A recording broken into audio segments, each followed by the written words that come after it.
committed to justice for the victims and punishment for the perpetrators of abuse, wherever it happens, to ever who commits it. And on that, I pay tribute to the work the Prime Minister, and in particular my honourable friend, the member for Birmingham Yardley, did in this regard. The illegal codes of Ofcom set out, last month are the single biggest change to online safety for a generation. In 2023, the Lords Digital Committee found that 1.7 million households were without internet. With the forthcoming switchover to internet protocol television, would the Minister outline how they're working to ensure that no one is left behind by that switchover? I'm very grateful for a question. It's incredibly important. Broadcast TV is legally protected until 2034. This government is committed to ensuring audiences can access television in a way that suits them. Too many people are excluded from digital activity through lacking the basic skills. In the not-too-distant future, I'll be launching the Digital Inclusion Plan. I know that she takes cross-party working very seriously. I hope she'll meet with me so I can brief her on that work and involve her ideas as we develop it. Thank you, Mr. Speaker. I refer the House to my register of interest. Globally, billions of pounds of investment are flowing into companies creating new technologies to power data centres. Communities across the UK should be sharing this opportunity of well-paid skilled jobs which this investment offers. In Derby, Rolls-Royce are world leaders in the development of small modular reactors. I love Derby.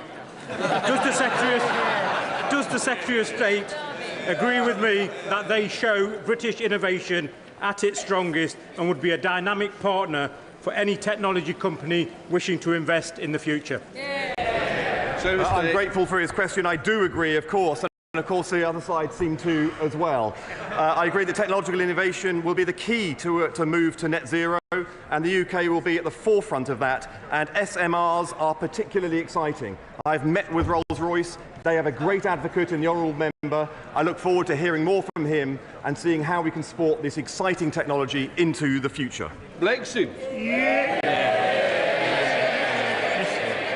Mr. Speaker, thank you. What steps is the government taking to support pioneering British companies like Cranfield Aerospace Solutions in mid-Bedfordshire in their pursuit of hydrogen-powered flight? And how will the industrial strategy ensure the UK remains a global leader in sustainable aviation technology? Thank you. He raises a very important point, one that this government is committed to. That's why we increased R&D spending to the highest of any government in this country, and it will have a direct impact on the issues that he raises. Before we give Prime Minister's questions, I'm delighted to welcome in the gallery the Speaker of the Lok Sabha of India. Right, let us move to questions to the Prime Minister. Neil Coyle. Number one, please, Mr. Speaker. Prime Minister. Thank you, Mr. Speaker. May I wish all members of this House a Happy New Year.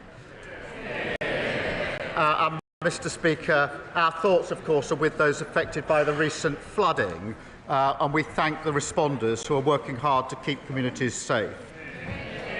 Mr. Speaker, this week we published our elective reform plan to rebuild our NHS and end the Tory backlog. We will deliver where the previous government failed, empowering patients, boosting productivity, more care in the community and incentivising reform. Mr. Speaker, this morning I had meetings with ministerial colleagues and others, in addition to my duties in this House. I shall have further such meetings later today. On behalf of everyone in Southwark, and I hope the whole House, can I offer the Prime Minister condolences on the loss of his brother over Christmas and wish everyone a Happy New Year. Last July, the public overwhelmingly backed Labour's manifesto commitment to halving violence against women and girls. Can the Prime Minister set out how today's vote on the Children's Wellbeing Bill is a crucial step to delivering that promise, to protecting children, and without the delay of an unnecessary further lengthy inquiry? Can I thank him for his remarks about my brother and the other colleagues who've sent me remarks. Mr. Speaker, he raises a very important issue. Violence against women and girls, abuse, child sexual exploitation are sickening. Many victims have been let down for a very long time by warped ideas about community relations and the protection of institutions. Mr. Speaker, he raises the question of inquiries. There have been a number of inquiries, both national and local, including one covering Oldham. And reasonable people can agree or disagree on whether a further inquiry is necessary. This morning I met some of the victims and survivors of this scandal, and they were clear with me that they want action now, not the delay of a further inquiry. The J inquiry, the last national inquiry, was 7 years, which would take us with a further inquiry to 2031. I think action is what's required. But whatever your view, whatever anyone's view on whether a further inquiry is needed, what I find shocking is that anyone in this House would vote down the Children's Wellbeing Bill this afternoon, which is vital protections for the most vulnerable in our society. And I urge the Leader of the Opposition to withdraw her wrecking amendment. Leader of the Opposition, can we bear Mr. Speaker, the whole House has heard that the Prime Minister lost his brother during the Christmas period. So can I offer him, on behalf of my party, our sincerest condolences? The new year has started with a focus on the decades-long rape gang scandal. Across the country, thousands of girls were tortured and sexually abused at the hands of men who treated them as things to be used and disposed of, destroying many lives forever. The Prime Minister has mentioned previous inquiries. He is right. There has been an inquiry into child sexual abuse, but it wasn't about the rape gang scandal. In its 468 pages, it mentioned Rotherham just once. Is the Prime Minister confident that we know the full extent of rape gang activity? Prime Minister. Can I first thank her for her condolences, and can I thank her for reaching out over the Christmas period when I lost my brother? I really did appreciate that, and I appreciate it today. Mr. Speaker, on the question of a further inquiry, there have been a number of inquiries, some of them localised, including the Mayor of Manchester's inquiry recently, and of course a national inquiry Professor Jay carried out, took 7 years, had 20 recommendations, none of which actually were implemented by the party opposite when they were in government. Now, this is a really serious issue. We must focus, obviously, on the victims and survivors. There's no fixed view on the victims and survivors about a further national inquiry. There are mixed views. But there is a view, and I share this view, that what is needed now is action on what we already know.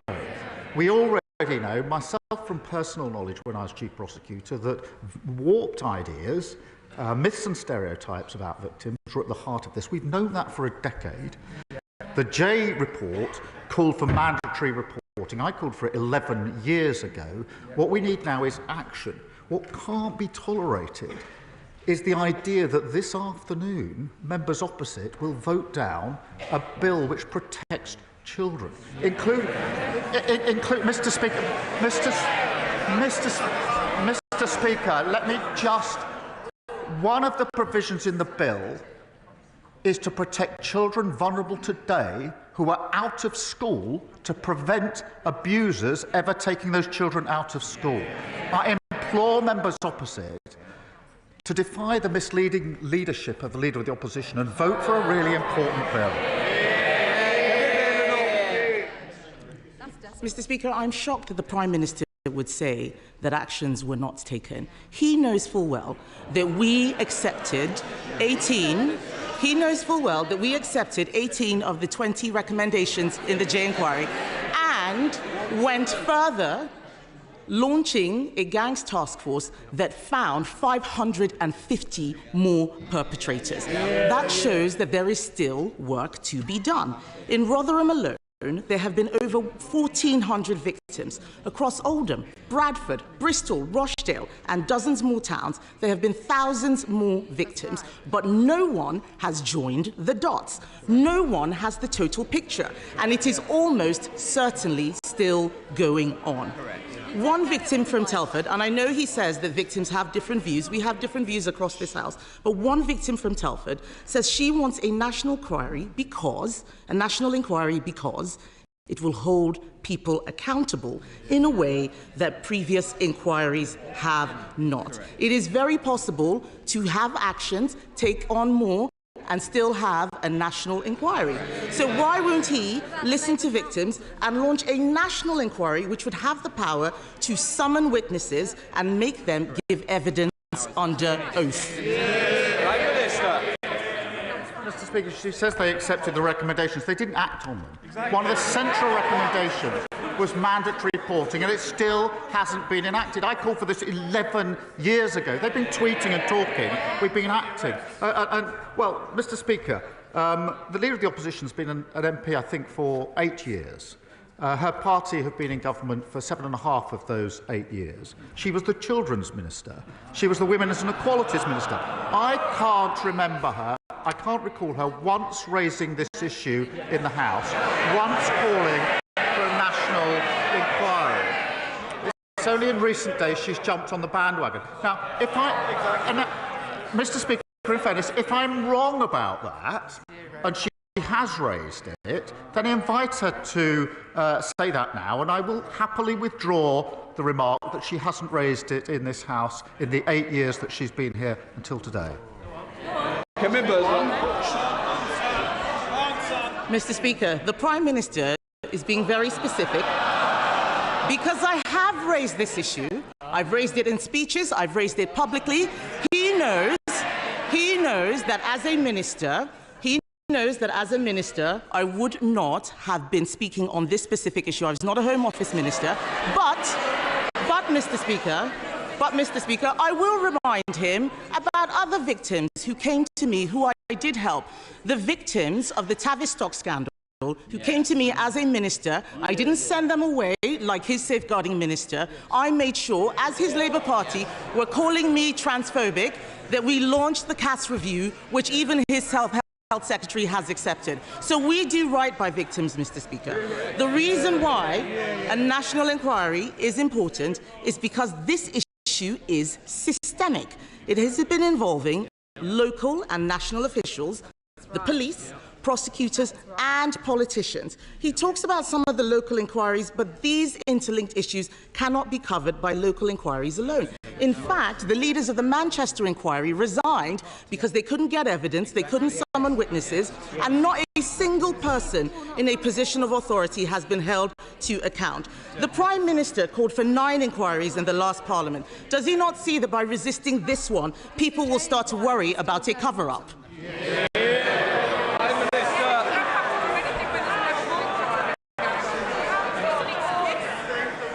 Mr. Speaker, this is an important issue, and we have to focus on the victims and survivors. And it isn't helpful. This sort of lies and misinformation and slinging of mud doesn't help them one bit. Doesn't help one bit. Mr. Speaker, she raised a question of a victim with me, and quite right to, and I accept that victims and survivors are in different places on this. Those that I've spoken to are worried about the delay of a further inquiry. The last inquiry took 7 years. That would take us to 2031. Now, these inquiries, amongst the issues that's been raised with me, and if she's been speaking to victims, they'll have raised this with her, is that it's very hard for victims and survivors to come forward to explain what's happened to them. They do not want to be rushed through this process, which is why the last one took 7 years. It's not sensible to suggest that this can be done in a hurry, on the cheap and comprehensively. Therefore, Mr. Speaker, that would take us to, let's say, 2030, 2031. The victims that I've spoken to want action today. I agree with them on that. But what I don't understand, I genuinely don't understand, is why anybody today would vote against the Children Wellbeing Bill, which will protect children who are vulnerable today. It will kill the bill. It will stop those provisions for children exposed at risk today. I implore them, vote for the bill. Don't wreck this in this misguided way. Mr. Speaker, it is very possible to have shorter inquiries, especially if they are covering areas that have not been looked at yet. We don't need to repeat the work that has already been done. Let's look at new areas. Former Labour MP Anne Cryer said that there were councillors and MPs all over the country who knew what was going on but were terrified of being labelled racist. A national inquiry would ask if there was a racial or cultural motivation to some of these crimes where white girls were seen, as Jack Straw said, as easy meat. the member for Rotherham was sacked from Labour's front bench for speaking out about rape gangs. Does the Prime Minister now recognise that sacking people for telling the truth creates a chilling effect that means victims aren't listened to? Well, I'm very happy to call out anybody who hasn't acted properly in these cases. I've done it many, many times before, and it doesn't matter to me which political party they're in. I'll call them out and I will condemn them. Mr. Speaker, when I was Chief Prosecutor, I took measures to confront this head-on. The first of the mass prosecutions for an Asian gang was in Rochdale. My team came to see me. It put a number of Asian men in the dock. They wanted the green light for the first of these cases to take place. I gave that green light, but on one condition, because it came to my attention that one of the men that was going into the dock had previously been arrested but not charged. And I said, you can bring the first of these mass prosecutions, but only if you look back at the file where we weren't charged and tell me what went wrong with a report so that I can start to put it right. And that's what started the reforms I brought about. So that's the approach I took in practice, whilst others were tweeting and talking. It's the approach I would take now in any case where there's wrongdoing here.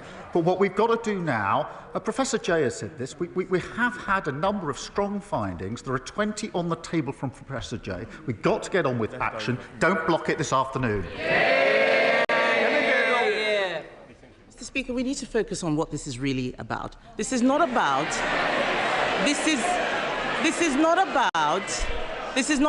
the Prime Minister's work in the CPS, and I would say very respectfully to the Prime Minister, it's not about you, it is about the victims. Be a leader, not a lawyer. We know that people were scared to tell the truth because they thought they would be called racist. If we want to stop this from ever happening again, we cannot be afraid. The Labour Party has adopted the APPG definition of Islamophobia. That same APPG report said talking about sex groomers was an example of Islamophobia. This is exactly why people are scared to tell the truth. And the lack of clarity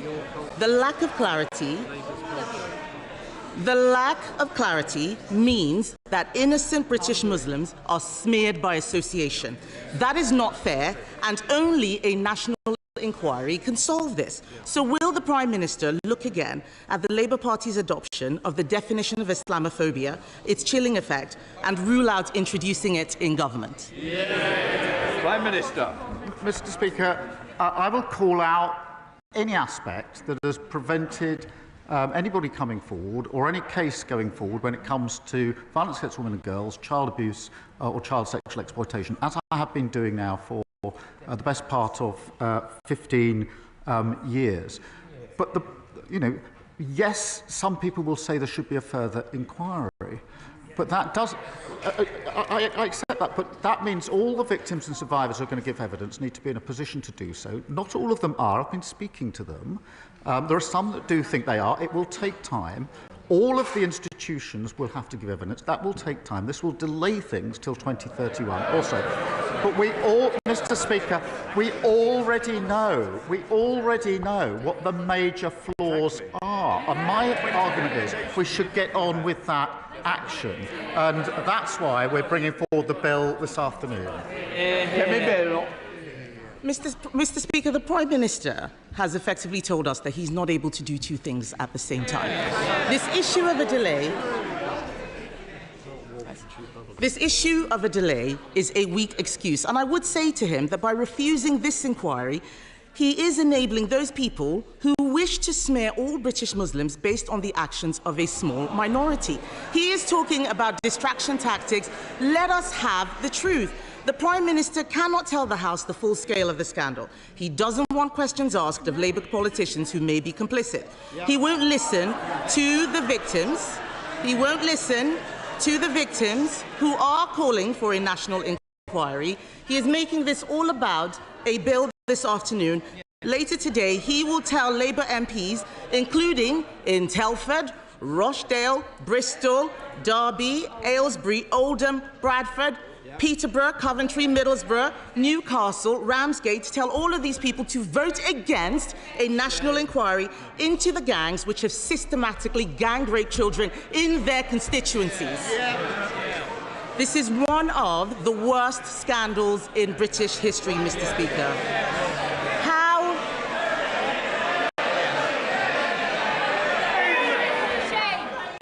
Sorry? This is a very, very important issue that does matter to the country. It matters to all our constituents. I want to make sure they can hear what's being said by the Leader of the Opposition and the Prime Minister of the Opposition. Mr. Speaker, this is one of the worst scandals in recent British history.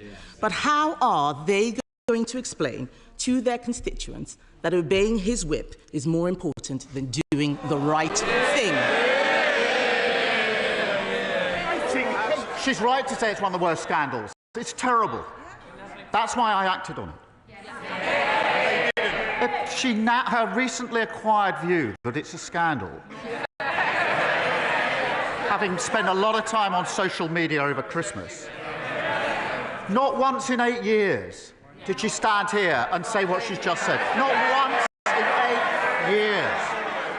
They didn't act on the recommendations. They want a national inquiry. We had a national inquiry, the J inquiry, the J report. 20 recommendations, not a single one implemented. Not a single one implemented. And she said you can do two things at once. You can't kill the bill this afternoon, break that bill and protect children. There was Mr. Speaker, there was a dreadful case of Sarah Sharif that everybody will remember. This was the girl taken out of school and abused by an abuser. The bill this afternoon fixes that gap. And I know, I'm looking across, I know there are honourable members on the benches opposite who know very well that what's in this bill is necessary, that it's the right thing to do, and that would want to vote for this bill. I urge them to think twice about following this short-sighted, misguided, bandwagon-jumping approach of the non-leadership of the Leader of the Opposition. I urge them to. Speaker, my constituent, Anne-Marie, and countless other armed forces families across Aldershot and Farnborough are living in shabby military accommodation that simply isn't good enough after 14 years of Conservative neglect. So can I welcome the Ministry of Defence plan to buy back thousands of homes in my constituency? And will the Prime Minister set out how sorting out this bad deal left behind by a past Tory government will make life better for Anne-Marie and others like her living in the home of the British Army? Prime Minister. Can I thank her for her question? And we all owe extraordinary debt of thanks to those who serve. Mr. Speaker, by reacquiring over 36,000 service family homes, including 1,700 in my honourable friend's constituency, we can rapidly transform substandard accommodation. The deal that we've done also saves the taxpayer around £230 million per year in rent, and of course it follows the largest pay rise for the armed forces in over 20 years. There is of course still work to do, but this is a major step forward. We now come to the Leader of the Liberal Democrats, Red Davey. Thank you, Mr. Speaker, and Happy New Year to you. And can I join others by offering my personal condolences to the Prime Minister on the loss of his brother? And can I take this opportunity to express my sadness at the passing of a much-loved member of the Liberal Democrat family, Baroness Jenny Randerson. Mr. Speaker, fixing the care crisis is urgent. For the millions of people, elderly and disabled, who are not getting the care they need, for the millions of family carers who are making huge sacrifices to fill the gap, for the NHS, where over 12,000 people are stuck in hospital beds because they can't get out of hospitals, the care is not there for them. The Prime Minister is right to say we need a cross-party approach today, but as Sir Andrew Dillot has said today, that needn't take 3 years. So will the Prime Minister please speed up this work so 2025 is the year we finally rise to the challenge of fixing care? Prime Minister. Thank him for raising this important issue and thank him for his condolences. Yes, it is right we need to get this right. I'm on cross-party consensus on this and invite him to work with us on this, as I know he will. But it is important, and he's right to say we need some action now as well. And that is why it's important I point out the immediate action that we've taken, the £3.7 billion of additional funding in the budget for social care, another £86 million to allow 7,800 more disabled and elderly people to live more independent lives, and of course the increased carers allowance.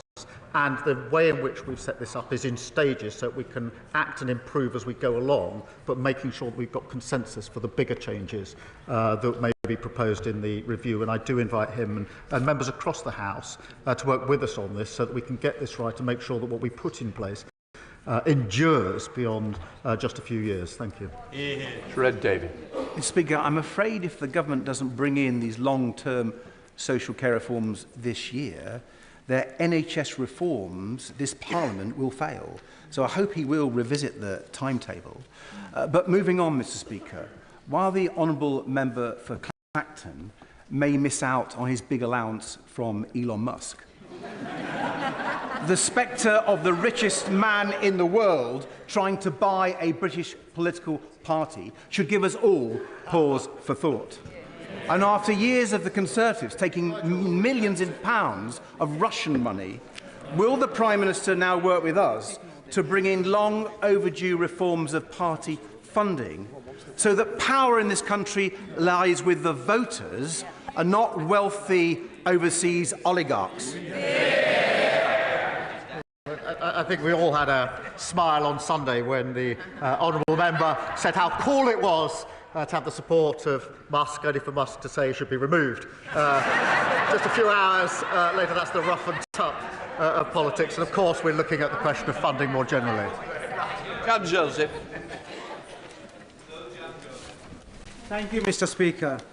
I welcome the efforts this Labour government has made to reset our relationship with the European Union and to seek to remove unnecessary trade barriers. The trading links between the UK and mainland Europe are of particular importance to my constituency of Ashford.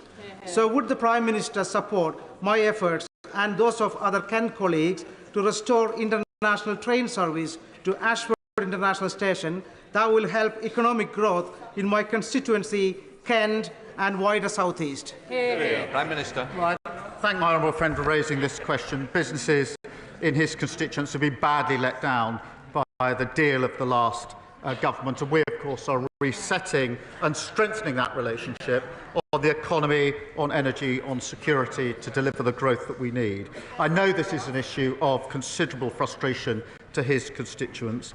The decision in question, Mr. Speaker, is ultimately for Eurostar, but we are keen to see international services reinstated to Ashford as soon as possible, and I would be happy for the Rail Minister to update him on the latest discussions. Stephen Flynn. Mr. Speaker, can I begin by doing something unusual, which is to commend the Prime Minister on his earlier answers to the Leader of the Opposition and, of course, to pass on my party's condolences to him for the loss of his brother. Outside of this place, temperatures continue to plummet, energy bills continue to rise, and the winter fuel allowance has been unacceptably taken away from so many vulnerable pensioners. Now, the Prime Minister intimated prior to Christmas that he had no regrets about any of the decisions that he has taken in office. Does he understand that the public do? Prime Minister. I thank him for his condolences. We took some tough decisions. They led to a budget which delivered the largest settlement since devolution began to Scotland. If he thinks we should now reverse that, then he should say so. What he's done is it's given the money, so now the SNP have the money, they have the power, and no more excuses for the non-delivery that we see in Scotland. If he wants me to reverse that, he should say so. Sam Rushworth. Mr. Speaker. Feeling safe in your own community is among the most basic of human needs, but after 14 years of Tory cuts to Durham's frontline police and breaking the criminal justice system, too many of my constituents are victims of violence, theft and antisocial behaviour, and these crimes too often go unpunished. Now, I know the Prime Minister has had a lifelong commitment to protecting victims. So what assurances can the Prime Minister give my constituents that our new government will be tough on crime and on the causes of crime? Mr. Speaker, he's right to raise this important issue. And I have to say, when he said there were cuts to polices and somebody said boring, I think that somebody opposite just said boring. That tells you everything you need to know about the last 14 years. He's right. We need to crack down on those committing vile acts in our communities. And that's why our plan for change puts 13,000 extra police and PCSO officers into neighbourhood policing, 3.5% real terms increase, and of course tough new respect orders. Where they lost control, we'll take back control and deliver safe and secure communities. Thank you, Mr. Speaker. My constituent Dipak first opened the doors to his pharmacy in 1991, and he's been serving the Chelmsford community ever since, greeting many of his patients by name. But Dipak's business is struggling. His NHS contract no longer covers the cost of the drugs he has to dispense. For example, he's sometimes been forced to pay over 100 times more for a particular mental health drug than his contract provides. Dipak is dipping into his life savings to keep his pharmacy afloat, and I'm sure that many other pharmacists across the country are doing the same. Does the Prime Minister agree with me that no pharmacist should be forced to use their own money to keep their pharmacy viable? Prime Minister. Can I thank her for raising this really important and challenging case? Community pharmacists like Dipak play a vital role in our health service. And as she knows, the Department of Health and Social Care sets drug tariff prices and regularly assesses what pharmacies are reimbursed to ensure overall they're paid fairly. If she would prepare to share the details further with me, I will look and have a review by the team of the particular case that she's raised with me. Thank you. Thank you, Mr. Speaker. Last year, I was honoured to accept an invitation from the European Jewish Association to go to Krakow and discuss the role of Holocaust education in tackling the rising tide of anti-Semitism across Europe. We also visited Auschwitz and Auschwitz-Birkenau, where we laid wreaths and paid tributes to the many victims of the Holocaust. Given that this month marks the 80th anniversary of the liberation of those evil places, will the Prime Minister set out what this government is doing on Holocaust education to ensure that never again means never again? Well, I thank him for raising this. Anti-Semitism is completely abhorrent and has no place whatsoever in our society. Mr. Speaker, I recently met with Jewish community leaders in Downing Street to discuss what further we can do to combat anti-Semitism, and that includes allocating £54 million for the Community Security Trust to continue their vital work, committing to building a new Holocaust Memorial and Learning Centre, and providing at least £2.2 million to continue the funding lessons from Auschwitz. And I look forward to working with others on those important proposals. Victoria Collins. Thank you, Mr. Speaker. Businesses like Hicks in Harpenden, charities like the Hospice of St Francis in Berkhamsted, health and social care providers like the Elms Medical Practice in Harpenden, a GP, are amongst those up and down this country who are warning the government about the negative impact of the proposed changes to national insurance contributions. When will the Prime Minister heed those warnings and at the very least look at exemptions for health and social care providers like they have for the NHS? Prime Minister. Thank you for raising this. Look, we had to deliver a budget to wipe the slate clean and to deliver the stable basis for our economy and at the same time repair our public services. That's why we invested £25.6 billion over 2 years in the NHS, including additional funding for GPs and for hospices. And we are taking measures to ensure that funding is there to support our vital services. Mr. Speaker, every week I visit constituents in my Hackney South and Shoreditch constituency living in the most appalling, overcrowded social housing, some with triple bunk beds in the bedroom and the parents on a sofa bed in the living room. The nearest available property to buy would be £500,000, and it's out of reach for these hard-working families. I really welcome our government's commitment to 1.5 million new homes. Will the Prime Minister agree that we need clear targets for the number of social housing units so that families in Hackney can live in dignity? Prime Minister. I'm grateful to her for raising this, and she describes an appalling situation when it comes to housing, and one will be familiar to a number of MPs on both sides of the House. And that's why we will deliver the 1.5 million homes that we desperately need across the country. She's right, and the budget announced 500 million into the affordable homes programme, which is hugely important, 100 million of that going to the Greater London Authority. And we will also, Mr Speaker, reform the right to buy to deliver a fairer, better value, a more sustainable scheme where long-standing tenants can buy their own home. Andrew George. Thank you, Mr Speaker. In Cornwall, in the last 10 years, over £500 million has been handed to holiday homeowners through various tax loopholes, etc., whilst local families are being evicted from their homes to make way for yet more holiday homes as the housing crisis deepens and worsens. The 6 MPs in Cornwall are determined to reverse this situation and to address these issues before the end of this Parliament. Will the Prime Minister agree to meet us so we get the full backing of government and deliver first rather than second homes for the good of Cornwall and the Isles of Scilly? Prime Minister. I thank you for raising this. We are committed to building those 1.5 million homes, and that includes 4,500 new homes every year in Cornwall. But I do recognise the point he makes, which is that excessive concentrations of short-term lets and second homes in places like Cornwall can impact the availability and affordability of homes. That's why we'll enable councils to charge a premium on the council tax bills of second homes, abolish the furnished homes let regime and introduce a registration scheme for short-term lets. But I am happy to make sure that he and his Cornish colleagues do get the meeting they want with the Housing Minister to discuss that further. Joyce Fenton-Glenn. Thank you, Mr Speaker. This government is committed to using the criminal justice system to tackle violence against women and girls.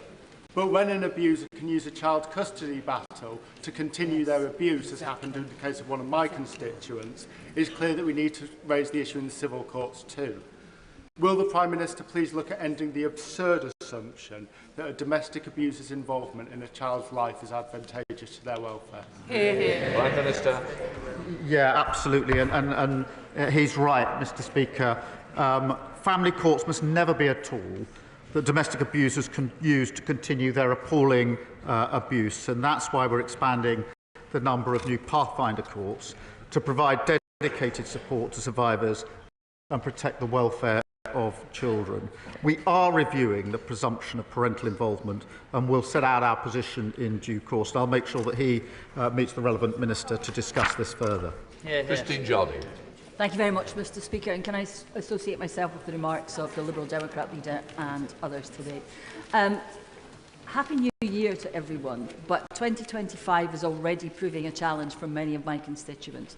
Pensioners, families, small businesses, the hospitality industry, GPs, social care, as others have said. They know that the SNP has failed to deliver for Scotland. They hear when the Prime Minister says that the Conservatives left the economy in a mess, and they know that governments make difficult decisions. But what they are asking me is, when is this government going to do something positive for them to overcome the negative impacts they are facing from the budget? Prime Minister. Thank you very much. Can I just address something I should have addressed to our leader, which is to express our condolences about Jenny Randerson. I apologise, I overlooked that earlier on. She raises the point about the failure of the SNP and the legacy of the Tories, and I'm proud that this Labour government delivered the largest budget settlement for Scotland since devolution, and that means, Mr Speaker, in answer to a question, 100,000 workers in Scotland benefit from the increases from the national minimum and living wage each year. An estimated 3.2 million people in Scotland will benefit from the extension of the 5p cut in fuel duty. And it comes, of course, on top of the 125 million set up Great British Energy in Aberdeen. And it reinforces the point. They've got the powers, but a terrible record. They left a terrible legacy. We're getting on for delivering for Scotland. Josh Newbley. Last year, this Labour government delivered justice for members of the Mine Workers Pension Scheme. 45,000 members of the similar British Coal Staff Superannuation Scheme are keen to see their £2.3 billion investment reserve returned to them, which could boost coalfield communities like mine in Cannock Chase. Will the Prime Minister meet with retired miners, trustees and coalfield MPs to discuss what could be done for BCSS members up and down the country? Prime Minister. Right, thank you for raising this issue. I was pleased, Mr Speaker, that the first increased payments to Mine Workers Scheme members were made at the end of November. I do understand the strong feeling on the British Coal Staff Superannuation Scheme, which is why the Minister for Industry met the trustees last year, and we will be working with the coal staff trustees to consider their proposals once the new Mine Workers Pension Scheme arrangements have been agreed. Thank you, Mr Speaker. Mr Speaker, first of all, we had a Chancellor who embellished her CV, then we had a Transport Secretary with a fraud conviction, and now we've got an anti-corruption minister who is being investigated for corruption. Now, I know the Prime Minister likes living in free accommodation, but does he really think it's appropriate that his minister is being given free housing by the political allies of some very dubious foreign regimes? Prime Minister. Mr Speaker, the City Minister has acted appropriately by referring herself to the independent adviser. We brought in our new ministerial code to allow ministers to ask to establish the facts, and I'm not going to give a running commentary on that important exercise. Tonia Antoniazzi. The last couple of days, I wrote to the England and Wales Cricket Board regarding the upcoming game in the Championship Trophy against Afghanistan on the 26th of February. I have met with the ECB and we are calling for the game to be boycotted. I thank everybody for the support that I've had across this House and also at the other place. I also would like to thank very much the Prime Minister for his intervention with the with the International Cricket Council yesterday. But would he please agree to meet and talk to his counterparts in South Africa and Australia that they boycott the games as well? Mr Speaker, there's been an appalling erosion of the rights of women and girls in Afghanistan, and we all should condemn that suppression of freedoms in the strongest terms. And that's why we provided additional aid, at least 50% of which we're going to women and girls. DCMS are in touch with the international counterparts on this issue. I welcome the England and Wales Cricket Board making strong representations to the International Cricket Council on Afghanistan's women's cricket team. Final question, Sir Roger Gale. Thank you, Mr Speaker. Mr Speaker, setting aside the matter of grooming gangs, the opposition amendment on the order paper today sets out very clearly why the bill that we shall be debating is so very deeply flawed. And if it is to become an Act of Parliament, it will have to be completely rewritten in committee. But, Mr Speaker, the Prime Minister from that dispatch box has made much of his service as the public prosecutor. So could he tell the House in that capacity why during his time he declined to instigate a prosecution for rape and sexual abuse against Mohammed Fayed? Prime Minister. That case never crossed my desk. Right. That completes Prime Minister's question.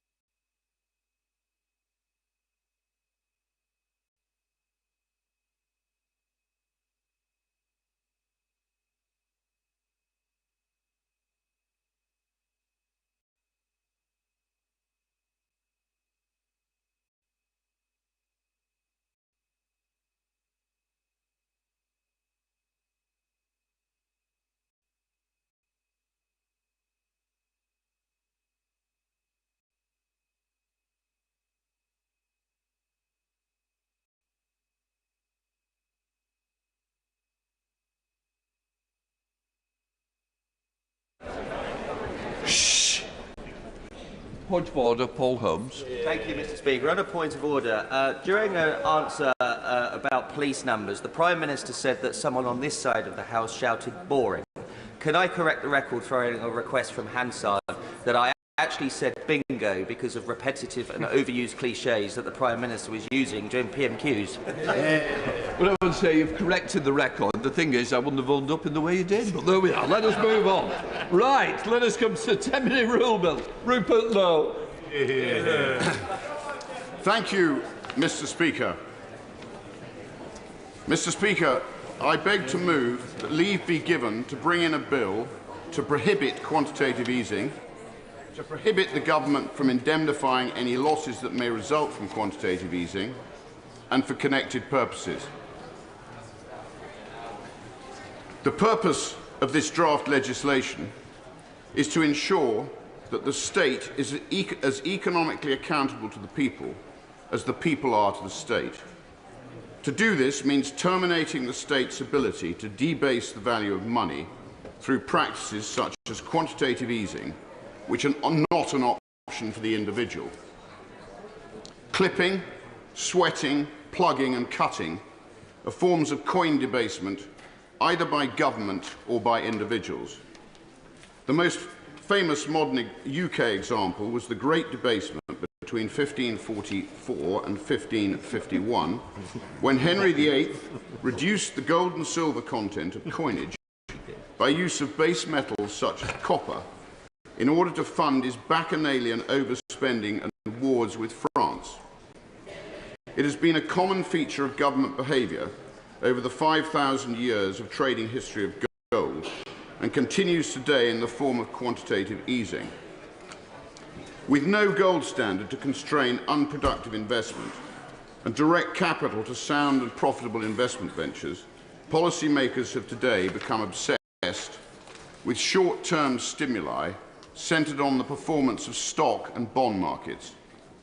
Central banks have become uncontrolled, unconstrained and reckless in their pursuit of delivering non-stop, unsustainable global growth driven by credit. QE is what third world dictators used to indulge in shortly before their currencies descended into chaos, but has now become a mainstream tool to avoid the Darwinian reality of capitalism. History is littered with examples of governments, dictators and kings abusing their hard-working citizens. The Roman coinage in their ascendant years was bolder, larger and widely accepted, but reduced in size, weight and content as her empire waned. John Law's Mississippi scheme in France in 1716 to 1720, when he and the Duke of Orleans, who was regent for Louis XV, presided over an establishment-backed scheme on the premise that paper money was preferable to gold or a metal-backed currency, and shares were a superior form of money as they paid dividends. It was, in essence, the first national central bank. It ended in chaotic collapse and badly damaged France and her economy. National debt was supported by printed money in the same way as today through QE via central banks globally. I fear the ending will be the same in due course. In Weimar Germany after the First World War, the Reichsbank had become accustomed to printing money to fund the wartime economy, increasing marks in circulation from 2 billion to 45 billion between 1914 and 1919. State debt rose 30 times, from 5 billion marks to 153 billion marks. This continued with the value of the mark going into freefall in early 1923 and the issuance of notes of up to 100 trillion marks before cents returned. It was a time of moral decline, short-termism, prostitution, benefiting the opportunists, not the long-term wealth creators. With currency devaluation came a decline in all that had previously been cherished, including loyalty and faith, morals, innocence and honour. Over recent times, capitalism in the UK and globally has been undermined as states have grown in size and central banks have distorted logic. Systemic risk management in the 70s via the clearing banks was gradually replaced by more overt interventions in 1987 by Alan Greenspan, and again in 1997 when long-term capital management, an offshore company, was bailed out by the US government. 2008 was a watershed moment when Gordon Brown bailed out financial institutions with an estimated cost to taxpayers of £137 billion. This was followed by quantitative easing between March 2009 and August 2016. This was dwarfed by the actions of Hank Paulson and Ben Bernanke in the US in 2008, when they used $700 billion of intervention to prop up the financial system generally and AIG in particular. During the COVID crisis of 2020 and 21, when many bad decisions were taken by an already bloated state, between £310 billion and £410 billion, equivalent to between £4,600 and £6,100 per person in the UK, was spent in a number of questionable centrally planned interventions. In rather the same way as early Weimar Germany, Britain finds itself heavily indebted and continuing to run multiple deficits, making matters progressively worse. Our moral decline is clearly evident as true capitalism has been undermined by regular intervention, increasing state regulation and the growing bloated and inefficient state. It is interesting that Weimar Germany's revival started with the dismissal of many civil servants, and social welfare spending was massively cut.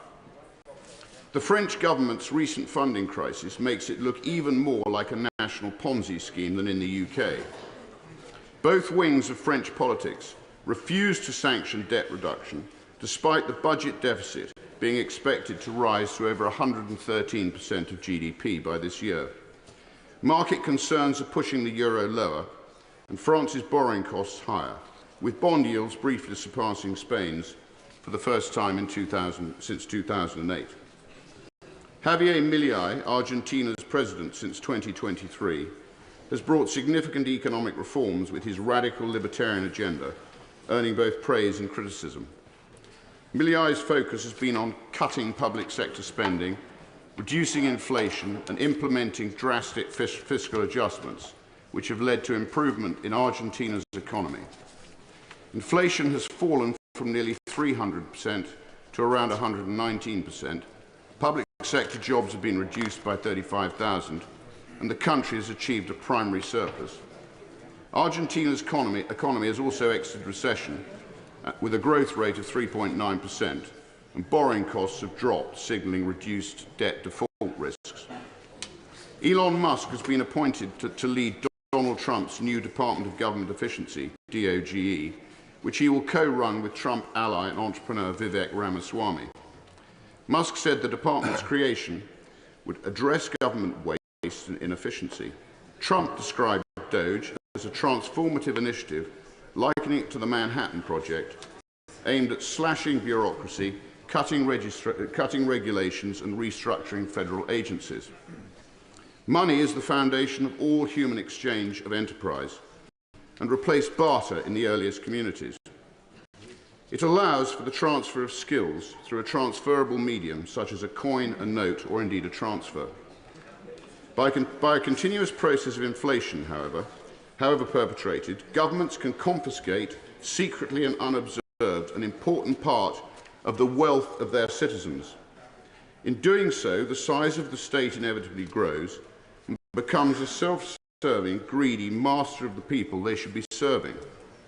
Common sense, logic and human relationships among working people are inevitably undermined, and there is a general moral decline in society. Taxes should be transparent, justifiable and simple. The cost of government should be covered by taxes alone, which limits the growth of excessive statism. Gold has historically been the standard store of value and protection against currency debasement for over 5,000 years.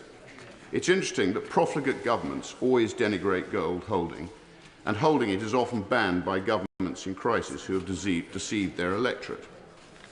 The words of President Woodrow Wilson after he signed the Federal Reserve Act should serve as a warning to all of us. I am a most unhappy man. I have unwittingly ruined my country. A great industrial nation is controlled by its system of credit. Our system of credit is concentrated. The growth of the nation, therefore, and all our activities are in the hands of a few men. We have come to be one of the worst ruled, one of the most completely controlled and dominated governments in the civilised world. No longer a government by free option, no longer a government by conviction and a vote of the majority, but a government by the opinion and duress of a small group of dominant men. Friedrich von Hayek, an eminent Austrian school economist, said, "I do not think it's an exaggeration to say that history is largely a history of inflation. Usually inflation's engineered by governments for the gain of governments. Given the historical track record of states abusing their citizens by various forms of currency debasement, including QE, the default position should be to make it illegal unless this democratically elected House has an informed vote supporting debasement. This bill seeks to achieve this position, and I commend it to the House." That the honourable member have leave to bring in the bill. The question is that the honourable member have leave to bring in the bill.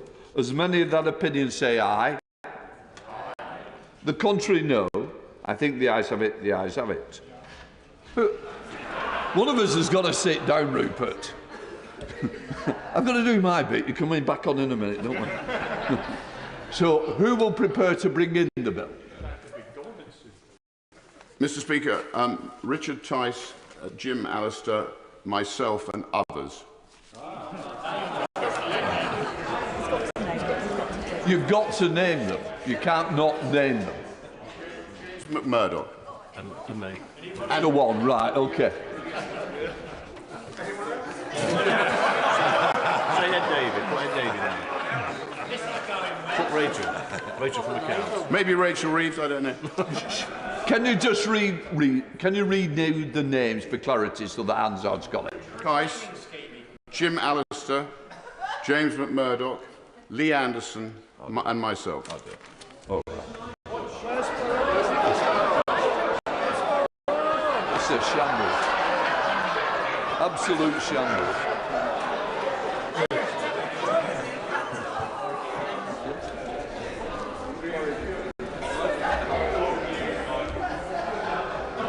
Rupert Lowe. Future leader.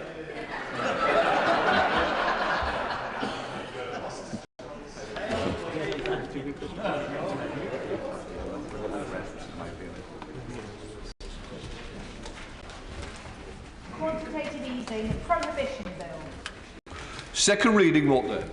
24th of January, Speaker. The 24th of January. Right, the clerk will now proceed to read the orders of the day. Children's Wellbeing and Schools Bill, second reading. Now. Right. The reasoned amendment in the name of the Leader of the Opposition, Kemi Badenoch, has been selected. The Minister will now move the second reading. Secretary of State Bridget Phillipson. Thank you, Mr. Speaker. I beg to move that the bill now be read a second time. Mr. Speaker, in the week in which we return to this House and our children return to school, I am proud to be the Secretary of State for Education in a truly child-centred government.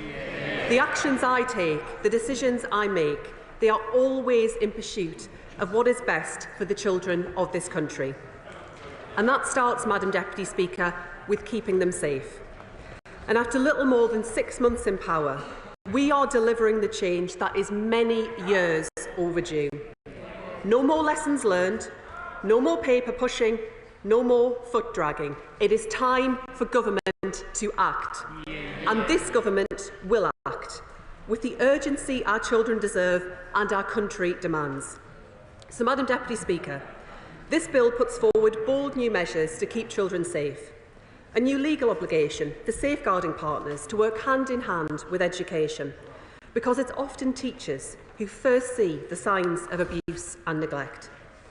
A new duty to establish multi-agency child protection teams, because keeping children safe is everyone's business. A new power to put in place a unique identifier for children, sharing information so that no child falls through the cracks. A new compulsory children not in school register in every area of England, because if children aren't in school, we need to know where they are. A new requirement for local authority consent for parents to home educate their children if they are on a child protection plan or subject to child protection inquiries. I respect the rights of parents to make choices about their child's education, but children's safety must always come first, and under this government, their safety will always come first. So, Madam Deputy Speaker, let's be crystal clear. A vote against this bill today is a vote against the safety of our children, a vote against their childhoods and against their futures. Today, Conservative MPs have a choice. They can choose to back measures to protect children, or they can choose to chase headlines. They can choose to transform the lives of the most vulnerable young people in this country, or they can choose to sacrifice their safety for political gain. They can choose to show the public that they have finally learned the lessons of their resounding election defeat, or they can show voters that they are still unfit to govern. Because, Madam Deputy Speaker, I want to be very clear about the conduct of politicians, be they on the benches opposite or anywhere else, who put the pursuit of headlines today above the safety of children tomorrow. It is sickening and it is shameful. And a previous generation of Conservative politicians would not have had the slightest hesitation in saying that the conduct of today's opposition in seeking to block this bill is quite simply beneath contempt. I will give way. Grateful to the Secretary of State for giving way. And she mentions previous generations of politicians.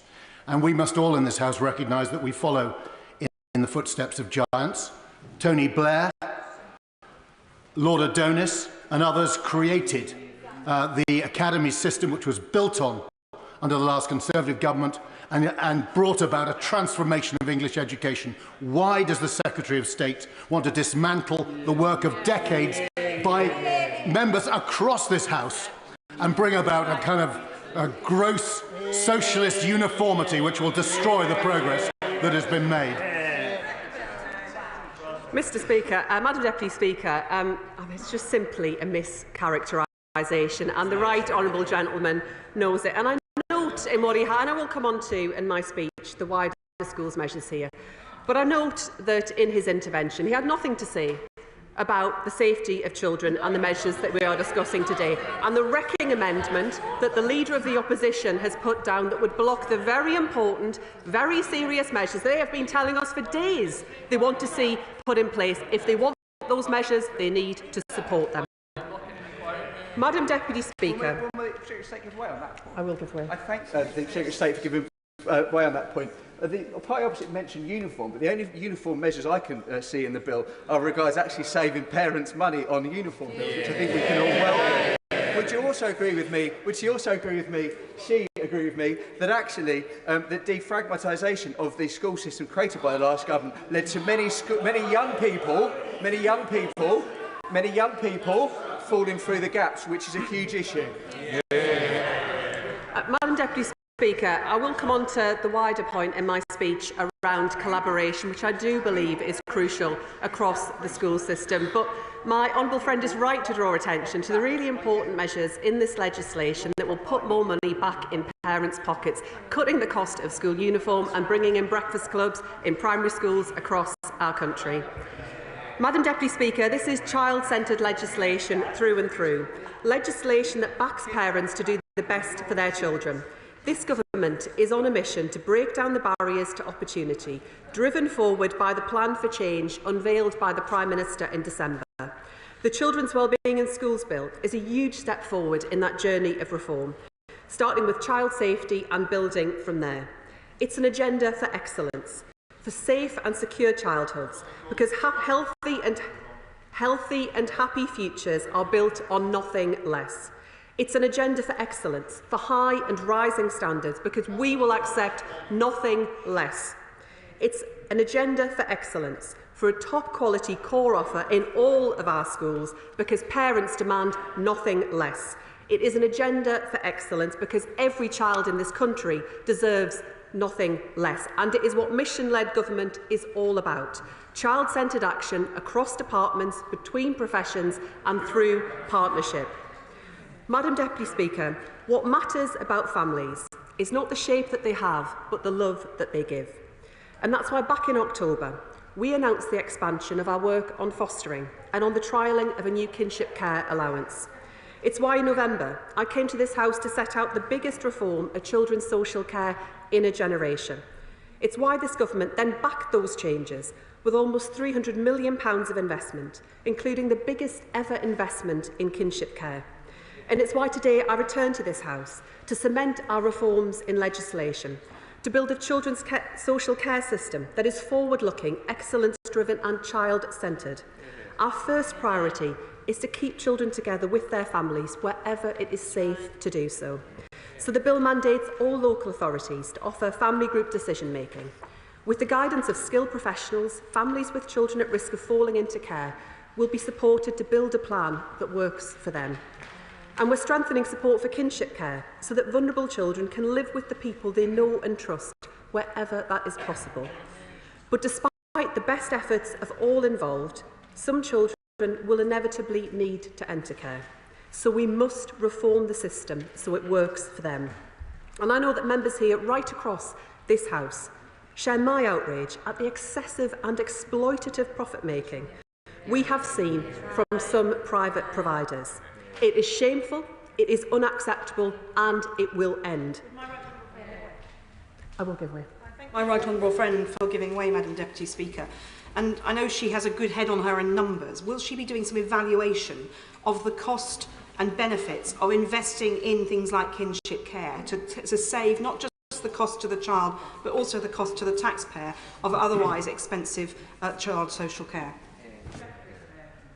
My right honourable friend is absolutely right, and through my time with her on the Public Accounts Committee I learned all too well the importance of those principles. What I would say about the work that the previous government did in this area is that they did have work underway to understand not just the benefits that come to children where they can stay close to those who are able to care for them best, but also the spiralling costs and the need to take action. What we didn't, however, see from that government was action, and today that is why we are making sure we deliver better for our children. And this bill gives government, through the Secretary of State, the power to introduce a profit cap. And providers should take note. We won't hesitate to use this power to protect our most vulnerable children. Children must always have somewhere to live if private providers unexpectedly collapse. And that's why this bill introduces a new financial oversight scheme to increase transparency and strengthen forward planning. Children need support when they leave care too. So with this bill, we will require all local authorities to offer emotional and practical support through the Staying Close programme. Support to find a great place to live. Support to access the right services at the right time. Support for care leavers to go on to live healthy and happy lives. The Children's Wellbeing in Schools Bill provides the safe and secure foundation that all children need. And it builds on that foundation too, with urgent reform to all of our schools, so that every child can achieve and thrive. That means schools at the beating heart of their communities. That's why this bill legislates for free breakfast clubs in every state-funded primary school, so that children get a welcoming, softer start to the day. Schools where children come together to eat, learn and grow. It's good for attendance, it's good for attainment, it's good for behaviour. And I'll give way to my own. Can I thank my right honourable friend for giving way? Before my election, I spent nearly 20 years as a secondary school teacher, seeing firsthand the devastating effects of food poverty on children's health, concentration and academic performance. I welcome the introduction of free breakfast clubs in primary schools, which will improve child health and learning outcomes in England, as seen in Wales. However, I urge further action to ensure all children can thrive.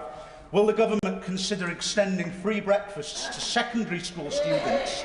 And will considerations be made to access to free school lunches as well?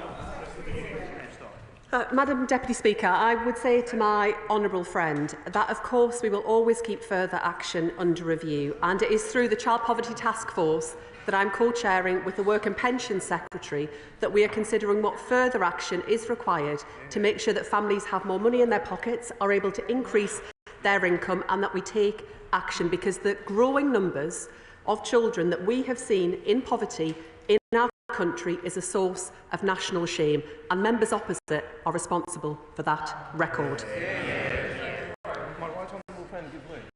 Madam Deputy Speaker, school uniform is important for building a sense of community as well. But too many families tell us that the cost remains a heavy burden. So our bill limits the number of branded items that schools can require pupils to have, putting money back in parents' pockets. I want children in school and ready to learn, and that's why the government's plan for change sets a milestone for record numbers of 5-year-olds reaching a good level of development. It's vital for giving every child the best start in life, but that's just the beginning, because I want high and rising standards for every child in every school. That is one of the surest ways we can break the link between background and success for millions of children. That matters for every child, not just a lucky few. Life should not come down to luck.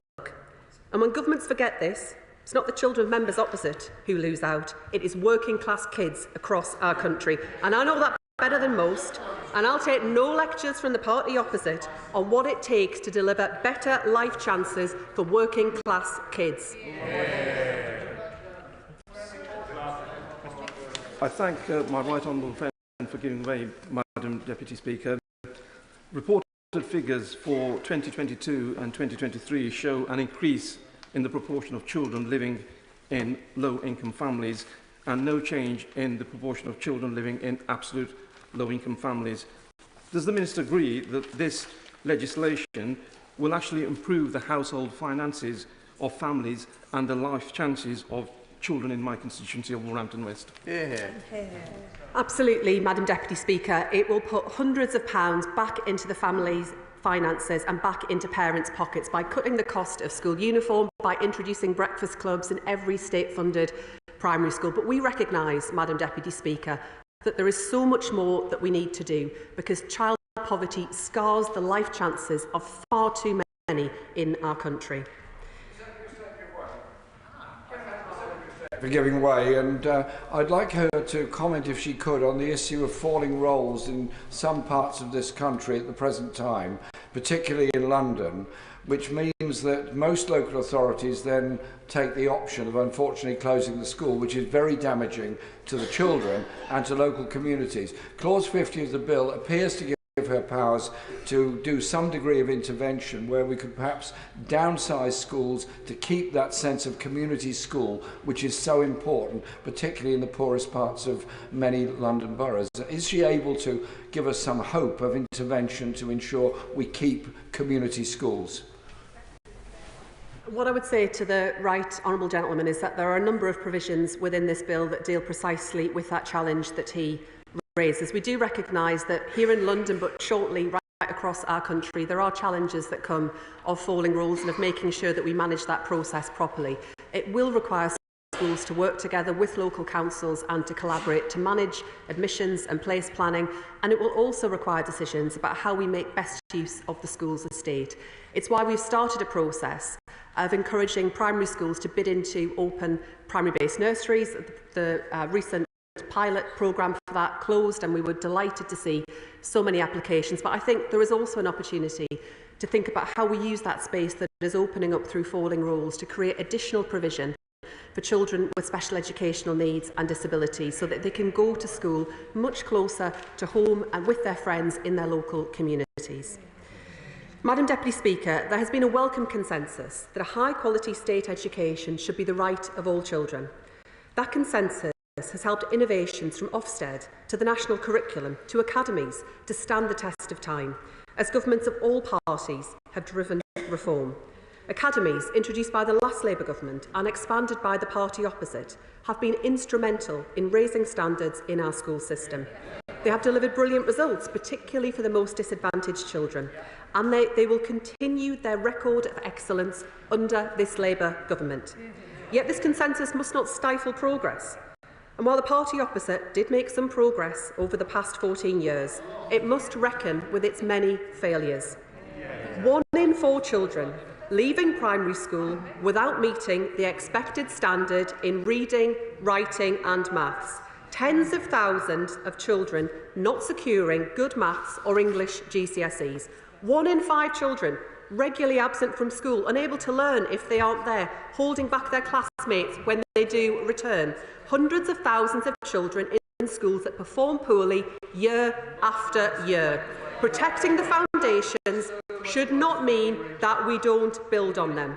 And after a decade, and I say a decade because I know members opposite will remember a time when they too had an Education Secretary determined to deliver reform, a decade of stagnation, now is the time to press on and once again deliver for our children. That is what members will see in this bill, a respect for the fundamentals, twinned with a drive to go further to deliver high and rising standards for each and every child. Because, Madam Deputy Speaker, we inherited a system that was too fragmented, that too often incentivised harmful competition over helpful collaboration. And I give way to the Honourable Lady. Thank you very much. And you talk about a lot of important statistics about how our children are developing, but also their mental health and well-being is very important. So would the Secretary of State consider a national well-being measurement to help look at those and really look at how we can improve the well-being of our children? Yeah. I welcome the Honourable Lady's interest in this area because, like her, I share the concern about the growing numbers of children in our country who are deeply unhappy and about the growing challenge that we see around mental ill health and well-being.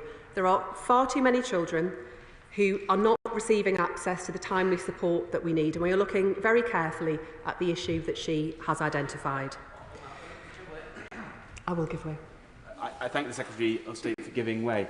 On the point about children's welfare and making sure that children start the school day in the best position to learn, I want to thank her for bringing forward the plans for breakfast clubs, not only so that children can be ready to learn because they've had a good meal, but also so that they have that ease into the school day so that they can be set up to learn. Does she agree with me that this will benefit young children to learn better, particularly kids with special educational needs? I agree with my honourable friend, and we have been led by the evidence on this, and the evidence is very clear that not only is this a measure that provides real support to parents at the start the school day, but it also delivers real benefits for children in terms of their learning, their development, academic outcomes and behaviour. And I'm delighted that in April we will start rolling out the first pilot schools across schools, including schools serving children with special educational needs and disabilities, to demonstrate the difference that this Labour government will make to children's life chances. Madam Deputy Speaker, forgive me, the honourable gentleman. And I'm sure everyone in this House shares her objective of ensuring that children get the best education, have the best educational outcomes possible. But why then is she dismantling the infrastructure which has delivered improvements? Why specialist schools, schools able to attract the best teachers, schools able to tailor the curriculum to the children that they have? Why does she want to dismantle that if the point is that she wants to improve educational standards? Madam Deputy Speaker, I just have to say to the honourable gentleman that it just isn't the case, and I would invite him to read the bill, and I will come on to further measures that we are setting out.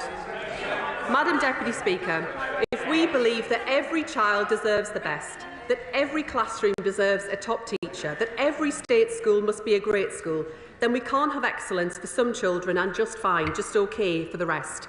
No, we need all schools working together to deliver national high-quality core offer for all children with the flexibility to innovate beyond that, so that parents know that wherever they live, whatever their local school, this government is their child's greatest champion. The best schools and trusts do incredible work day in, day out, and I pay tribute to them. They are engines of innovation, civic leaders. Collaboration and improvement are central to their success. They prove excellence already exists in the system. Now is the time to spread it to all schools. And that doesn't mean no competition. Competition can be healthy, a spur to excellence. But competition that encourages schools to hoard best practice or to export problems to others must be replaced by collaboration, by schools working together to solve problems and put children first. And I don't just mean collaboration within trusts. True collaboration looks outward too. Schools driven by shared purpose, embedded in communities. Our vision twins that deep collaboration with healthy competition so that every child in every school can benefit from best practice. So this bill brings reform. It demands high and rising standards across the board. We will restore the principle established by the Nobel peer Lord Baker that every child will benefit from the same core national curriculum following the curriculum and assessment review. The national curriculum was a Conservative achievement. I benefited from it, and this is a legacy that now this Labour government will bring back for every child, giving every parent the confidence in standards they deserve.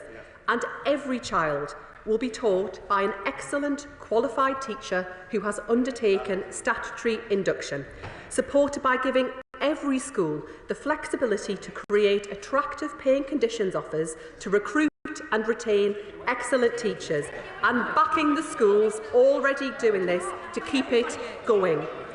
Now, I will give way.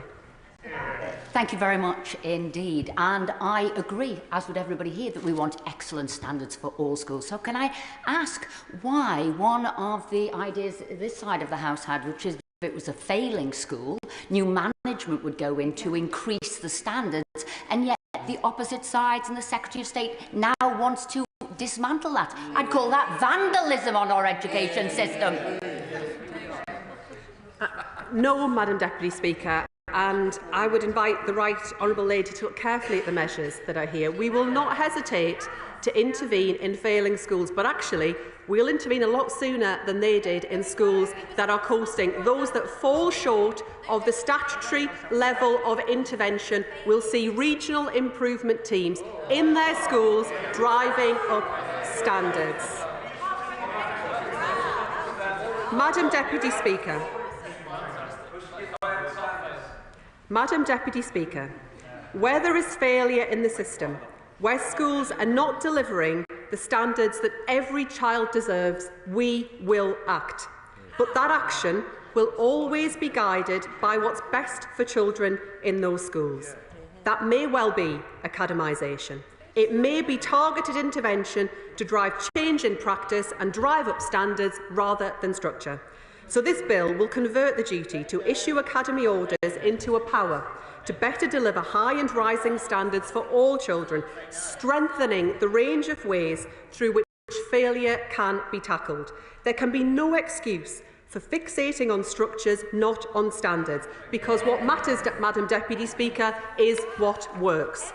So this bill also ends the presumption that new schools should be academies, giving local authorities the freedom to deliver the schools that their communities need.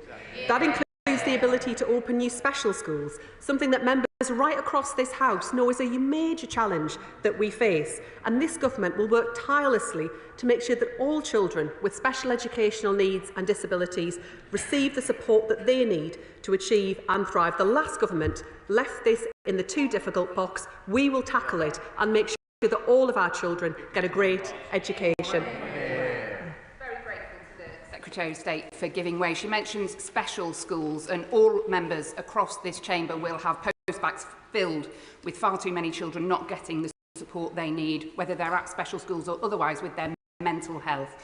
Will she agree to consider putting a mental health professional in all of our schools, including special schools, so that our children's well-being can be improved, including their mental health?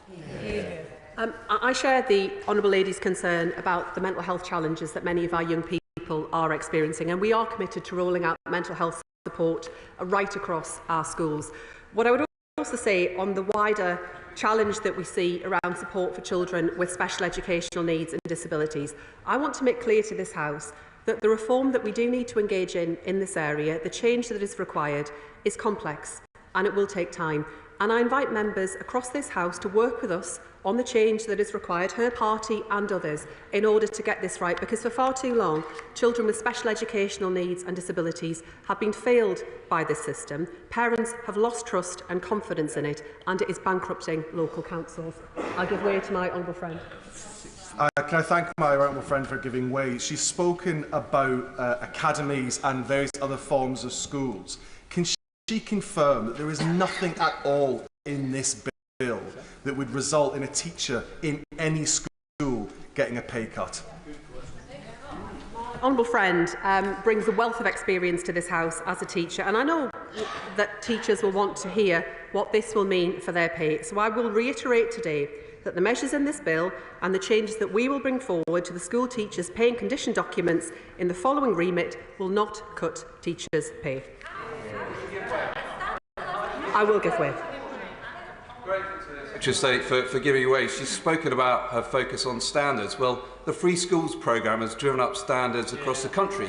So why was one of her first actions to threaten 44 free school projects developed by parents, pupils and communities? And will she lift that veil of uncertainty over them? Deputy Speaker, we are looking carefully at all of the schools that are in the pipeline. But what I would say to the honourable gentleman is that we need to make sure in every case there is a strong case for the need for the school, that there is good value for the taxpayer. And, you know, we have inherited an enormous challenge where it comes to the public finances, and we have had to make difficult decisions because of the £22 billion black hole that he and his party left behind, and the right honourable lady opposite, who's chuntering away, was in Cabinet, in the Treasury and responsible for overseeing all of this as Chief Secretary. Madam Deputy Speaker, returning to support for children with special educational needs and disabilities, we will improve inclusivity in mainstream schools while ensuring that specialist provision can cater for those with the most complex of needs. The changes this bill brings are underpinned by our wider reforms to drive improvement. New school report cards to give a full picture of a school's performance, new regional improvement RISE teams to draw on the excellence in our system and bring schools together to spread good practice and to challenge underperformance. Accountability and inspection should be a galvanising force for improvement, a catalyst for quality, raising the floor of success, not lowering the ceiling of ambition. Not to drag schools down, but to lift children up. It is about them. It is always about them. I will give way. I'm really grateful for the speech that my right honourable friend is making, not least the opportunity to raise standards for children with disability, children experiencing anxiety and children who have got care experience as well. Will she look at the role that local authorities can play in building that collaboration and ensure that they've got the funding that they need? Because the last government hollowed them out, and yet they've got a crucial role in raising those standards and supporting schools. Madam Deputy Speaker, I agree with my honourable friend that we do need to make sure that local authorities are working with schools, with health, with other partners in their area. And through the last budget, we were able to deliver additional investment into our local councils, and we want to see a much greater focus and priority on early help, early support and prevention, because we know that's where we make the biggest difference to children's lives. I will give way a final time and then I'll conclude. Secretary of State for giving way.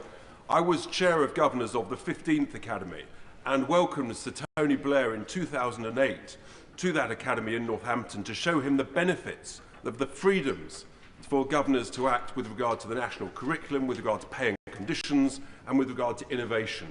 I think Sir Tony Blair and Lord Adonis will actually be horrified by these changes that will restrict those freedoms to innovate and to improve, and I think it's a great, great shame. He's not wrong, man. Madam Deputy Speaker, that is a total misunderstanding of the bill, and he shouldn't seek to speak for others in this regard. What I would say to the honourable gentleman is that we are restoring academies to their core intended purpose, driving up standards for the most disadvantaged children in our country, with innovation spread wherever we can do that. I will give way a very final time. My right honourable friend for giving way, and I really welcome the measures in this bill to make sure that the many children we have who are being homeschooled have all the support they need to get back into mainstream education. I was extremely concerned to find out that 800 children in Hastings in the last academic year are being homeschooled. That is 1 in 16 children, or 27 classrooms of children. While there will be parents who are providing a good quality education at home, I also know from speaking to teachers, from speaking to local shops who see these children in their establishment, that they are not necessarily getting a good education, and we need to get these children back into school. I agree with my honourable friend, and I recognise the challenge that she faces in her constituency and that we see right across our country. We have seen a big increase in the number of children being home educated, and whilst I respect the rights of parents to make that choice, I think there are a complex range of reasons why many parents are now making that decision. There are questions around how we support our children on their mental health. There are wider challenges on the SEND system. But let me be absolutely clear to the House. All children, when they are not in school, when they are being home educated, must have a good level of education. And we cannot allow the situation to continue where we do not have visibility of where children are, where they slip between the cracks. And we will ensure through this legislation that where there are child protection investigations underway or a child protection plan, local authorities will be able to decline that request from parents, because we all sadly know what can go terribly wrong when we fail to step in and protect children. I'm afraid I'm concluding now. Madam Deputy Speaker, we are bringing together the system's many parts into a collaborative, coherent whole with children at its heart. And our ambition to support children doesn't stop here. We expect to bring forward further legislation when parliamentary time allows. And our work to erase the stain of child poverty must and will continue through the Child Poverty Task Force, which I'm proud to co-chair with the Work and Pensions Secretary, reducing the burden on schools, freeing teachers to teach and children to learn. Today is about action. And so, Madam Deputy Speaker, when my colleagues from across this House read the bill in all its detail, they will find running through its 60 clauses one golden thread, one common theme, one objective, one common cause. It's not structures or ideology. They'll find no pet projects or stale dogma. They'll see that our focus, Madam Deputy Speaker, is firmly on children. Their life chances are the aim. Their protection is the objective. Their success is our common cause. This Children's Schools and Wellbeing Bill is written for them. It is introduced into this House for them. It will be implemented for them, for their safety, for their schooling and for their futures. And I commend this bill to the House. The question is that the bill be now read a second time. I call the Shadow Minister, Lord Trott. Thank you, Madam Deputy Speaker. The bill in front of us today is a bill of two halves, one of which seeks to protect children, to improve safeguarding and support for children in care. And whilst we will seek to amend various aspects of it in committee, we do see value in what is being put forward. But, Madam Deputy Speaker, the other half of this bill is the policy equivalent of a wrecking ball. It is an all-out assault on teachers, the education system and standards. It is nothing less than education vandalism, and we will oppose it with every fibre of our beings. Madam Deputy Speaker, this House must be in no doubt. This bill really matters. It destroys the consensus built over 2 decades in England on how to improve schools, a consensus that has led to English children being the best in the Western world at reading and maths. I cannot understand why they would seek to reverse this progress. What are they hoping to achieve? It seems to be policy purely built on ideology. More than that, it is wrong, and I desperately hope the members opposite will come to this. I'll do this shortly. You would think, Madam Deputy Speaker, that Labour government will feel proud of the record they had under Blair in education. It was the Labour government that innovated and made way for academies. When Blair talks about academies, he says an academy belongs not to some remote bureaucracy, not to the rulers of government, local or national, but to itself, for itself. The school is in charge of its own destiny. And it's this Blairite principle, a school in charge of its own destiny, which was built on and expanded by subsequent Conservative governments. And what has been the result of this largely cross-party consensus? A thriving education system in which English children have soared up the PISA rankings. But before me, I see a move away from all of these things that have enabled this success. This bill seeks to turn its back on Labour's history, take back those academy freedoms on curriculum, on pay, on behaviour, you name it, they are reversing it. All the things that have done so much to improve our education system. Step by step, the very policies that saw our schools rise up the international league tables are being reversed. And I guarantee you, Madam Deputy Speaker, just as we went up, as a result of this bill, we will come down those very same rankings. And who will be the ones that will suffer? The poorest pupils in society. I will give way. I've lived the dream of the Academy programme from the very beginning under London Challenge and seen Hackney children go to university when I was first elected they weren't. But what the last government did was bring a wrecking ball. It made a smorgasbord of free schools with an open chequebook from government paying over the odds for inadequate sites which children are condemned for years, and no accountability in the system as each bit of fractures away. And on the issue of standards, the reason that standards haven't notionally gone up is that some schools went 11 years without an inspection when they were outstanding, or were far from outstanding when they were next inspected. So she needs to take responsibility and accountability for what her government did and applaud the Secretary of State for what she's trying to do to put it I have a huge amount of respect for the Right Honourable Lady, but she will know that the Academy programme was expanded over 50 times under the last government, and that we went up in terms of educational rankings, not down, which is what happened under the previous government. This bill is abolishing academies in all but name. And for what?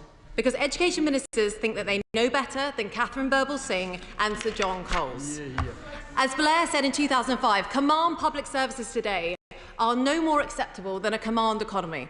Well, somebody needs to tell the Education Secretary, because that is exactly what she is proposing in this bill. It is anti-rigour, anti-choice and anti-accountability. Will my right honourable friend give way? Absolutely. One of the most impressive aspects of the previous government was the work instituted by Michael Gove to build on the reforms of Tony Blair, carried on by successive Secretaries of State like my right honourable friend.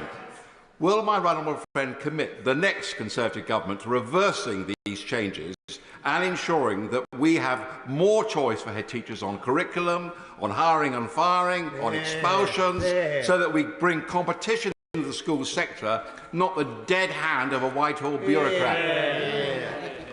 My honourable friend is absolutely right.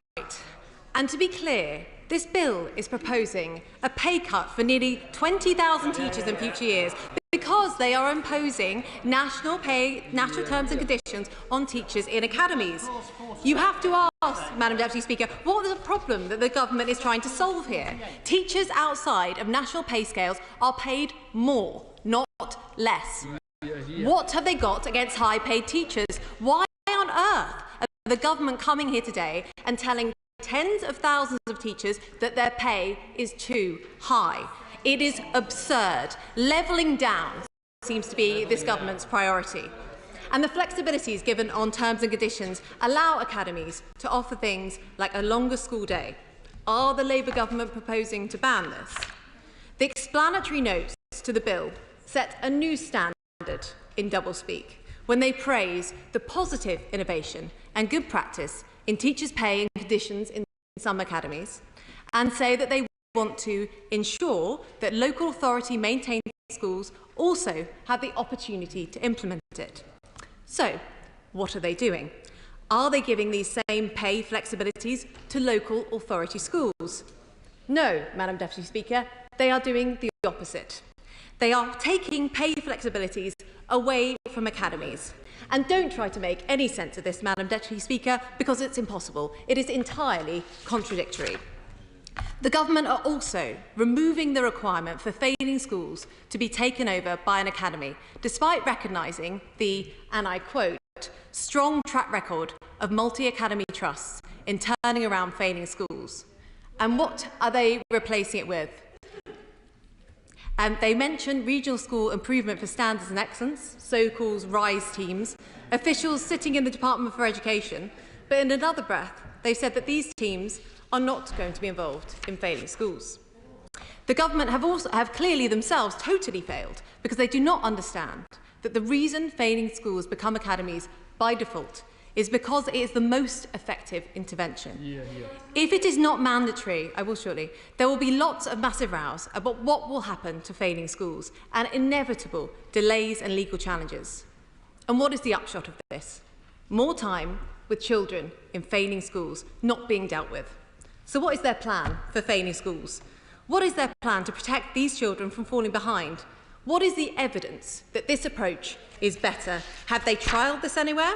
Why on earth are they putting this into a bill without a really clear alternative failure regime in place, which evidence shows is at least as good? It is totally unacceptable, misunderstands why the Academy order has been so important, and I cannot say this strongly enough to the benches opposite. It needs to change. I will give way to the Honourable Lady. Grateful for the Honourable Member for giving way in this point. Will she concede that the academisation process has meant that the off-rolling that we've seen up and down this country has led mostly to the crisis we have in SEND? And actually that is the whole point of how the academy systems have apparently improved standards. No, they haven't. They have decreasing inclusion. Can you please show us how the accountability system has helped our children that are now stuck at home because they have been off-rolled? Well, I'm glad that the Honourable Lady has confirmed that the Labour Party is indeed anti-academy.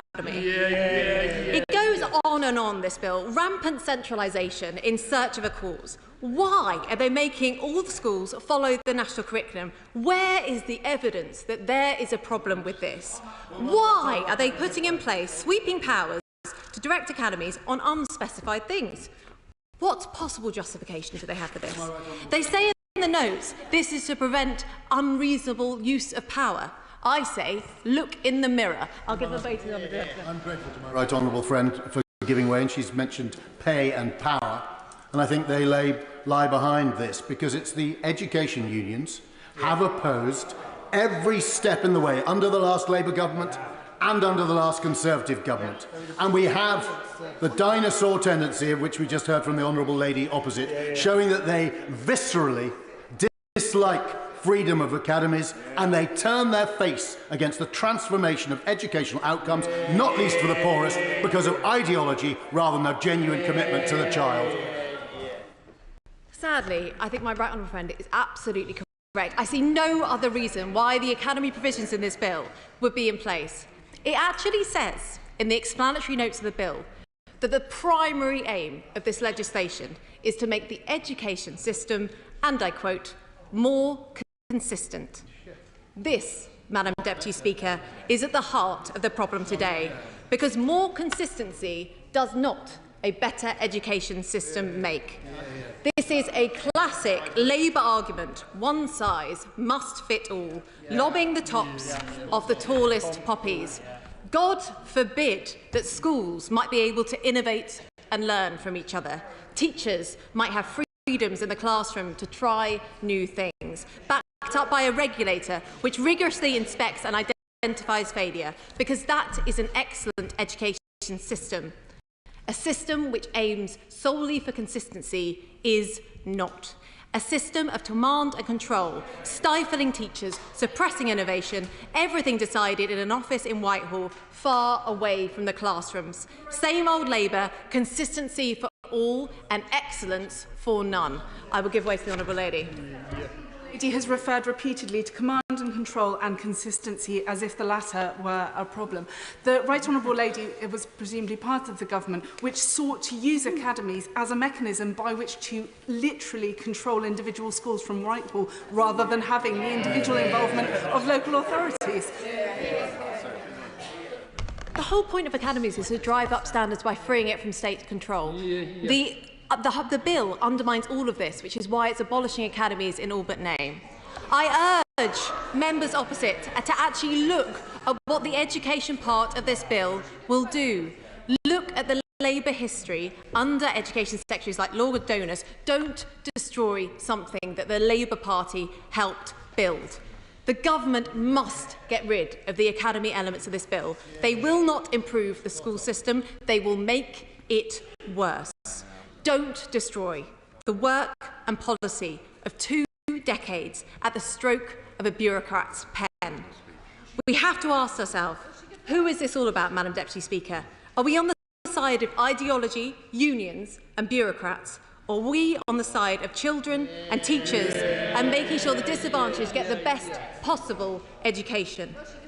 If it's the latter, the education sections of this bill must go.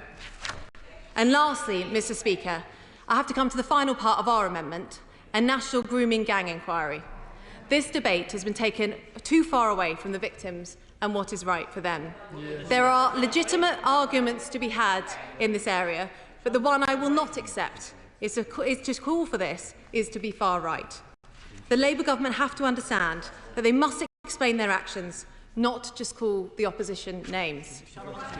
Local inquiries, which the Labour government say is the answer, don't have legal powers to summon witnesses, take evidence under oath or requisition evidence. Indeed, some of the leaders in the Manchester inquiry resigned after they said they were blocked from accessing information. I'll give way to the honourable gentleman. First of all, can I commend the Shadow Minister for our amendment, but indeed for the last part in particular. My politics, Madam Deputy Speaker, is very much left of centre. Everyone in this chamber probably knows it. But in this amendment, as put forward by the Conservative Party, I fully support what they're doing, and my party will be supporting them as well in relation to it. And the reason why we're doing that is quite simple. There's been women and children who have been faced injustice over the decades, and they deserve to see those grossly perverted perpetrators who carried out unbelievable things against children over those years. We seek justice for them. The Conservative Party seeks justice, and today the amendment, as put forward by them, encapsulates not just the feeling of this House, but the feeling of this nation. I'm enormously grateful for the right honourable gentleman's support, and I completely agree with him. This is an enormous scandal, and yet we do not fully know the number of victims, the number of perpetrators, and where this has taken place. Of course. For giving way. I hope that the Right Honourable Lady and members opposite will reflect that recently we've seen a case study in disinformation turbocharged by social media, including personal smears, and today is the latest example, Madam Deputy Speaker, of how those who flirt with populism misuse sensitive and important issues, and it's exemplified by how today she is willing, and her benches are willing, to wreck a bill which is actually about improving children's well-being. She should reflect on how they chase headlines and jump on bandwagons, while my right honourable friends on the front bench take action after years of inertia. Madam Deputy Speaker, I've been very clear today that this bill destroys the education system in this country and the progress that we've made, and that is why we are opposing it. But on the broader point that he makes, I condemn this morning the language which has been used against honourable members in this House. But he will recall that there was a social media graphic which was put out by the Labour Party, which greyed out the then Prime Minister and said that he said that paedophiles should not go to prison. It is incumbent on all of us in this House to be moderate in our language. So to continue, this is an enormous scandal, and yet we do not know fully the number of victims, the number of perpetrators, and where this has taken place. The previous Conservative government set up the Grooming Gang Task Force, which made over 500 arrests in the first year. There were 1,400 victims in Rotherham alone. This will potentially encompass tens of thousands of children. And that's why we think we need a comprehensive national inquiry into grooming gangs to tell the truth. There is no reason... I will give way to the Honourable Lady. Just for clarification, should the opposite benches do the right thing and vote with our amendment, there would be no wrecking of any bill. They just need to vote the right way. As ever, the Right Honourable Lady is absolutely correct. There is no reason that action cannot be taken at the same time as a national inquiry. It is not an either-or. If the government wants to disagree with this, they have to argue their case on the facts, not simply attempt to smear any opposition to them as far right or say that parliamentary procedure means it can't happen. This is an opportunity, no, I'm going to finish. This is an opportunity for all MPs across the House to give victims the justice that they deserve. So, Madam Deputy Speaker, you have our arguments on this and on schools. I hope that today, when we vote on our reasoned amendment, that the government sees sense on both. I call the Chair of the Education Select Committee, Helen Hayes. Thank you, Madam Deputy Speaker. Our education system and the wider network of services that support children and families offer unparalleled opportunities to make a critical difference to the life chances of the next generation. If governments get the policy framework right, they can support every child to thrive in their education, to close the disadvantage gap, and to lay the foundations of good mental health and well-being, which sets a child up for life. But the situation this government inherited in July was overall very far from this. There are, of course, many schools, teachers and other professionals who work with children and young people who are doing an exceptional job and achieving good results. As we consider this important legislation, I want to pay tribute to everyone who works to give our children and young people the best possible start in life, a great education, support where they need it, and access to opportunities, and those who do the very difficult work of keeping the most vulnerable children safe. The challenges in our system are not down to them, but they are the consequence of layer upon layer of policy decisions since 2010, which have made the context in which they work immeasurably harder. Here are just a few. The decision to cut the funding for early help and support for families, which resulted in the closure of 1,300 Sure Start centres, has stripped away the vital support that can prevent families from reaching a crisis. While funding for early help and support has reduced, expenditure on child protection and children in the care system, on the crisis situations which often can be prevented, has gone up. The decision to make academy schools directly accountable to the Secretary of State and responsible for their own admissions policies, and to make free schools the main delivery method for new schools, has left local authorities, which retain the statutory duty for providing a school place for every child who needs one and for SEND provision, without the tools and levers to deliver them. It has created an unaccountable and unmanageable Wild West of admissions in many areas.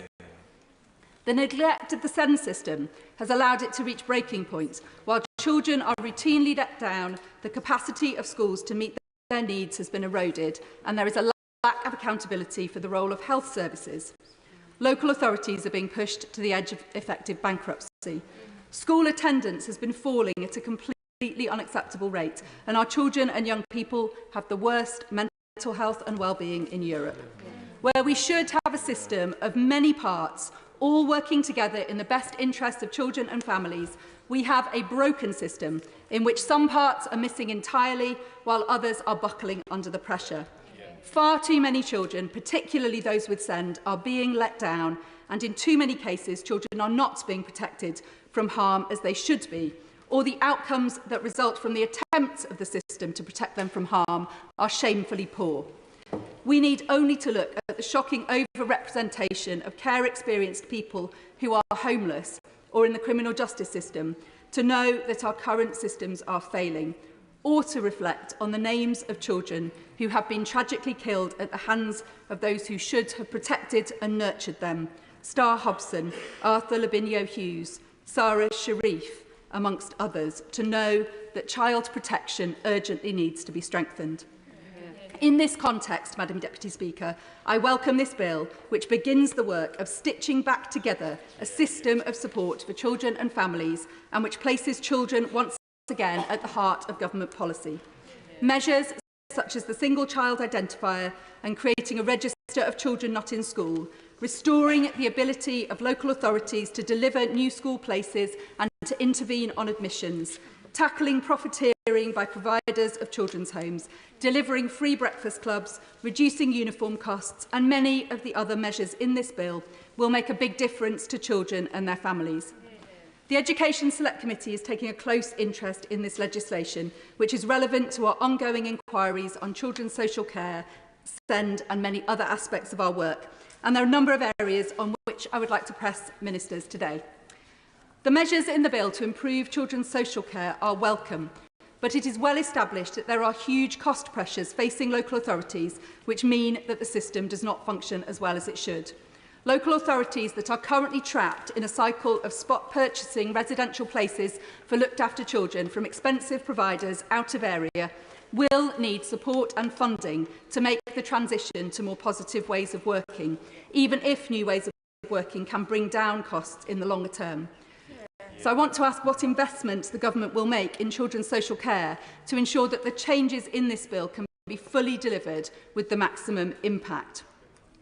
The £30 million of funding for breakfast clubs provided in the autumn budget will extend the existing breakfast club scheme from around 2,700 schools to around 3,450 schools. But there are over 16,700 state-funded primary schools in the UK. So can I press the government on the need to set out the costs and the funding for delivering this policy in every primary school and for a clear timescale for doing so? Parents of children with SEND often find it the hardest to find childcare for their children, and many have expressed concern at a clause in the bill which allows for exemptions from the requirement to provide breakfast clubs for disabled children. Some disabled children will also only be able to access a breakfast club if they have home-to-school transport to arrive at school earlier. Will the ministers confirm that the bill will ensure equal access to breakfast clubs for children with SEND in mainstream and specialist settings, with support where needed to enable children to attend them? Breakfast clubs will ensure that no child has to start the school day hungry, and that will be transformative. But school lunches also really matter as the most effective way to ensure access to a nutritious hot meal for the most disadvantaged children. So can I ask ministers to consider whether auto-enrolment of children already eligible for free school meals can be incorporated into this bill? As a minimum, we should be ensuring that all children who are currently eligible receive a free school lunch. I'll give way. I thank the honourable member for giving way. She mentions school breakfast. Child obesity is up by 1/3 and diabetes is up by 1/5. So does the honourable member agree with me that while free breakfast clubs are a great opportunity to ensure children are fed, we must also ensure that school meals are healthy and nutritious, and that the school food standards need to be updated in line with the most recent nutritional advice alongside this bill, as well as making clear that they apply to breakfast? We've got a very long speaking list. Interventions must be short. Helen Hayes. Thank you, Deputy Speaker. I would agree with the Honourable Lady that school food, in whichever setting it is delivered, should be of the highest quality. She will know about the pressures on school budgets, and my constituency has experienced amongst the highest drop in funding for our local schools of anywhere in the country. That has eroded the money that schools have to spend on high quality food, and I know it is one of the areas that the front bench will be anxious to deliver on over time as the public finances permit. The measures to support care leavers in this bill are welcome, but are limited to extended staying close support and requiring local authorities to publish the details of their offer. So I want to ask what further measures does the Minister intend to take to improve outcomes for care leavers and to ensure that they're getting the same opportunities as their peers? Only 14% of care leavers go to university, compared with 46% of non-care experienced young people. What further measures will the government take to support care leavers to access and to stay in higher education? And I want to ask why the government is not proposing a national offer for care leavers to address the postcode lottery in care, and particularly to provide care leavers with the confidence that if they choose to attend university away from home, because that is the best option for them, the same support will be available to them wherever they study. There are other government departments whose policies and practices have a profound effect on the experience of care leavers. So can the Minister confirm whether outside of this bill the government is still considering the expansion of corporate parenting duties so that every part of the state is required to take its duty to look after children and care experienced people seriously? Finally, Madam Deputy Speaker, in order to deliver on the commitments in this bill, those who work with children and families will need support. There are challenges in recruitment and retention across many of the professions, from social work to teaching to the early years. So I want to ask whether the government will set out a workforce strategy to ensure that training places, CPD and effective recruitment strategies are in place to secure the staff that we need to deliver the transformation that our children deserve. This bill will introduce a series of measures which will start the process of rebuilding support for children and their families, and it is very welcome. My committee will continue to take an interest in the detail of this bill and seek to ensure that it is as effective as it can be in delivering a system which can support every child to thrive and in contributing to the debate about the further steps beyond the scope of this bill, which will also be needed. Before I call the next speaker, I must put on record the original question was that the bill, please be seated, the original question was that the bill be now read a second time since when an amendment has been proposed. As on the order paper, the question is that the amendment be made. I now call the spokesperson of the Liberal Democrat Party, Amelia Wilson. Thank you very much, Madam Deputy Speaker, and a Happy New Year to you as well. After 5 years in this place, I'm relieved and delighted that I and other honourable members will finally have the chance to consider a piece of legislation that focuses on children. This bill gets to the heart of our shared duty as public representatives to ensure the safety and well-being of our children. Liberal Democrats will approach this bill in a spirit of constructive cooperation, and I would urge colleagues across the House to do the same for the sake of our children up and down the country. So on that particular note, I turn to the reasoned amendment, which has been tabled in the name of the Leader of the Opposition. Everyone in this House agrees that no child should ever face sexual abuse and exploitation. We all agree the state must comprehensively investigate all allegations. We must deliver justice and prevent these sickening acts happening again in the future. Where we disagree is on how to achieve that. And we on the Liberal Democrat benches want to see action that helps victims and prevents these crimes happening again. The Conservative Party wants to derail this important bill instead. And so we will table amendments. We will table amendments ensuring the recommendations of the Jay inquiry are implemented in full. We will be a party of constructive opposition, and we will aim to strengthen this bill and its crucial measures on child protection and safeguarding. And for that reason, we cannot accept this wrecking amendment. Our children's safety and well-being is simply far too important, Madam Deputy Speaker.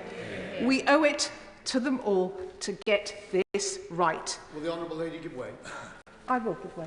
I'm grateful to the Honourable Lady. Could she set out in what way exactly this amendment, which I think is entirely constructive, which accepts the safeguarding elements, but challenges the educational vandalism which is being undertaken by the government? What exactly does she find so objectionable? I would humbly say to the right honourable gentleman who's been in this place much longer than I have, I understand that a reasoned amendment, if it were passed, would make this bill fall. That is why it is not a constructive amendment. That is why it is a wrecking amendment. I don't think killing a bill that seeks to improve safeguards and safety for our children is the way to get justice for innocent victims of sexual abuse.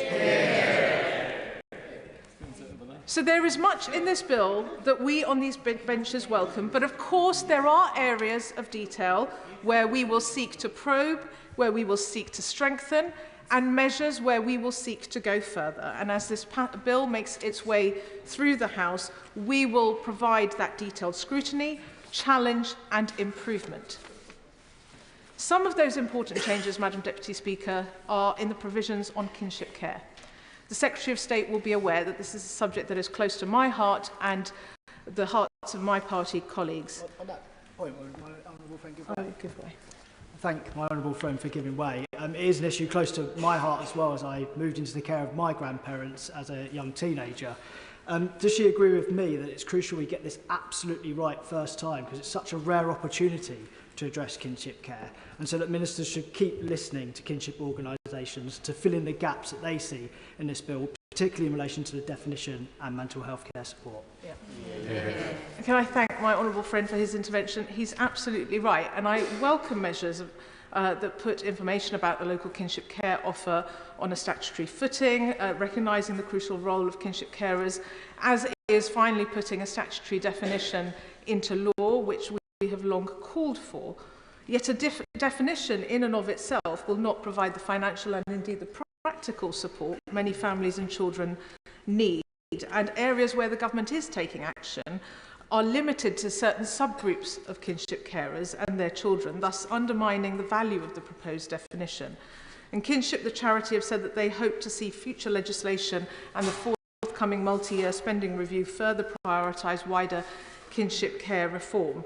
So I will ask the Secretary of State and the Minister, through the progress of this bill, when they plan to expand the current pilot scheme to allow to provide kinship allowances to all kinship carers, and why does the educational support in the bill not seek to extend pupil premium plus and priority admissions for children in kinship care?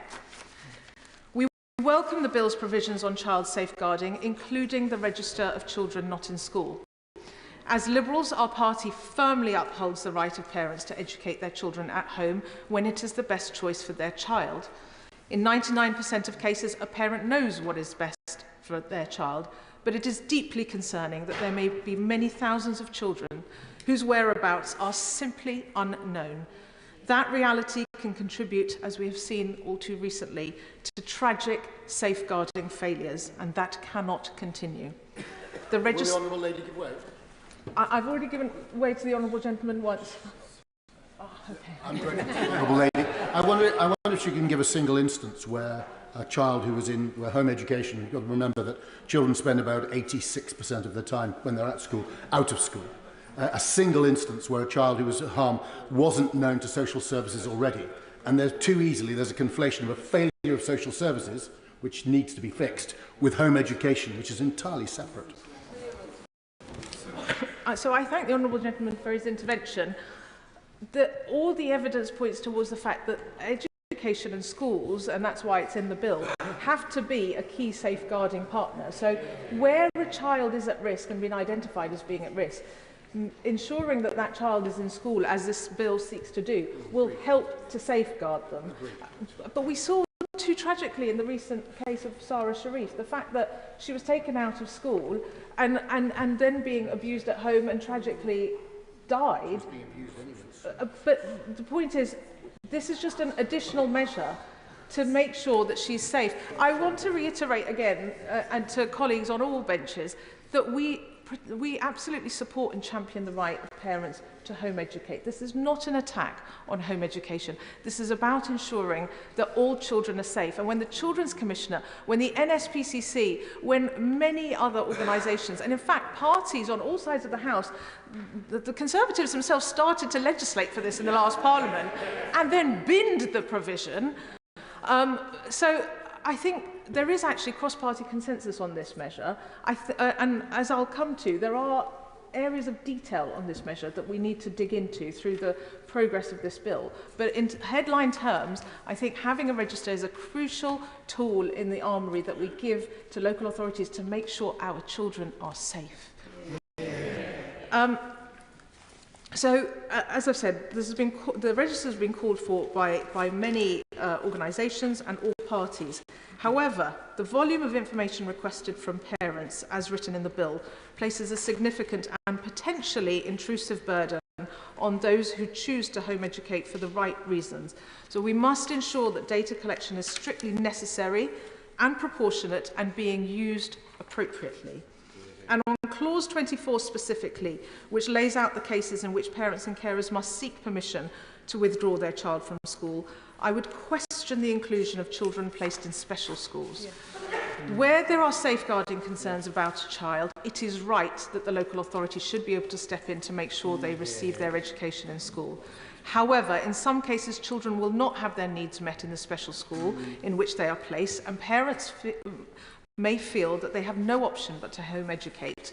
So shouldn't the presumption be in such cases to improve the child's experience of their special school, or work with the family to secure alternative provision rather than the blunt instrument of clause 24? Now, turning to the bill's schools measures, we know after years of neglect and mismanagement by the Conservatives, our schools are crying out for support.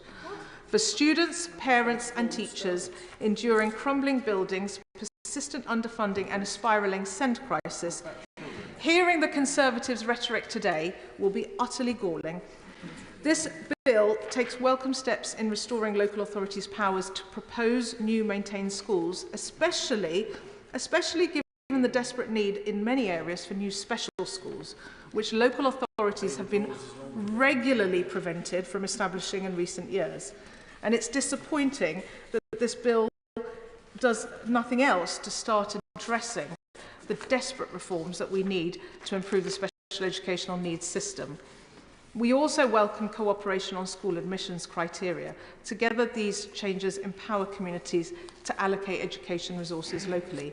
However, excuse me, some clarifications are needed, and specifically I would like to ask what assessment the government has made, and have they spoken to the sector about the impact of requiring every single teacher to have or have worked towards qualified teacher status. We all agree we want qualified teachers in our schools, but there may be some unintended consequences where some non-qualified teachers are brought in to run certain services and extracurricular activities.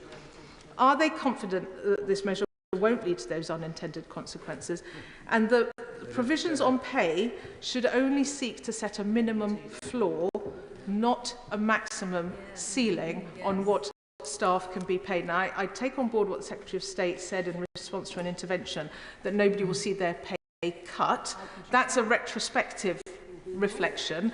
Going forward, I hope that all schools, whether they're academy or otherwise, if they have the resources to do so, should be able to pay a premium to be able to attract the right staff. In a moment, from a sedentary position, the Conservatives are saying they won't be able to do that. That's why we have the committee stage of the bill, where we will seek to amend the bill to make it very clear that this should be a floor, not a ceiling. I give way. Honourable Lady for giving way. Madam Deputy Speaker, my experience as an employment lawyer is that actually academy schools produce really large amounts of employment rights litigation because they tend not to treat their staff very well. Some, of course, do, but litigation is not in the best interests of children, and ensuring that children have teachers who are adequately paid is a key consideration for this side of the House.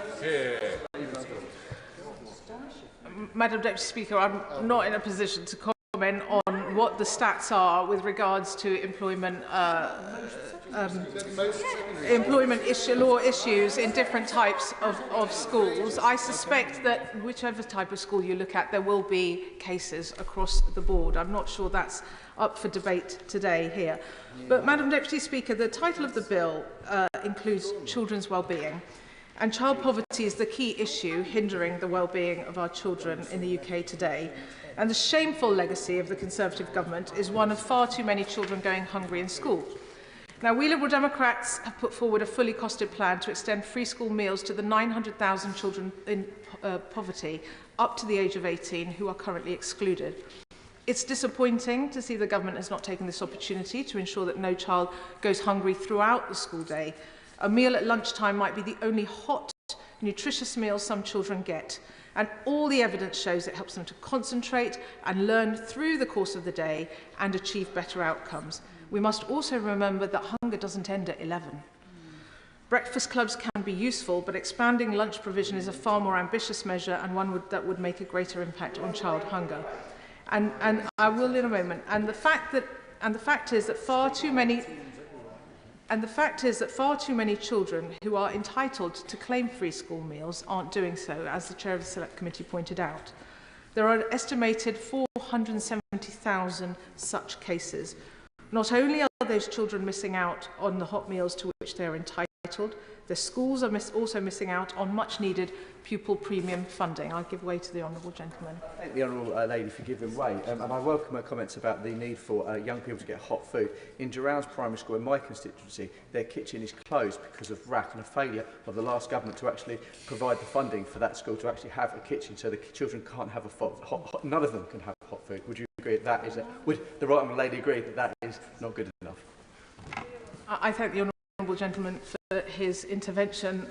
Absolutely, I'm very sorry to hear the case of that school. I mean, the fact that the previous Conservative government did not deal with RAC in our school buildings, and actually it was as a result of work that I and my colleagues on these benches and those opposite did to expose some of the shocking extent of RAC in our schools that finally we started to get some traction on this issue.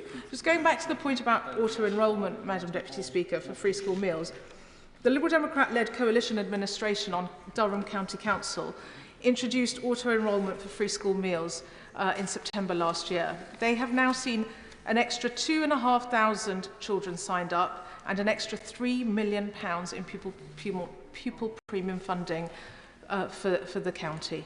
Just imagine the impact that that model could have nationally. So I hope the government will take this opportunity to expand the free school meal provision and introduce auto-enrolment. Now, in a wellbeing bill, I was disappointed not to see any mention of mental health in this bill. This was an opportunity to tackle the mental health crisis we see amongst our children, and it's crucial that we don't allow this opportunity to slide by. With, on average, 6 children in every classroom having a mental health condition, the government could have seized the chance to ensure that every school across the country, whether primary or secondary, has a statutory and fully funded duty to provide a dedicated mental health professional in their school. And as the bill progresses, I and my Liberal Democrats colleagues will seek to do just that. I'm sure we can count on support on all sides of the House. I will give way. I'm very grateful to my honourable friend who's making an excellent and balanced case for protecting children. Many children with mental health problems with autism are educated at home because there is no realistic alternative. Would she support encouraging the Secretary of State to ensure that in Clause 25 the support given to home-educated families would include free access to examinations, which could cost hundreds and hundreds of pounds for children who are struggling to get good home education because of that cost? I thank my honourable friend for his intervention. I'm very happy to support that. And in fact, when the previous administration introduced a schools bill, which they then decided to bin, we had the Liberal Democrats in the House of Lords had actually tabled an amendment that did just that. And I'm sure we will seek to do the same again this time round to support those families who do choose to home educate. Excuse me. Finally, Madam Deputy Speaker, while this bill sets out some important reforms to our school system, we on these benches would like to see greater ambition. The attainment gap has widened significantly in recent years, and it's unacceptable that outcomes for less affluent, more vulnerable students are getting worse. And we believe that one piece of the puzzle can be a tutoring guarantee for every disadvantaged pupil who needs support. Tutoring, when implemented correctly, has proved its worth time and again. 7 in 10 parents whose children receive tutoring at school said it raised their child's attainment. We know that it also boosts young people's confidence, and tutoring can help tackle persistent absence, which is a huge issue in our schools. So I hope the Secretary of State agrees with me that a tutoring guarantee introduced via this bill would be a powerful tool in narrowing the attainment gap and ensuring that every child gets the high-quality education they deserve. So in conclusion, Madam Deputy Speaker, let me reiterate, this is a bill that we must get right. Now is not the time to play politics. Now is the time to work to keep our children safe, to give them the chance to flourish, and that is our task across this House, and it is the mission that my party will pursue as this bill progresses. Thank you. I do not wish to set time limits, so if colleagues kept their contributions nice and short and tight, we can try and get everybody in. Alistair Strathern. And I want to thank the front bench for the speed at which they brought this bill forward so early into the parliamentary term. As a former teacher and later local authority children's lead, I know quite how important so many of these measures are, and importance only matched by how overdue so many of them are too, which is why it's such a shame to see others seeking to turn this into a political sideshow when there should really be an opportunity for the House to come together behind some powerful and important safeguarding measures. As a teacher who saw firsthand the importance of breakfast clubs for delivering that best start to a school day for young people, and as a local authority lead to work to expand them, I'm really excited to see Section 21 in this bill bringing forward Labour's commitment to make sure that no child starts school hungry. No one should tolerate children starting school without the food they need to learn, without the food they need to be ready for their school day, and I'm very glad that this government certainly won't be. Today, though, I want to focus particularly on some of the measures relating to keeping some of the most vulnerable children in society safe and making sure they've got the support that they need. I'm particularly pleased to see the clause in this bill, section 24, which makes sure that local authorities will have an obligation to have a register and visibility of every child off school roll. As a former local authority lead, reading serious case reviews is an important part of preparation for any role, and certainly for that one. And if you've read those serious case reviews, if you've read those stories of what can happen to some young people, some of the most vulnerable young people in society, when they're allowed to fall off the radar, when they're allowed to slip between the net, and when they're left open to exploitation and abuse by some of the most evil people in our society, you can be under no illusions why this measure is quite so important. Now, I absolutely understand why at first reading those who homeschool might have some concerns about this, but this absolutely isn't and shouldn't be an attack on homeschooling. The right to homeschool is important, and certainly at a time when inclusion and support in schools is far from what it should be for some children with some of the highest needs, it's important that that's protected. But just as every parent has the right and responsibility to do what's right for their child, we all have the right and responsibility to make sure that no child can be left vulnerable and fall between that crack. This bill does that, and I'm incredibly proud to be standing here with colleagues supporting a measure that I know so many of us have called for in a variety of roles over the last decade. Alongside, absolutely. Does he have sympathy with some parents who may feel they've been let down by the local authority on support for their child with special educational needs, who recognise the historic primacy of parents in determining the education of their child, who are now seeing a piece of legislation which removes that and says the state decides whether that child can be taken out of school, not the parent? We all accept whether safeguarding issues, action should be taken. But for the ordinary parent to have this changed after decades of it being the other way around, does the honourable gentleman, is he really comfortable with that? It's one of his many interventions today. I'm not sure I quite heard an apology for the state that same provision was left in by the previous government. I absolutely recognise the point I think he's trying to make. But I think if he reads the bill, he should see a lot of assurance in there. In choosing to set the threshold as high as a Section 47 assessment, a child protection assessment, I think we have been incredibly cautious in where we've drawn this line. Some outside this House may even say too cautious in where we've drawn that line. But I think it recognises the important balance that rightly has to be struck here for exactly the reason the gentleman is alluding to. Alongside that, I think colleagues across the House recognise the fact that for far too long, children's social care and the children's social care system hasn't been doing right by some of the most vulnerable people in our society either. At great cost, the system is delivering really poor outcomes for vulnerable young people. It's not providing the support they need, it's not providing the love they need, and that love and support isn't lasting anywhere near long enough into their adult life. Yeah. No parent would expect their responsibilities to end age 18. I wouldn't throat it for my child, I'm sure no one in this chamber would. But yet we all far too often do for those who are in our care as a society. And that's why the requirements around staying put, the requirements around making sure we've got that published care leaver offer are going to be so important in this bill. I welcome the Secretary of State's leadership in making sure we've moved with pace on this. I look forward to continue to work with her and other organisations who speak on behalf of Create Care Leavers right across the country to make sure these are implemented in the most effective and robust way possible. Those in our care would expect nothing less, and I'm sure all of us across the House will make sure we hold ourselves to that high standard. Alongside that, I think it's pretty clear and fair to say that the care system for far too long hasn't recognised the value and importance of wider family networks in delivering the best possible outcomes for vulnerable young people. That's why Section 1 of this bill, bringing forward that requirement for family group decision-making, could be such a powerful tool. Done well, family group decision-making conferences make sure that you've got that constellation of family involvement early on in a child's case, potentially keeping them out of the care system and making sure that all of the possible people who could exert a positive influence in that child's life can be brought into the process as early as possible. This is a really welcome step forward that could be transformative for the care system. And again, I look forward to working with colleagues right across this House to make sure that we can implement this in the most effective way possible, working with local authorities to deliver all of the benefits that family group conferences done well have been shown to have.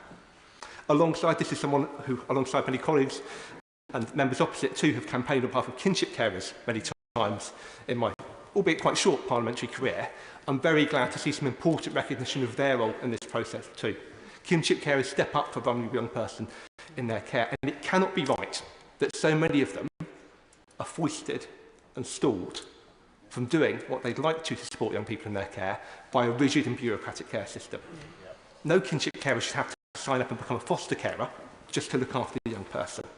And where there having to do so, it's clear that the system is doing too little to enable what's right. And that's why some of the measures in this bill that recognise that importance of kinship care start to codify it, start to bring in that local offer are so important and so welcome to say. Alongside that, important measures to cut down on some of the unnecessary costs in the system, whether that's agency workers and excessive profiteering by children's homes, have to be welcome too, making sure that every penny of the money we rightly and importantly spend on children's services can go to exactly that, protecting and looking after vulnerable young people. And there is so much else to welcome in this bill too, as I'm sure a great many colleagues around me right now will be touching on. There is definitely and doubtless more to do too, and I know from tackling the crisis in STEM provision that we inherited to making sure that we've got the foster carers we need to support our young people, there'll be more important work for this government to do, and I'm absolutely have no doubt that my front bench colleagues will be showing great leadership on those issues over the months to come as well. But for today is about action. Today about us doing what's right for some of the most vulnerable young people in our society. And for today is really about bringing forward measures that could have come before this House a long time ago. But it's taken this government, this Minister and this Education Secretary to finally show leadership on. I'm incredibly proud to be supporting them today. And I'm very happy to be standing on this side of the argument in the Chamber. Damien Hines. Thank you very much, Madam Deputy Speaker. I'm sure Labour MPs today will cheer what they will see as the final demise of the Gove-Gibb reforms.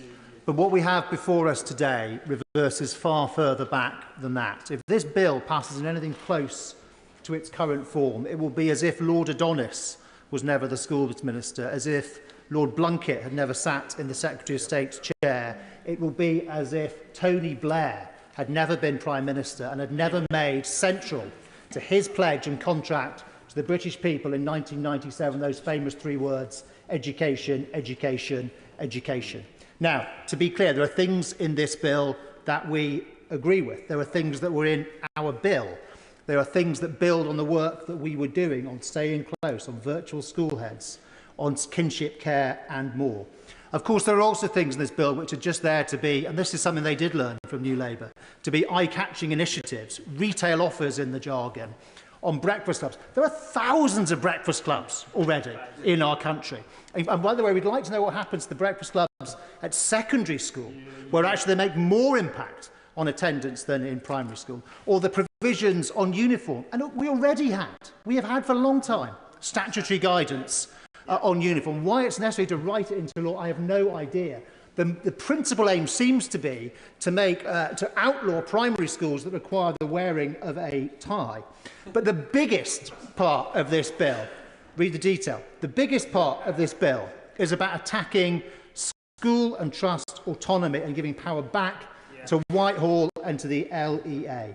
Now, Madam Deputy Speaker, colleagues across the House know that there has been a dramatic transformation in educational attainment in this country, with the best primary school readers in the Western world, dramatic improvements at secondary school in maths, in reading and in science, and children eligible for free school meals 50% more likely now to go to university than they were in 2010. Why has that happened? Well, in one word, teachers. It is teachers who have made that happen. But I'll tell you something, there are brilliant dedicated teachers also in Wales, and there are brilliant dedicated teachers in Scotland, and those improvements have not happened in those places. Because to be the most effective teacher, you exist in a whole ecosystem. And what has really created the potential for these improvements has been brilliant teachers supported by our reforms. And those reforms have always had two sides to them. First, a relentless focus on standards and quality, with a knowledge-rich curriculum and proven methods like synthetic phonics and maths mastery, and schools learning from schools, with a hub system across the country and critically within academy trusts, the key vehicle for school improvement. I will in 1 second. But we've always also known that that has to go hand in hand with something else, and that is diversity and choice. That parents must be able to select what is best for their children, and we believe there is a role for big schools, small schools, co-ed schools, mixed schools, denominational schools and so on. And of course academies and free schools have enabled that diversity to increase further. We also know that to have effective school choice, there has to be capacity in the system. There have to be more places than there are children. That's why we added over 1 million new places in our school system since 2010, following the Labour Party, when they were in government, unbelievably cutting places by 100,000 in their last years. And finally, for diversity and choice, we know you have to have clear information. And the key metric of progress rate is so much better than what came before, the 5+, C+ at GCSE or contextual value added, and that is was combined with clear Ofsted judgments that let parents understand quickly and easily about what was going on in those different schools. I give way to the honourable gentleman. Thank the honourable member for giving way. I could raise some points on the point he's made around progress 8. That's not why I rose today.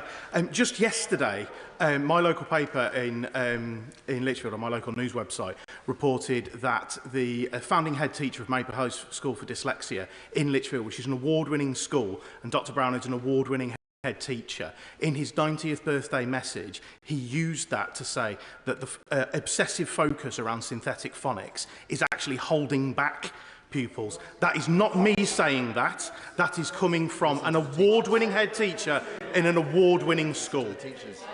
Full to him for letting this House know what is the view of the new Labour Party. That the synthetic phonics programme, which has the most remarkable depth of evidence behind it, they still reject in favour of their fashionable progressive policies. And that is why I say, Madam Deputy Speaker, that all of the progress that we have talked about from our reforms, all of it is now at imminent risk. They have already stopped new free schools.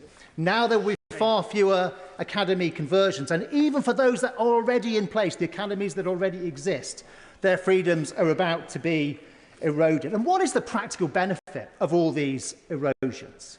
The QTS, Qualified Teacher Status requirement, like schools are not going around en masse recruiting teachers without qualifications. But of course there can be times when it makes sense. It is right for that school to employ a teacher from the independent sector or employ a teacher from another country. Why? What does that achieve? Or the statutory pay and conditions framework. Madam Deputy Speaker, I know of no evidence, and if any colleague, if any MP opposite does, please stand up. I will take the intervention. I know of no evidence that says academy groups are saying they're undercutting pay and conditions. Some of them, though, some of them pay more. And you know what that means? That means they're investing in...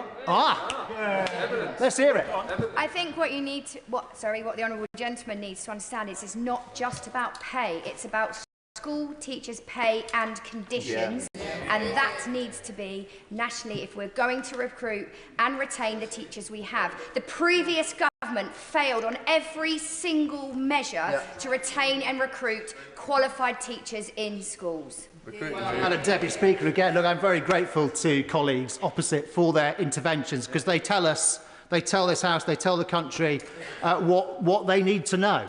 And that is that, so all these successful schools, these successful trusts have been doing exactly that, that have been bringing new talent into the profession, that have been helping to improve retention, that no.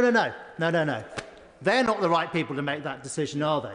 No, Labour MPs, Labour ministers should be making that decision for them. And Madam Deputy Speaker, the national curriculum. Look, the vast majority of schools do follow the national curriculum. Some, though, innovate. What's wrong with that? To add something on top of the national curriculum. In any case, every school is required statutorily to deliver a balanced and broadly focused curriculum, and they will be checked on that by Ofsted. And finally, the power for councils to stop a good and popular school expanding. What could that possibly achieve, except for there to be more disappointed families, more disappointed children, more disappointed parents? I'll tell you, for all four of those things, what more it could achieve. It could tick box one more of the union demands. We can't see this bill in isolation. I think if you look at the broader set of measures this government has been putting forward of late, the Latin Excellence Programme, scrapping it. Scrapping the expansion of the cadets programme in state schools. Making Ofsted judgments less transparent. Putting tax on independent sector education for the first time in the history of our country, and almost uniquely in the world, in a way that will just fill up more of the most popular state schools and make it harder for families to get their child into the state school of their choice. And then, of course, there is potentially the biggest thing of all, which is the curriculum review. Now, this bill says that schools must follow the national curriculum before the new national curriculum is actually set out. It preempts. And now we don't know what will be in that review, and we have to keep an open mind and see what comes forward. But I would also remind colleagues that the government is not forced to adopt what the independent reviewers come up with, nor are they obliged, of course, to stop where the independent reviewers come to. And in sensitive subjects like history, like English literature, like RE, we've always in this country, since the start of the national curriculum, taken an approach of not specifying exactly what kids will learn. Quite often people misunderstand this, but it's not actually a list of things that you learn in school. It's a broad framework, and that has helped to guard against the politicisation or the over-politicisation of our education. And I say to ministers, it would be very dangerous if they came up with instead a more prescriptive approach to the national curriculum, and especially so if this bill removes the safety valve of schools being able to deviate somewhat from it. The Honourable Gentleman. The Honourable Member for giving way. I listened with interest to the points that he's making about the national curriculum, and we know that academies don't have to follow the national curriculum should they wish at the moment. But I note that 42% of schools across this country no longer enter any pupils for GCSE music, 41% of schools no longer enter any pupils for drama at GCSE, and 84% enter no pupils for dance at GCSE. Does he think that's a factor in why we've come to that space? The GCSE numbers with the technical and vocational qualifications for things like music, because it's misleading otherwise. But we all want kids to be studying, those who wish to and can benefit from it, to be studying all those subjects. I'm not sure quite how what he just said negated what I just said, which is normally how we do things in this debate. And I should also say that this is a curriculum review, but it's also an assessment review, a curriculum and assessment review. And we've heard much, much less about what that means. But we do know that the Labour Party has form on this when they were in government with that target-rich, I might say target-obsessed approach to 5 or more GCSEs at grade C or above, including English and maths, which, of course, on the face of it, is a perfectly good target. But I remember when I was on the Right Honourable Ladies Committee back in 2012, we did an inquiry into, and in fact, my Right Honourable friend chaired at the time, into grade inflation. I counted 11 different ways the figures were massaged, such that every year it looked like things were getting better, even as, and we discovered this later when the OECD numbers come out, it looked like everything was getting better domestically, even as, in all the international comparisons, we were tumbling down the table. It was naive, because what gets measured gets mangled, and I worry that is about to happen all over again. It also does children no favours. It's not only those international rankings. At the end of Labour's last term in government, we were the only country in the developed world where the literacy and numeracy of young adults was poorer than the generation about to retire. But at least in the new Labour era, at least they believed they were pursuing academic excellence. That has now gone, I'm afraid, out of fashion. And the progressive phrases that we hear from MPs opposite, they sound good. Of course they do. Accessibility, relevance, modernity. But they are beguiling, because these things rarely actually help the people, the children, whom they were thought to help. The pursuit of true excellence in state education is not elitist. Madam Deputy Speaker, it is the opposite of elitist, because it is what levels the playing field and means that people from all backgrounds can be up with those elites. And whatever attacks Labour make on the independent sector, or trying to take down top-performing schools in the state sector, of course, always the advantage, the privilege, wherever they are, with parents actively involved and actively engaged, they will always do well. It wasn't them who needed our reforms, it was everyone else. And with this bill, it will be those everyone else who suffers. Sharon Hodgson. Thank you very much, Madam Deputy Speaker. After decades of campaigning for the health of children and better school food, I am so pleased to say that universal primary breakfast club provision is now being put on a statutory footing in this bill. There is no greater priority for this government than raising the healthiest generation of children ever. And the fact that the party opposite are trying to play politics with the well-being of children with this bill is a true reflection of where their priorities lie. Providing a free breakfast to all primary school pupils is yet another manifesto commitment fulfilled, which will transform the lives of children across the country. The Education Endowment Foundation found that school breakfasts can help deliver 2 months' worth of extra attainment at Key Stage 1. This will also have huge health outcomes.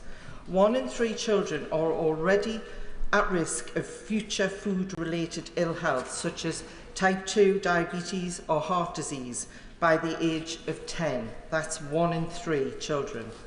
By providing a breakfast which is nutritious, we can also ensure children are starting their day at school ready to learn. However, I am concerned that this bill does not include any kind of nationwide monitoring system for the food which will be served in these breakfast clubs. This is because the school food standards set out over 10 years ago are still not being enforced. This puts children at risk, doesn't necessarily mean it will happen, but at risk of being served poor quality breakfasts under this scheme. So we need the recommendations around Ofsted and enforcement of standards that were set out in the excellent school food plan back in 2013 to be put in place alongside this rollout. And I do hope that this will be considered at later stages and iterations of this bill. Speaking of health outcomes, it is also a missed opportunity to not include auto-enrolment for free school meals in this bill, as others have already said today. The Department for Education reported that 11% of families nationally who are entitled to claim free school meals have not applied to receive them. This means, as others have said, 470,000 children in England are missing out on their statutory right to a free school meal. And this is due to barriers like complex applications, language or literacy challenges, stigma and low awareness. And the Fix Our Food research programme has worked with 66 local authorities with huge success, but the burden must be taken off local authorities. Data sharing challenges should not prevent children from eating their entitled free school meal. Because free school meals are a statutory scheme, government funding for them should already exist to provide these 470,000 children with a school lunch. So auto-enrolment should not be seen as extra spending.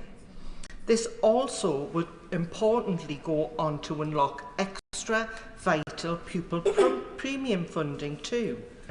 For example, since 2016, Sheffield City Council has unlocked £3.8 million in extra pupil premium funding every single year to support 5,400 children.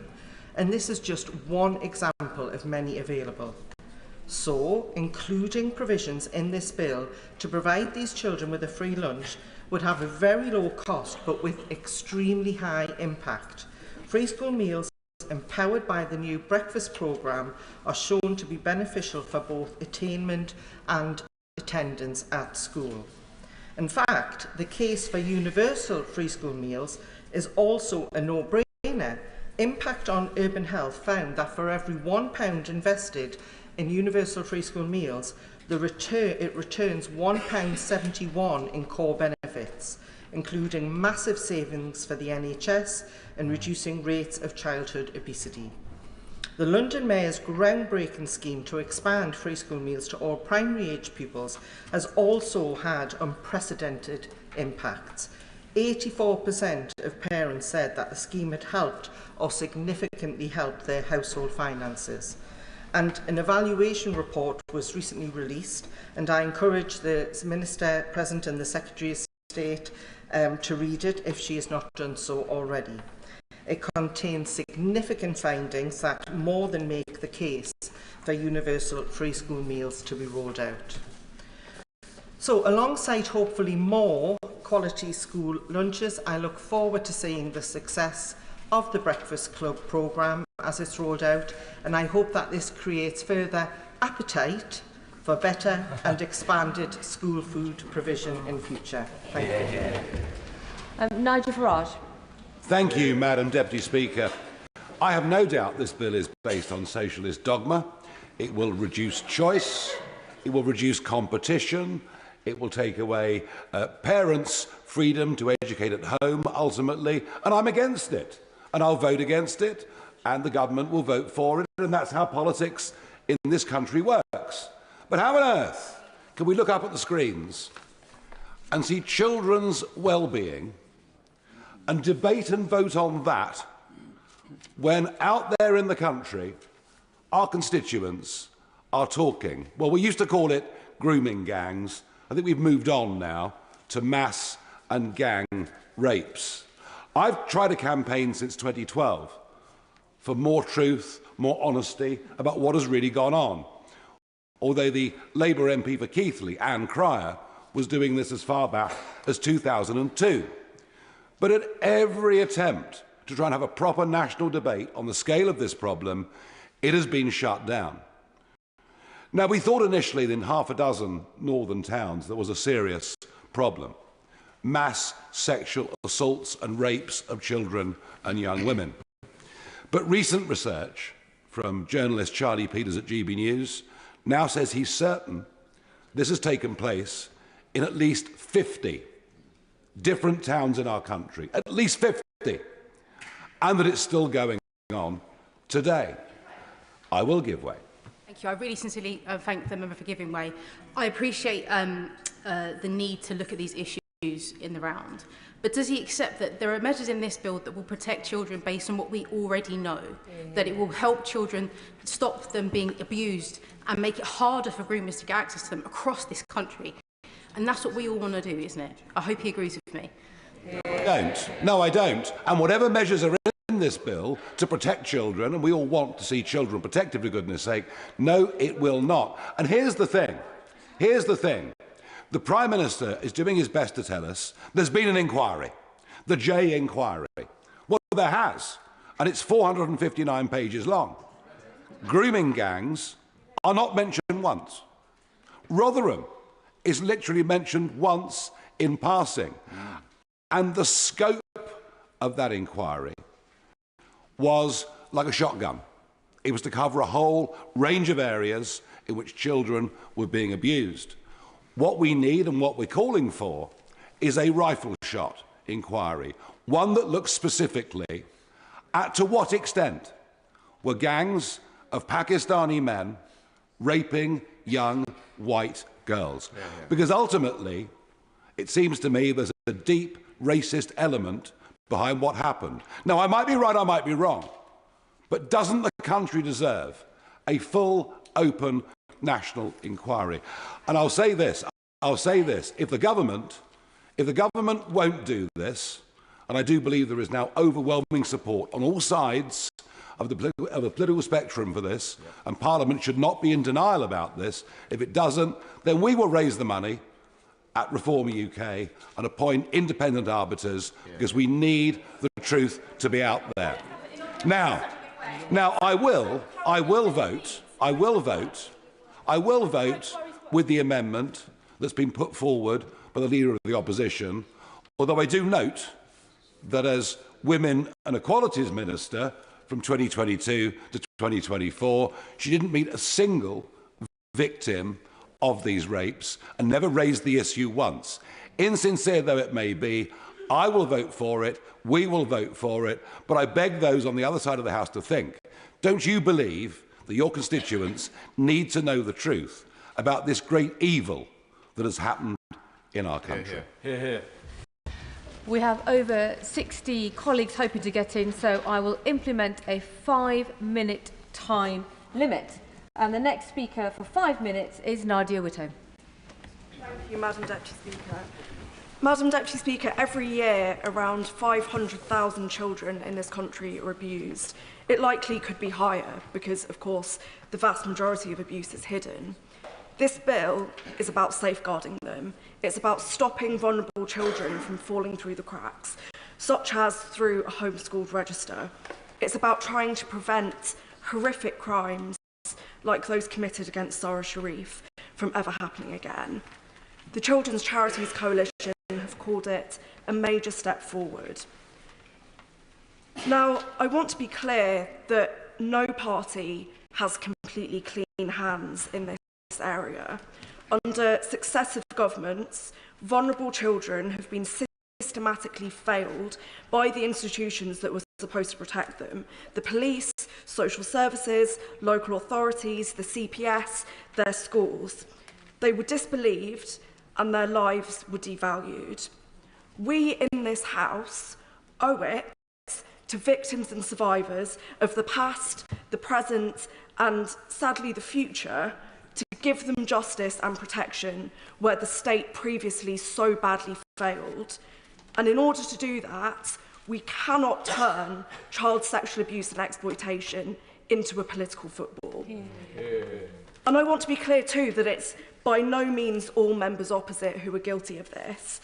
There have been dedicated and powerful advocates for children on both sides of this House. But the Conservative leadership and Reform MPs, marching to the beat of Elon Musk's drum, are plainly weaponising the pain and the trauma of victims for their own political ends. I don't know if they just don't realise how deeply painful and re-traumatising it is for survivors to hear their abuse being spoken about so flippantly and often in graphic terms by people professing to care who didn't act when they had the power to do so, just to bolster their own unrelated political agendas, or if they just don't care. But I implore members opposite to stop.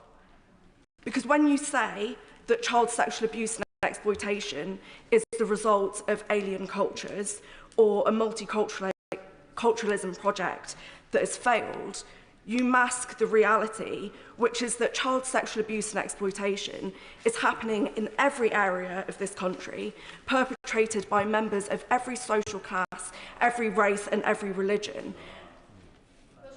The Reform MPs are chuntering opposite. That is a fact, and when you deny that, you are failing victims and survivors. I will in a moment. And when you say that abuse is imported by other cultures, you imply that abuse is the norm and is okay in some cultures towards some victims. It never is. Just as perpetrators are diverse, so are their victims. If you mask the reality, Madam Deputy Speaker, you cannot tackle the problem. The truth is, what the vast majority of these perpetrators have in common is that they are men. Of course, it's not all men, but it's enough men and it's enough victims that male violence is a national emergency, and it is one that this whole House must commit itself to ending. I'll give way. Does you worry, like me, that this recent attempt to reopen an inquiry in the debate is less about supporting victims and stamping out sexual violence, but more about enticing racial tensions? I share the honourable member's concerns, and I'd like to take the opportunity to applaud her for the work that she has done over many years in this House on the all-party parliamentary group raising this issue when, before it was politically convenient to do so. Madam Deputy Speaker, I also want to speak about some of the other important aspects of this bill. I'm also thrilled that it includes measures to help with families' costs, so free breakfast clubs for all primary school children. That will boost children's well-being. I'd also like to see us go further still and provide free school meals for all children. This bill also allows the Secretary of State to cap profits of children's home providers, ending the obscene scandal of local authorities forced to shell out huge sums of money to private providers. And finally, I just want to urge that this ambitious and important bill is backed up by even further investment in areas that will improve children's well-being. We need more money for children and adolescent mental health services, for children's social care, and to tackle child poverty. Anna Sabine. Thank you, Madam Deputy Speaker.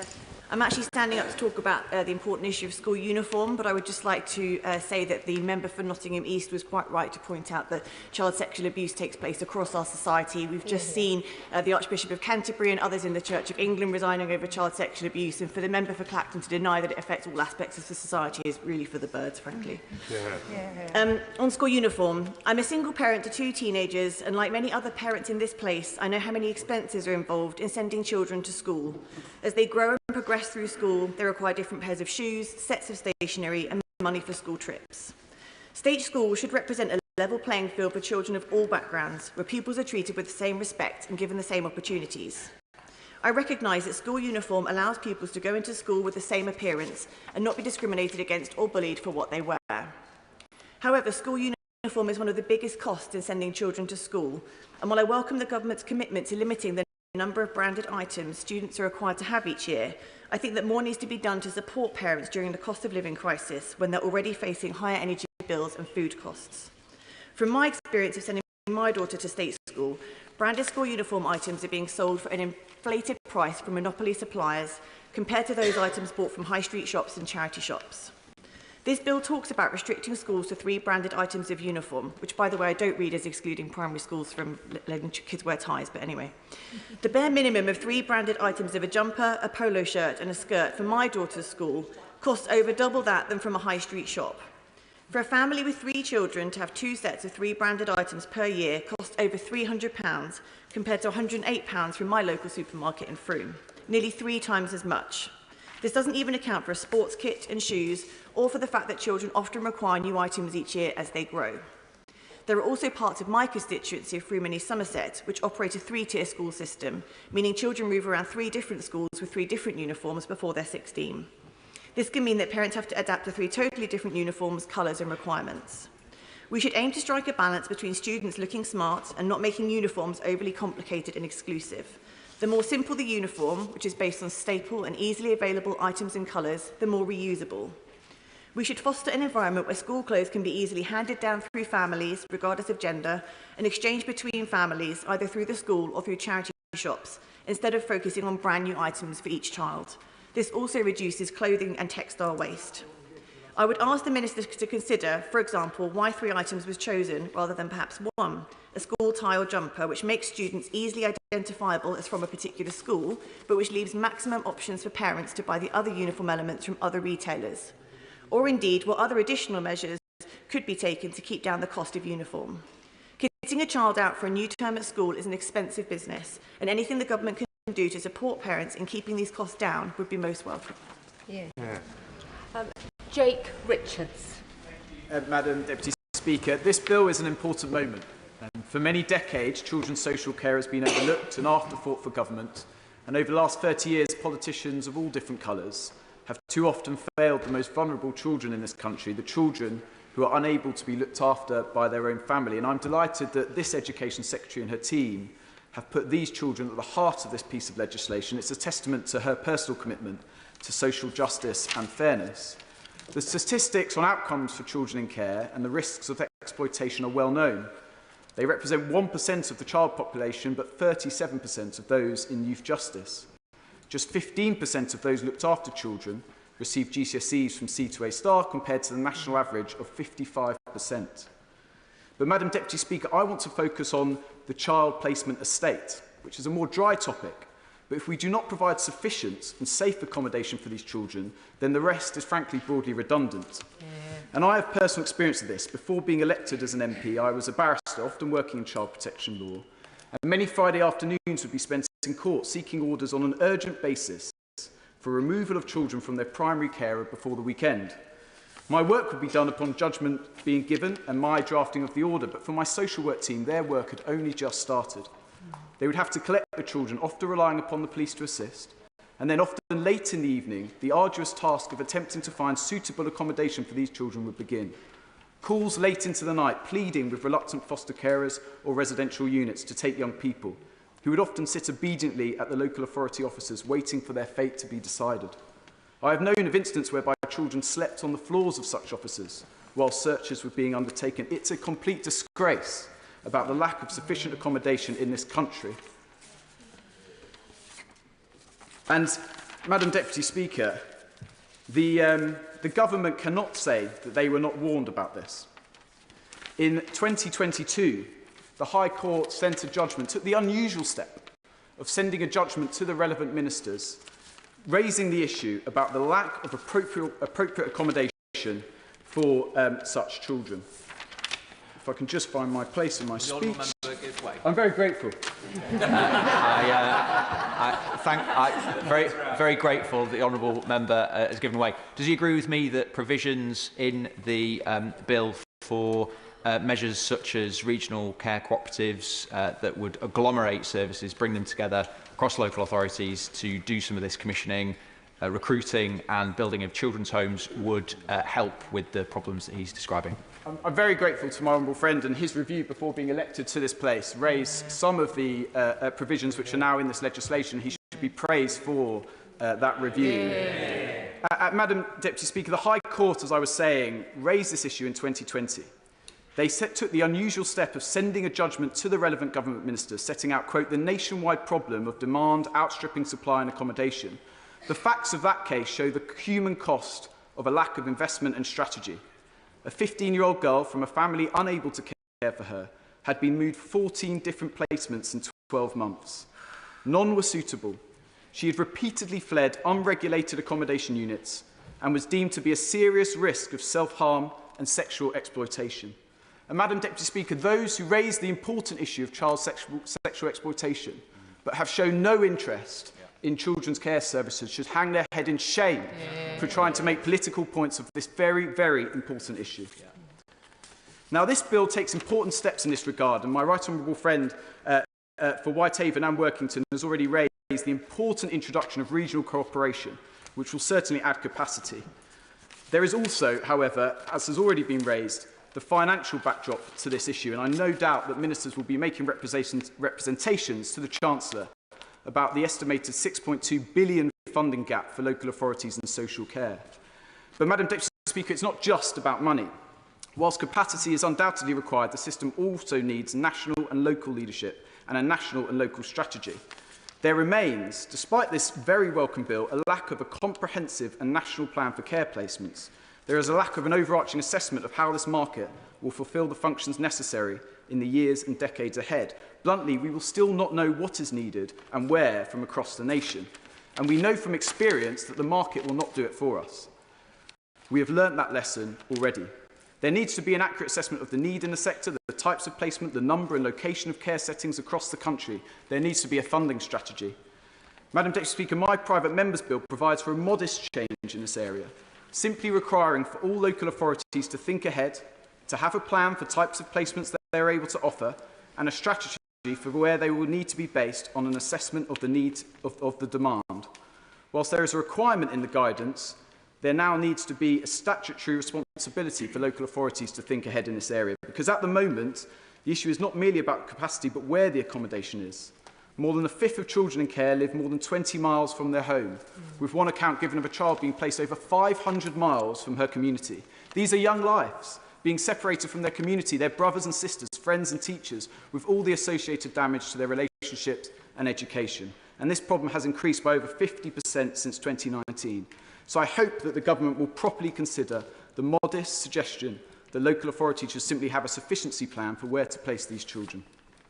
Madam Deputy Speaker, I will briefly touch upon one final aspect, which is about the identifier of children. This is a really useful and important step to safeguard children, but I hope ministers will have discussions on a cross-departmental basis with the Home Office, as well as the Department of Health, about working regarding the development of digital ID and patient passports in those areas as well. Thank you, Madam. Rebecca Smith.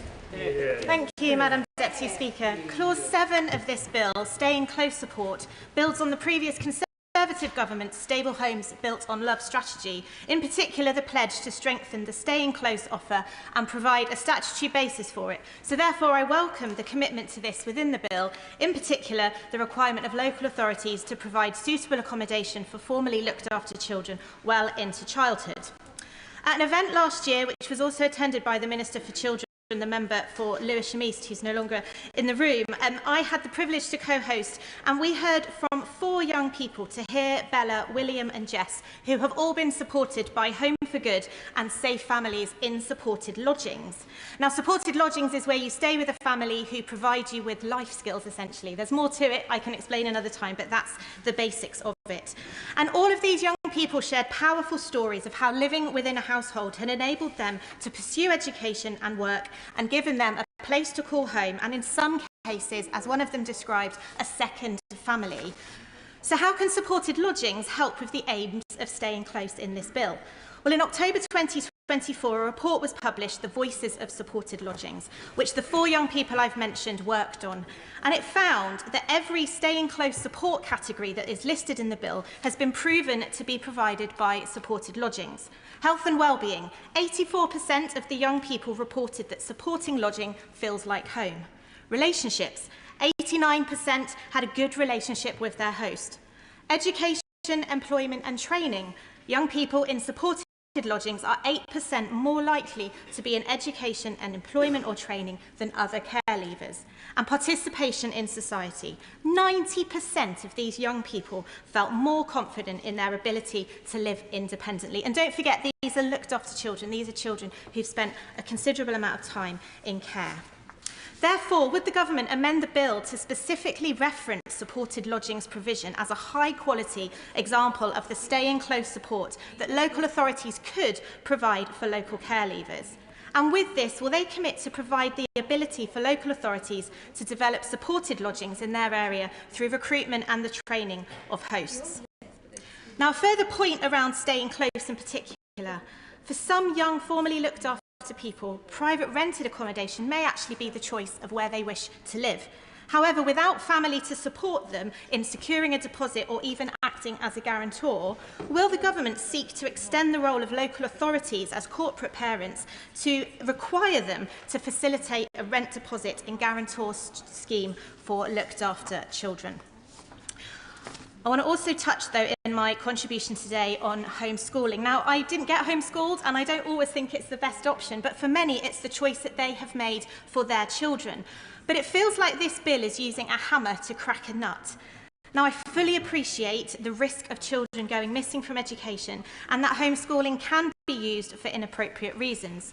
But many parents, including many in my constituency who've written to me, have opted to home educate and are doing an excellent job and are deeply concerned, though, at the proposed over-regulation that they face in this bill. Well, my honourable friend, yes, I will. I'm grateful to my honourable friend. I too had a number of representations from constituents who are concerned about what is the purpose behind this? What additional information does it elicit to the local authority when actually a proper education is being received? Does she agree with me that some clarity is required there? Otherwise, it just seems an unnecessary and intrusive intervention, and sometimes ask questions about what the intent is behind the local authority's intervention.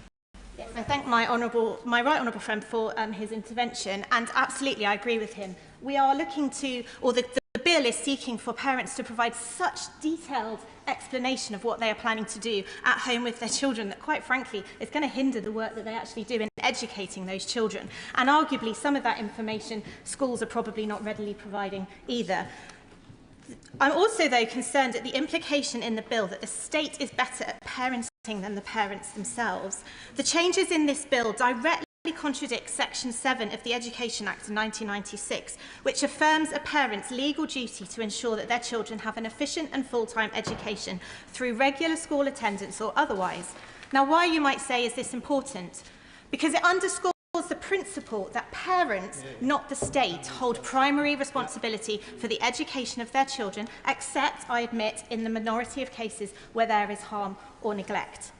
So let's not forget that many parents opt to homeschool because the state system has failed their children. And I would really urge caution about the provision of this bill, which is adding further stress to them when they've already had to fight long and hard for their children. Yeah. May I applaud my honourable friend for the point that she's making. I too have had representation from excellent homeschooling parents. Does she think there's a way, with reason and understanding on both sides, that a balance can be struck between the need to safeguard the rights of homeschooling by responsible parents and the needs to prevent abuse of children by parents who have got other more sinister objectives? Yes, I thank my honourable friend for that contribution. I think he's correct. You know, there has to be a middle ground that we could find here. I suggested, didn't I, that we're using a hammer to crack a nut. I don't think a lot of these parents are against having to say something about what they're doing, but to suggest that they have to give absolute chapter and verse to their local authority, who in many cases are going to have failed them already, where that relationship may well have broken down, feels like it's too much of a strike. I'm going to continue to make some progress, if I may, because I won't get any extra time either. The requirements in the bill, therefore, risk hindering families who, for legitimate reasons, and often because of failures in the SEND provision that they have needed, have opted to educate their children in this particular way. So to conclude, I have 3 questions that I'd like to just raise for the government on this. Will the government confirm that the evidence base for this particular part of the bill is founded on accurate data and genuine needs, which I think reflects the questions that my honourable friends have asked already? What assessment has been made of the potential consequences of the bill on home educating families and their ability to provide a tailored high-quality education? And are we actually inadvertently hindering them from doing that? And will the government work to protect the rights of home educators and prioritise the well-being of children over administrative convenience? Now, we've heard all sorts of contributions this afternoon on many of the topics, but for me, I said in my maiden speech, looked after children are one of the key things I wish to speak about, and I believe very strongly in the rights of parents to choose what is best for their children. And I really hope that the government will listen to the contributions from the House today on both of those points, and that we could see some amendments in the next stage of this legislation that would tighten this up and make for an even better piece of legislation. Jess Asato. Can I start by thanking my right honourable friend, the Secretary of State for Education, for bringing forward this landmark piece of genuinely transformational legislation. As someone who spent 3 years in the voluntary sector fighting for vulnerable children, I know this bill prioritises children and their needs, righting many of the wrongs of the last 14 years of failure under the Conservatives. This bill signifies a much-needed movement towards preventative services, shamefully slashed by the party opposite. Sure Start, with its huge impact on child development, disappeared. Youth services, decimated.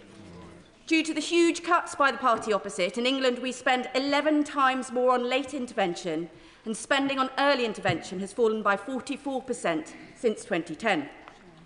The reforms laid out today, coupled with the funding needed to properly realise them, have the potential to ensure that with the right support, more children can remain safely living with their birth families. It should also ensure that when children do need to live with foster parents or in a residential home, we are able to provide them with the best possible care. These children, after all, are the responsibility of the state. We are their parents, and we need to have the same high ambitions for them as we do for our own children. The recognition in this bill that young people need more support when they first leave care must also be celebrated. The bill will help to improve this situation by finally extending staying close to all areas of the country. This was a key recommendation of the independent review of children's social care. However, that review also recommended extending corporate parenting principles so they applied not just to children's services, but to a greater range of public organisations. In November, the government outlined that this important reform would be implemented. So therefore, can the Secretary of State confirm that extending corporate parenting responsibilities remains part of the government's plan to improve support for care leavers? We've also heard about the postcode lottery in the help available for care leavers. The support a young person receives too often depends on where they live, not what they need. That is why I believe that we need a national offer of support. It could include things suggested by children's charity Bernardo's, such as a right to a free bus pass, free prescriptions and help with rental deposits.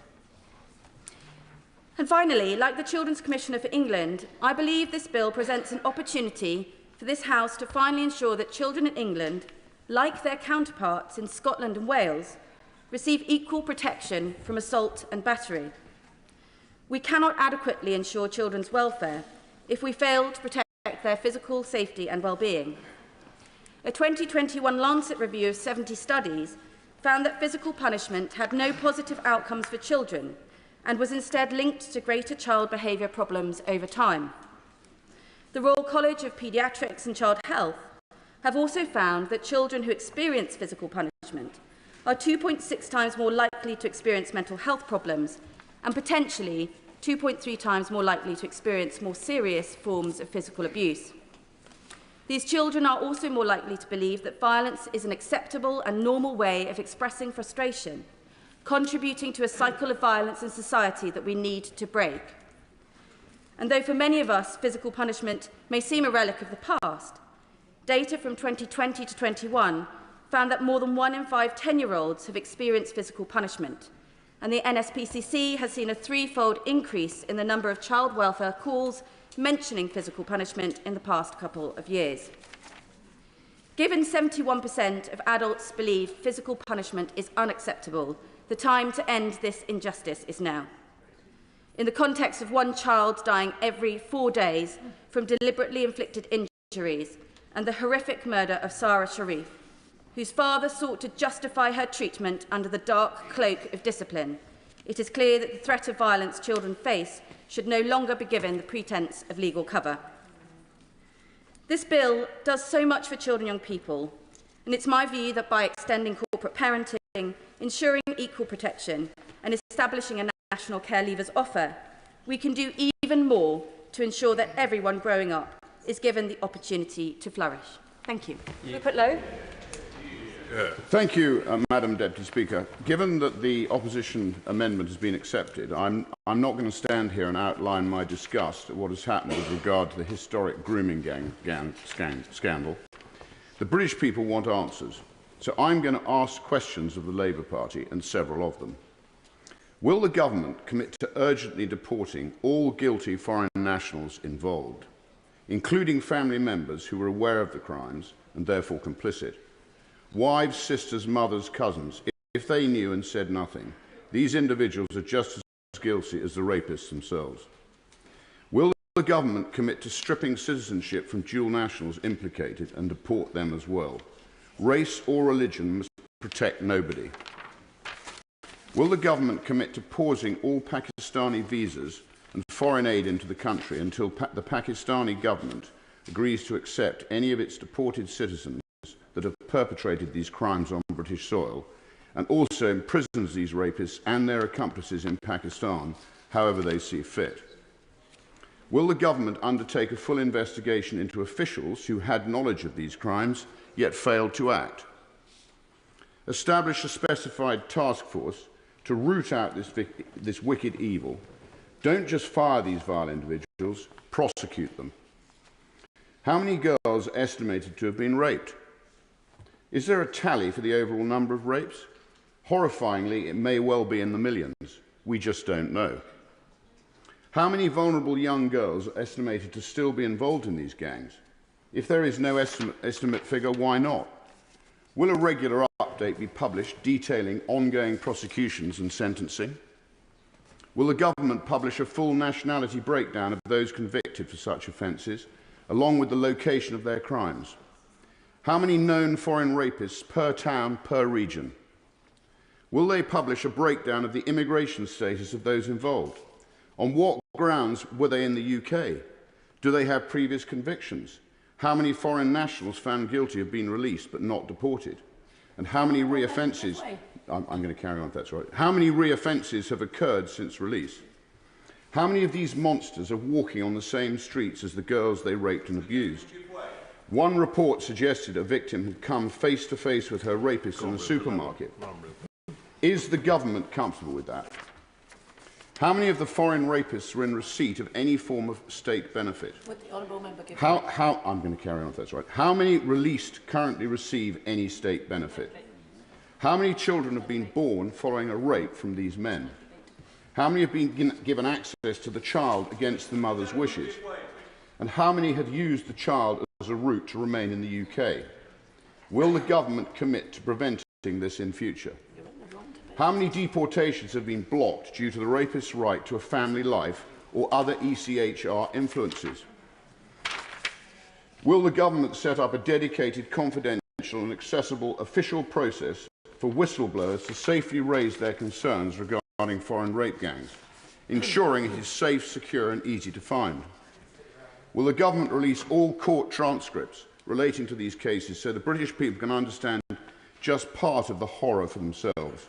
How many of these documents have been hidden due to the cost of release? This should not be an obstacle to transparency on these trials.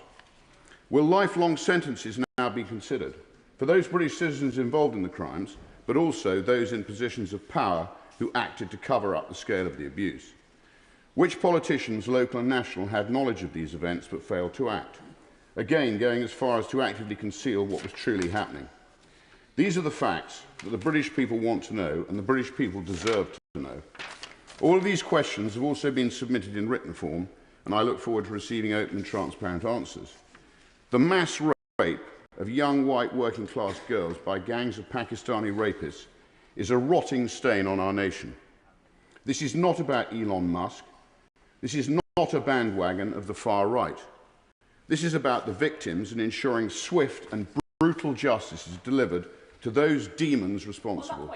It is about distinguishing between right and wrong. I finished. Sarah Champion. I want to start by welcoming this bill because it actually does address a lot of the underlying problems that we have within our schools, education and indeed protection of children. I welcome the Secretary of State's commitment to make this a child-centred bill.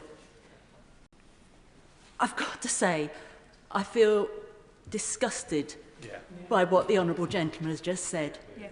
Can you imagine if you're a victim or survivor listening to that? I'm sure his intent is to get to the truth and get justice. But the language, please think about who hears our words. Sorry, everyone. On the 26th of November 2024, in her letter to the Chair of the Safeguarding Practice Review Panel, the Secretary of State for Education said, "The forthcoming Children's Wellbeing Bill is a vital mechanism for improving the lives of vulnerable children. There is a renewed government focus on tackling child sexual exploitation, which will necessarily include our response to the ICSA recommendations." I want to take this moment as an opportunity to say to the Secretary of State which of those recommendations falls squarely within this bill, and I hope with cross-party support we can encourage the Secretary of State to adopt them. ICSA actually published 20 recommendations that were trying to address the whole of child sexual abuse in this country, to get support for those victims and survivors, to get early intervention to prevent the crime, but also to get the prosecutions that we all so desperately want. Recommendation 1 was for a core data set. Currently, the bill's single-use identifier number is not the same as a core data set. There is a need for a unified set of data which allows authorities to better understand the prevalence of abuse, identifying patterns and informing evidence-based policy making. What we currently have is a patchy, fragmented data system that hinders effective prevention and intervention. ICSA asked for the creation of a single core data set that includes the characteristics of victims and alleged perpetrators of child sexual abuse, vulnerability factors and the settings and contexts in which the abuse occurs. Recommendation 2 would be for a Child Protection Authority for England and Wales. Recommendation 3, a Cabinet Minister for Child Protection, and that needs to be someone that cuts across all the different departments, because that's where we're failing children right now. We do not have a joint approach when it comes to child protection. Recommendation 4, public awareness campaign And cultural awareness is included throughout the recommendations. We need to make children aware of the risks that they face, but we also need to tackle cultural insensitivities and much worse wherever we find them. This is one that's particularly pertinent to me because I'm very proud that I got the previous government to make sure every child from primary school had relationship education. However, in September 24, the DfE published an independent evidence review on teaching relationship education to prevent sexual abuse, and it found that still teachers were not receiving the adequate training. There are not the adequate resources for those teachers, and so I urge the Secretary of State to use this bill to do something about it. Specifically, will she ring-fence RHSE training budgets? I will, of course. Thank you for giving way. A fantastic organisation in my constituency of South Devon called Child Assault Prevention.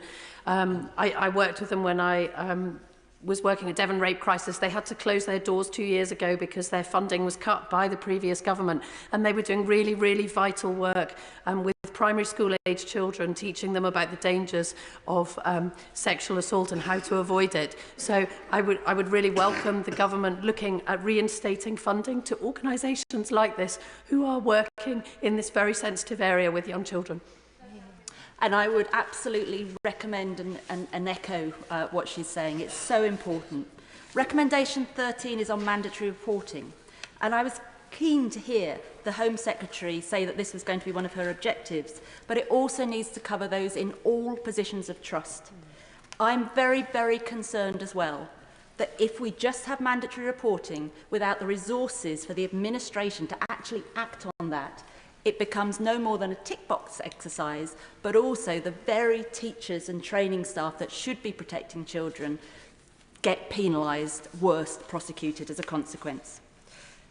I would like to say that ICSA took 7 years, cost £186 million. It had over 2 million pages of evidence, 725 witnesses, and over 6,000 victims and survivors put their trust into the process and gave their evidence. They did all of this. We spent all of this money so that the recommendations would be implemented. There was also a Home Office report. Again, I spent a year of my life putting into the Home Office report, which was in 2020, which gave the solutions. I spent 2 years in the ICSA inquiry, specifically around grooming gangs. The recommendations haven't been adopted. So I say, with the deepest respect to all of those calling for a national inquiry, rather than that, put all of your energy in getting these recommendations adopted. Because with the best will in the world, and you all know me, I'm not making a party political point here, with the best will in the world, another inquiry will mean another 10 years of waiting. And what I want to see, and I truly believe we all want to see, is child protection right now, including So I urge, please, members, consider what you're doing. Use the report as the time to make the amendments to get the changes you want. Sir Gavin Williamson. Deputy Speaker. There are two sides to this bill. Indeed, it could very easily have been two bills and would have maybe been a stronger piece of legislation if it had been dealt with as two bills. And on one aspect, I'd like to commend the government in terms of children's well-being, and so much that is part of that bill I think is very good and very commendable. It's wonderful to see the building up of work that's been done in terms of Staying Close programme that is already demonstrating positive results, and the evidence there is showing the impact that it has on people's lives.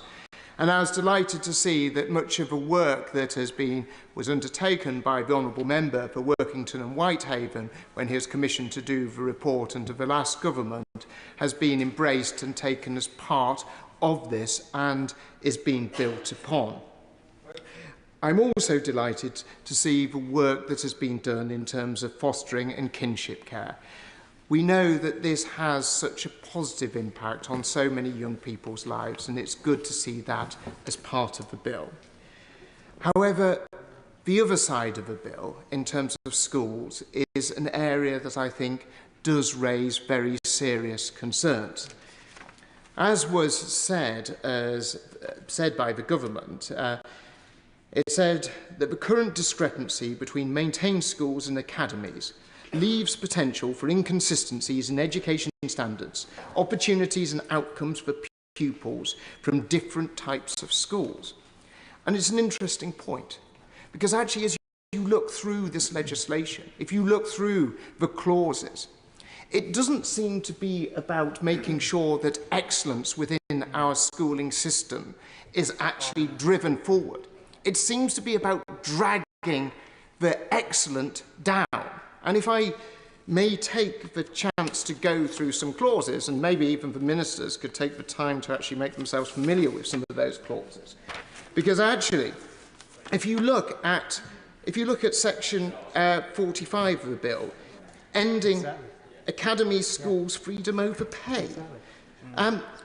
You know, the idea that academy schools are using that freedom anything other than to attract the best teachers and the specialists that they sometimes need in order to be able to get the very best for their pupils is crazy. Of course, I'll give way to the honourable gentleman.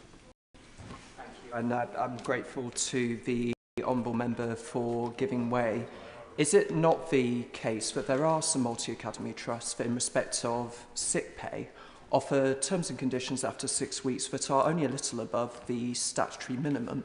And if a teacher does fall seriously ill, they should have access to the same protections as are available to any other teachers. What this bill does is remove academies' ability to do more for teachers. If you take the ARC Academy Trust, on an average, they're paying 2.5% on every single national pay point for their teachers. What academies have done, where they've got areas of specialism, they've used that as an opportunity to pay more to bring the very best of teachers in. And then as we progress through, if we look at clause 50, it's giving the schools adjudicator the power to set published admission numbers of the school, including academies, giving the local authority greater influence over the PANS, the public admission numbers for schools in their area. In reality, and this is going to see the very best schools lose out on the ability to expand rapidly, to offer more children the opportunity to come to the very best school. And this is increasingly important in a time when we're actually seeing overall pupil numbers starting to decline.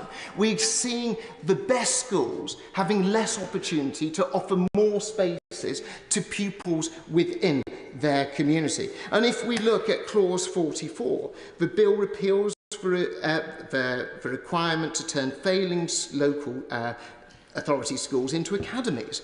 We already have a great deal of ambiguity where you have failing schools. What is the government going to do about those failing schools? It's not been made clear as to the changes of Ofsted. The powers of Ofsted have been watered down, and this will mean failing schools continue to exist.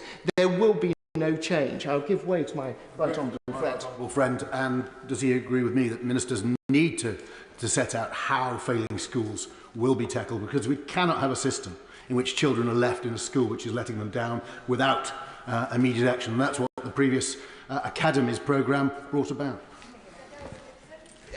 My right honourable friend is absolutely correct. There is total silence as to what is going to happen. There is no sense that where you have a school that is failing, action is going to be taken to make sure that we have successful academy change taking over those schools and driving improvements in those schools. But what we have heard from the government since it's come in is about getting rid of excellence. A number of programmes that I was very proud to see introduced, whether it's the Latin Excellence Programme, whether it is rolling out the ability to have more cadet forces in schools, where the evidence points to the fact that this has a real impact in terms of children's attainment, often often children from the most disadvantaged backgrounds. These programmes are just scrapped. There's a sense that what we want to do is have a homogenous school system where brilliance and excellence and freedom for teachers and for schools to deliver the very best for their pupils is stamped out, and the sense that the minister knows best, that Whitehall is the master, is what is going to drive our education system forward. There is many aspects of this bill that is positive when it comes to that children's well-being aspects of it. But I urge the Minister to look at those other aspects that systemically destroy the progress that has been made by both Labour governments and Conservative governments in terms of driving academic excellence forward, driving schools to be able to offer some of the things that private schools have, but the state school previously hadn't. I certainly know at my comprehensive school, the idea that you could join a cadet force or you could learn Latin, that was just not available. This is about dumbing down. It's not about raising aspiration. It's not about raising excellence. Thank you, Madam Deputy Speaker. This is actually a bill which will ensure that every child growing up in this country will have the best possible start in life and break down the barriers to opportunity. And like the honourable member opposite, I also went to a comprehensive, and also I believe in comprehensive state-run education should be excellent, and that's why I support this bill. I would also say that every teacher I spoke to before the election was cheesed off with what was happening in education, and that's one of the reasons I got involved in this, because they were so depressed about what they were doing. And also every teacher I've spoke to who has read this bill is in support of it, so surely we should be listening to those. Can I answer a couple of other quick things first? Can I just say that in terms of mental health, that was raised by a colleague, an honourable member. Actually, this government is going to bring a mental health work into every school. It's not in this bill. This is about the Department of Health, and I believe that we will transform that. Did I actually say you could give way? But look, go on then. After you. Yeah. I think he's very kind second time round. I think he just said the new government was going to bring a mental health work into each school. Could he just repeat that for the avoidance of doubt? That is our manifesto commitment. And can I also say that one of the reasons I am here is because a child in my constituency under the last Tory government had to wait 6 months following a suicide attempt at school, and that is simply not acceptable. So that's all I would say. The other thing I would also say is, in terms of the curriculum review, we need to expand the curriculum. Every teacher I spoke to has said this. We need to improve the arts, music, and this will in itself improve well-being. But I would also like to just, rather less controversially, just concentrate on clause 22 regarding the provision of free breakfast clubs. So I have been a GP for the last 30 years, and I understand that health and education are inextricably linked. We cannot learn when we are hungry, and I think free breakfast clubs will ensure that every child, irrespective of their background, has the foundation they need to start the day. And also, there's a very strong evidence around obesity. Obesity is a massive problem in our children, and it's harming their well-being. 10% of children entering reception are obese, and at year 6, 22% are obese. So free breakfast clubs will reduce that as well. And the other thing I would be very keen to encourage is that, well, in Stroud, we've been working really closely with local primary schools, and this is about getting local food that's nutritious into the school diet and not relying on national companies doing that. And we have a commitment to try and procure 50% of that food from the local agricultural community. And I am very, very proud of this. And the other thing about breakfast clubs is that it's really important that children eat together. And that's what we used to do at our primary school, and it fosters a feeling of well-being as well. And the Long Table in Stroud is an organisation that encourages that. So can I just say one other thing about breakfast clubs? Now, something we need to be careful of is of the food industry. The food industry lobby is incredibly powerful, and they have been providing free food for the breakfast clubs. And all I would say is there's no such thing as a free breakfast. These companies are trying to promote their own products, and we must be very, very wary of them as well. I'll be very brief now as well. I want to just talk about free school meals. There's quite a lot of evidence that free school meals reduces obesity, and I would support their universal rollout, not just in Wales and in London. And in London, there has been a reduction in obesity levels and improvements in learning as well. So let's really work for that when the conditions allow. And I also think, as an interim, we should go for auto-enrolment for free school meals, because that will improve the funding for schools, and it will also enable about 400,000 children to receive free school meals. So I just want to conclude by commending the government committing to ensure every child has the opportunity to thrive. The Children's Wellbeing and School Bill is a bold step towards addressing inequalities and improving the lives of the next generation.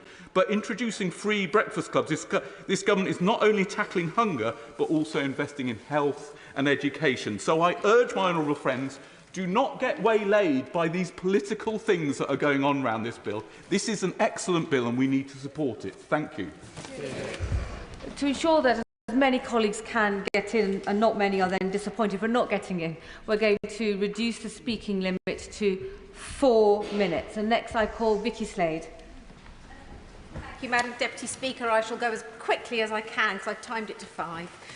The death of Sarah Sharif shocked us all, and as my honourable friend for Woking said before recess, we have the opportunity to change the law so that her legacy is that she is the last vulnerable child to be killed by the people who should have looked after her. We often recall the names of Victoria Colympier and baby Peter Connolly, but there are so many more children and babies who have been the innocent victims of evil parents and family members, neglectful professionals and siloed systems, and their memories should be etched on our hearts as we consider this bill. I welcome the moves in Part 1 of the bill to strengthen the multi-agency approach, slip of the tongue, but I agree with the Children's Commissioner and the Honourable Member for Lowestoft that we should go further in protecting children from assault. Some of the injuries inflicted on children like Sarah Sharif under the reasonable punishment hide were beyond belief. But if it's not defined in law, I can imagine that it must make it very difficult for some social workers to really force what is appropriate. I've been shocked by just how many of the child deaths reported are of babies, infants who haven't reached school or nursery and whose voices are literally unheard. And I worry that the role of the health visitor in the lives of new parents is so greatly reduced. As a new mum, I would join other parents in regular weigh-in sessions and playgroups alongside health visitors right through to when my child started nursery. And GPs in my constituency of Mid Dorset and North Poole have told me that they would previously liaise with the health visitors in their surgeries to warn families that were at risk. Perhaps a mum that had come in for a smear test and they were worried about domestic abuse, or a father coming in where they were worried about alcohol abuse. They could send the health visitor in and just check up on them. And that just doesn't happen anymore, thanks to the smashing of the system under the previous government. But turning to the schools part of the bill, I'm sorely disappointed that the bill lacks anything to support children with special educational needs and disabilities. There is no requirement for schools to be inclusive of such children, and nothing about the need for teachers to be trained in autism or social and emotional health. On previous occasions challenging the Minister, I've urged for more action and have been told to wait for this bill. But if this was an Ofsted judgment, it would be requires improvement. When my child was pushed out of school, unable to cope full-time, and obvious they were not going to achieve the heady heights of 5 GCSEs and 90% attendance, we seriously considered home education. To hear your child say, "Mum, they don't want me here," breaks your heart.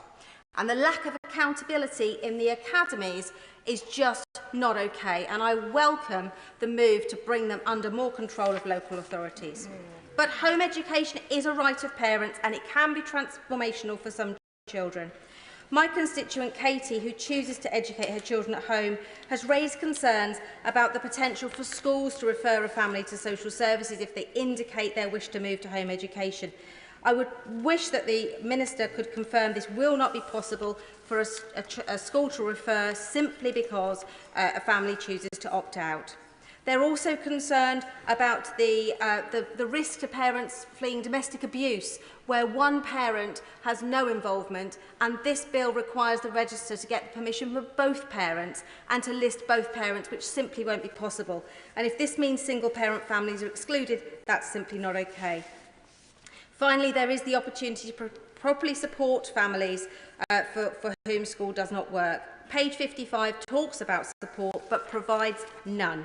We need to see the ability for parents to access national curriculum, free resources and free examinations.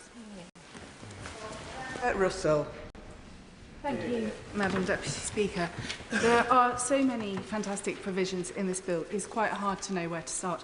But the first thing that I want to say is that the moves to restrict the number of branded school uniform items I know will be so welcomed by parents in my Congleton constituency, so many of whom have spoken to me who are struggling, who are finding it really very difficult to make ends meet and have done for many years. I've spoken to parents who are working 2 jobs and are desperately trying to put food on the table. I know that they will also strongly welcome the provision for free breakfast clubs, and I have spoken to the Secretary of State about the importance of children with special educational needs being able to access these free breakfast clubs and also being able to access holiday provision. And I know that's something she's looked at in the pilot of the free breakfast clubs, and I do hope it's something that we'll continue to keep an emphasis on going forwards. The other thing that I would like to mention about free breakfast clubs is that we certainly talked during the general election about toothbrushing, and I believe that there are also pilots going on around toothbrushing in breakfast clubs, and I would love to see that rolled out very widely as well. Toothbrushing is so crucial, and working parents who are dropping children off early of course find it difficult to ensure that their children's teeth are brushed before school, and it's best done every day. So I welcome us extending that as far as possible as well. My favourite thing about this bill is the commitment that it really demonstrates, though, to all children in our communities, at all schools, having the best possible opportunities, because it is absolutely morally imperative that we ensure that children do get those opportunities, but also because the education of today is the workforce and the national productivity of tomorrow. So I think we all have to keep that in the front of our minds, and I know that the Minister absolutely does. I would like to say 1 or 2 things about the identifier that we are bringing in this bill. And of course, many of my colleagues across the House have referred to some really horrific situations that this seeks to avoid, and the role of children who are outside of school. And I want to reassure parents that parents who have chosen to homeschool absolutely have my support in the constituency. This isn't about penalising parents who make choice or about restricting freedom of choice. It's about protecting extremely vulnerable children who are already identified as vulnerable within the system, and I know that everyone here supports that, or I would hope that they did. Lastly, I want to mention temporary accommodation and the use of our single identifier to track the potential outcomes educationally of children who are in temporary accommodation. I've spoken in this House before about the significant concerns that I have about when children lose their accommodation, that they also often lose their school place and may spend considerable periods of time outside of the education system, and that some children are losing their accommodation repeatedly during their childhood and therefore moving schools on multiple occasions. I do think the capacity to track that and the outcomes for those children is really, really important. That's a hugely important potential power within this bill, and I do hope that we will use it in that way. Lastly, I would just like to thank everyone for their intelligent and constructive points being made by the Liberal Democrats actually in their constructive support of this bill. And I do think that there are other people within this House who really could learn from their example. Many thanks. I call David Simmons. Thank you, Madam Deputy Speaker. My interest in this world started becoming a governor of the second school that ever was an academy back in the late 90s, and diverted by way of some time with the former Director of Public Prosecutions on the improvement in practice on prosecutions of rape gangs and child sexual abusers in the early 2010s. And what all of that demonstrated to me, that much of what this bill is about will revolve around the quality of the professional practice that it leads to, rather than what we are debating and put in the law in this Parliament. And it is important, because we are all debating many of the things that we want to see improve, that we recognise and thank the social workers and the police officers and the medical staff who at present ensure that in the UK we have one of the most effective and safest child protection systems of any nation in the world. And it's important that we acknowledge that. Many members have said that it is a bill in which there is much that we on this side of the House will welcome. The decisions around implementing family group decision making, building on the family group conferencing model. Section 6, building on the success that virtual head teachers have had in driving up attainment and ensuring that children in care are now amongst the best school attenders of any group of children in our country, are to be commended. And I would say to ministers that in respect of Section 2, and in particular Section 16EB, that refers to bringing partnerships together, that the working together guidance that was last updated in 2023 is going to need to do a lot of heavy lifting to ensure that the aspirations that we're setting out work in practice. In particular, in respect of education, because the main purpose of the bill is to create a responsibility for local authorities to bring education to the table. But it does not go so far as to create a duty or an obligation on schools, nurseries and childminders to reciprocally participate. And that's been an issue for a long time in our system. It was an issue with area child protection committees, local safeguarding children boards, local safeguarding partnerships, and we need to ensure that we get that right. And I'd like to hear a clear assurance from ministers that they will ensure that that guidance will make very clear to school leaders, to governors, to trusts, that they have an obligation to ensure that they fully commit to and participate in those local safeguarding arrangements. Turning to two final and important points, Madam Deputy Speaker, I entirely agree with the point made by the member for Lowestoft. I asked the Deputy Prime Minister about this issue of ending the reasonable chastisement defence in law. Now, I understand it is a matter of Home Office legislation, but I was astonished to hear the Secretary of State for Education say that she was open-minded about the issue. I'd like to hear a clear assurance from government that they will respond to that calls, and we will make sure that children like Glenn Robinson, Sarah Sharif, whose deaths have occurred, where people tried to justify violence on the basis that it was reasonable punishment, that we close that loophole for good, and we make sure that all children enjoy an equal degree of protection in our country. And finally, Madam Deputy Speaker, turning to the call for a national inquiry.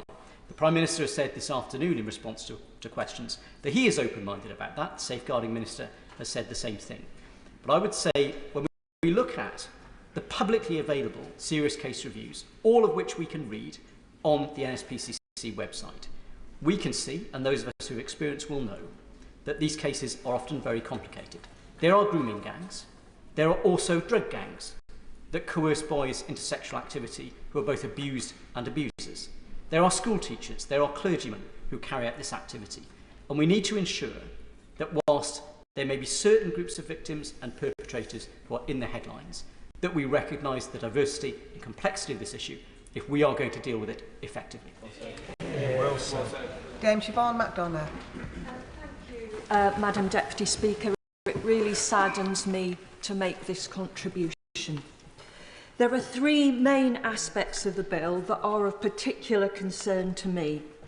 The proposal to make it compulsory for academies to teach the national curriculum, the harmonisation of teachers' pay across academies and maintained schools, and the pathway for future failing schools. When I was elected in 1997, 2 of our 4 secondary schools were in the bottom performing 5% of schools in London, and London was the worst region in the country. Today we have 3 academies: Harris Merton, Harris Morden and St Mark's Academy. I am delighted to tell you that all of them are Ofsted rated outstanding. And I would like to thank the principals, Julian Sparks, Aisha Samad, Hannah Farhi and their teams for all their efforts. According to Ofsted's latest inspection report, one of the keys to the success of Harris Academy Merton is its aspirational curriculum. Their version of our national curriculum that is flexible and tailored to pupils' individual needs. Ofsted stated that their teachers were able to carefully consider what pupils needed to learn and the right time for pupils to revisit this knowledge. This is a proven recipe for success, not just at Harris Academy Merton, but in academies across England. I struggle to see how removing this right to a carefully tailored education will benefit the students that need the additional support that this provides. Forcing schools like Harris Academy to teach the national curriculum risks undermining one of the keys to their success. I want to put on record that I have serious concerns about the proposal to change the pathway for turning around failing schools. I know from bitter personal experience that any change to the status of a school can become highly political. The current system where failing schools automatically become academies provides clarity, depoliticisation and ensures a rapid transition. I fear that a discretionary process would result in a large increase in judicial reviews, pressures on council and prolonged uncertainty in nobody's interest. I do understand that a change might be needed to ensure failing schools receive the right academy to take over their needs and not a weak academy, and there should be a list of those that are up to it. We should not put this process at risk. My contribution is borne out by 27 years' experience. I have fought teaching unions. I have fought anti-academy groups because the most important thing is the ability of children to achieve what they can. And that is not about aspiring to it, saying it's what we want. It's about putting the structures in place that actually bring it about. Don't put that at risk. Richard Tice. Thank you, Madam Deputy Speaker. I will be voting for this amendment and against this bill, not only for the catastrophic damage that it does to the academy movement, as so amply explained by the previous contributor, the Honourable Lady, but also because it fails to take opportunity to have a national, dedicated public inquiry into the child rape and grooming scandal. And that's because, yes, victims and survivors want action now. But also, victims and survivors want answers. And I fear there is a great misunderstanding and misinformation about the previous national inquiry led by Professor Jay, because that was an all-encompassing umbrella inquiry into child exploitation, sex exploitation. But what it didn't cover, in any detail whatsoever, I will give road to the Honourable Lady. Agree that there was a 2-year inquiry on organised networks and sexual exploitation, which is grooming gangs in the language of the inquiry, and that the Chief Executive of the National Association of People Abused in Childhood, NAPAC, has said that we urge the government to focus on delivering improvements rather than proposing new inquiries that may potentially delay action even further. And I shall come to the specific point she makes, because the reality is that this Professor Jay inquiry, it was an overarching inquiry. its references specifically to grooming gangs was minuscule. It only mentioned Rotherham. There are dozens and dozens of towns, primarily Labour-led towns, where we know that horrific things have taken place. And victims and survivors not only want action, they want answers. And this is an opportunity for both things to take place. So the Honourable Lady refers to the need for action. Surely, in this great nation of ours, we can do both in parallel. Surely we can say, yes, these are the actions required from the recommendations of the J Inquiry, but alongside that, to continue with public confidence, to get the answers that victims and survivors want, is to say, actually, we need to keep exploring in specific towns. And it's not good enough. I will give way to the Honourable Lady. I appreciate it. Thank you very much. If I can just correct him, the inquiry was part of the overarching inquiry. There were 12 separate inquiries, one of which lasted 2 years, with a report that's 185 pages, was specific about grooming gangs. And if I can just ask him, what more information do we need? We know who the perpetrators are, we know the model, we know the victims. What we want is prosecution and support for those victims. I'm grateful to the Honourable Lady. She's quite right in that victims and survivors, where we know, want answers, want action and prosecution. But I regret to say to the Honourable Lady, there are many towns where people don't know the perpetrators and the truth has not been exposed. And the reality is that many councils have a vested interest in not digging into the truth because it will expose the failings of their own councillors and officers. And that's why we have to have a national dedicated inquiry into this horrific issue. And I believe that we should be ambitious and say, it doesn't need to take 3 years or 5 years or 7 years, for heaven's sake. Let's do it in 1 year. Let's get it done. Let's have the appropriate numbers of people inquiring into it, town after town after town. Let's examine it and get the answers, because that, I think, is what will restore the confidence of the British people, so that we get action immediately and answers within a year or so. Surely, as a nation, we can do this. Thank you, Madam Chair. Marie Tidball. Thank you, Madam Deputy Speaker. I first met my constituent, Claire Throssell, at a remembrance service at my old secondary school in Penistone. Every year, the head teacher marks the deaths of Claire's sons, former pupils Jack and Paul Sykes, who died at the hands of their known domestically abusive father in a house fire he set alight whilst on permitted contact visit. However, the names of most of the children who've been murdered at the hands of their domestically abusive parents in the decade since Claire's boys were killed remain unspoken. But we must not forget them.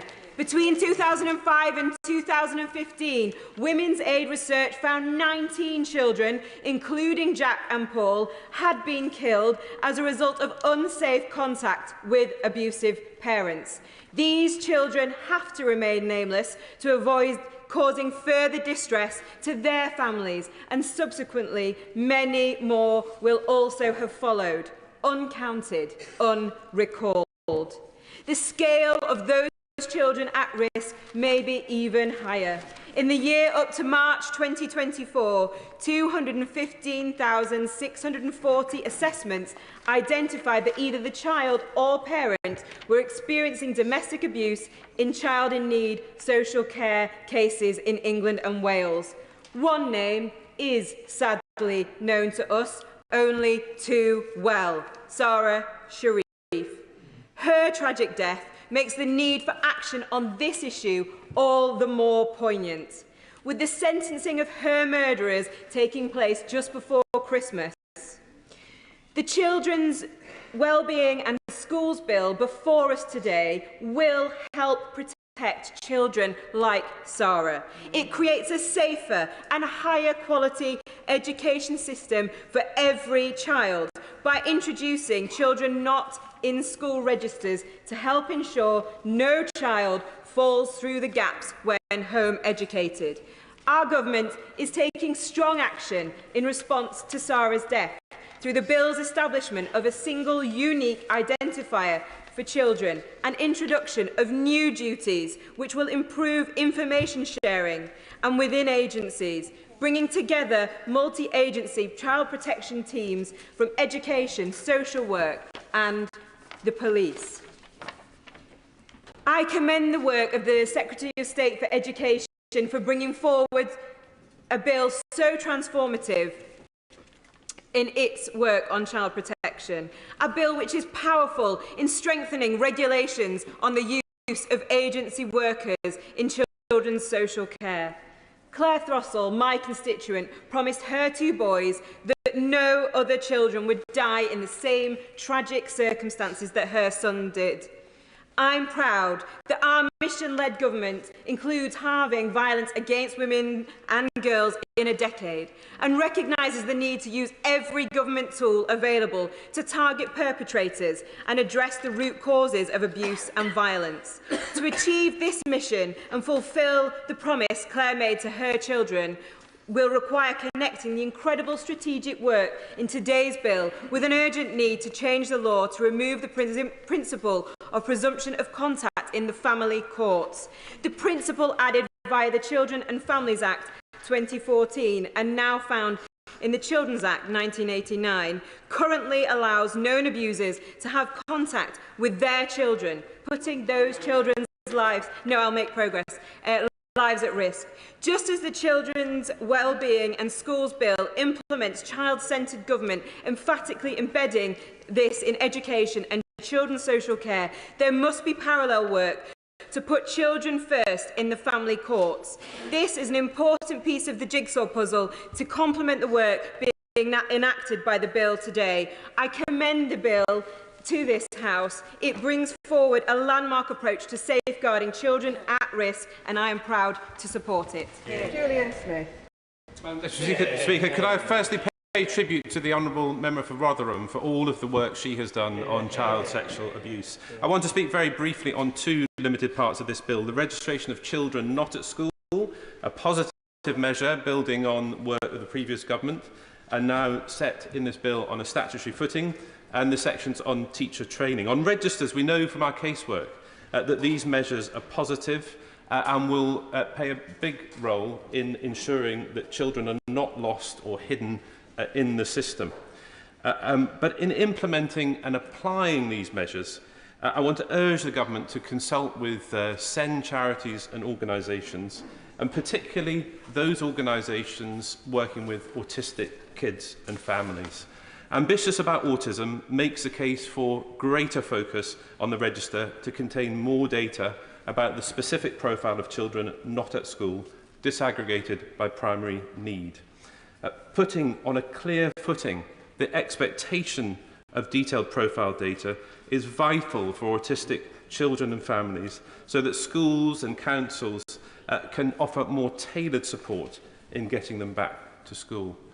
For pathological demand avoidant children, these children require a completely different approach to negotiating school entry and ensuring that their needs are dealt with patience and understanding. I'm grateful to my right honourable friend. He will be aware that despite the many children with autism who are home educated being known to local authorities, there is very, very poor support for them as it stands. So how will this burdensome, expensive and even more extensive, if my right honourable friend has his way, register transform the support which children need rather than just being another bureaucratic exercise which continues the woeful current level of support? Well, I thank you for that information, but I make clear my support for it. The other aspect of greater rules and regulation for families of autistic children is the inadvertent risk of penalising those families through fines or stricter rules that can obviously add to the harm and the stress that those families are often having. And I would urge ministers and civil servants to reflect on that. Why should an autistic parent be fined if they're doing all they can to get their children into school? Even more problematic are the fact that for autistic kids, the clearer and firmer and harsher rules with all the good intent that this, I believe that there is, can add to further trauma and can make school entry even more difficult. It already happens with registration. Schools rightly are under pressure from governments to ensure children get into school on time.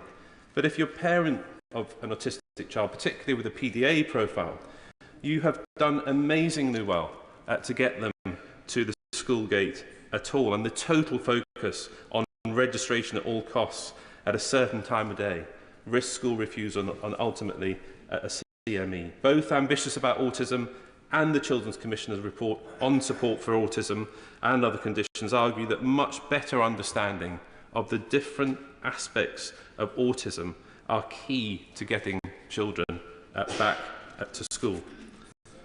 At the heart of this is parents, Madam Deputy Speaker.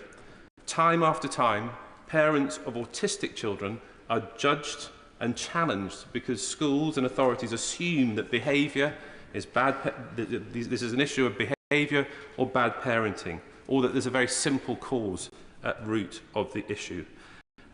Making sure that the measures in this bill have a deeper understanding of what these families and kids are going through is absolutely vital. The teaching measures will help, and I would again point to the work that the last government did, supported by the Autism Society, making positive strides into introducing autism training into initial teacher training. But the more that individual teacher training programmes can have specific models about the different aspects of autism and the challenges on school entry that they give, and the more that can be done on continuous professional development for all staff, teachers, administration staff and receptionists, is key. Madam Deputy Speaker, autism is often at the centre of school refusal and non-attendance. As this bill progresses through the House and into implementation, looking at these measures with the autistic child front of mind will not only transform the school experience of children and families, but in my view help address the core goal of these measures to improve school attendance. Sorry. James Frith. Thank you very much, Madam Deputy Speaker. I'm pleased to speak in support of this bill today and wish to speak to the cost of living impact it begins to address. Madam Deputy Speaker, every child matters, not just political guidance, but an ideal to live by and to come into politics for. So I welcome the first steps that this bill represents, steps towards a change in the security and fortunes of all young people in Bury and Britain. Ensuring the well-being of a child and whereabouts of a child in Bury North has been one of my main priorities as MP.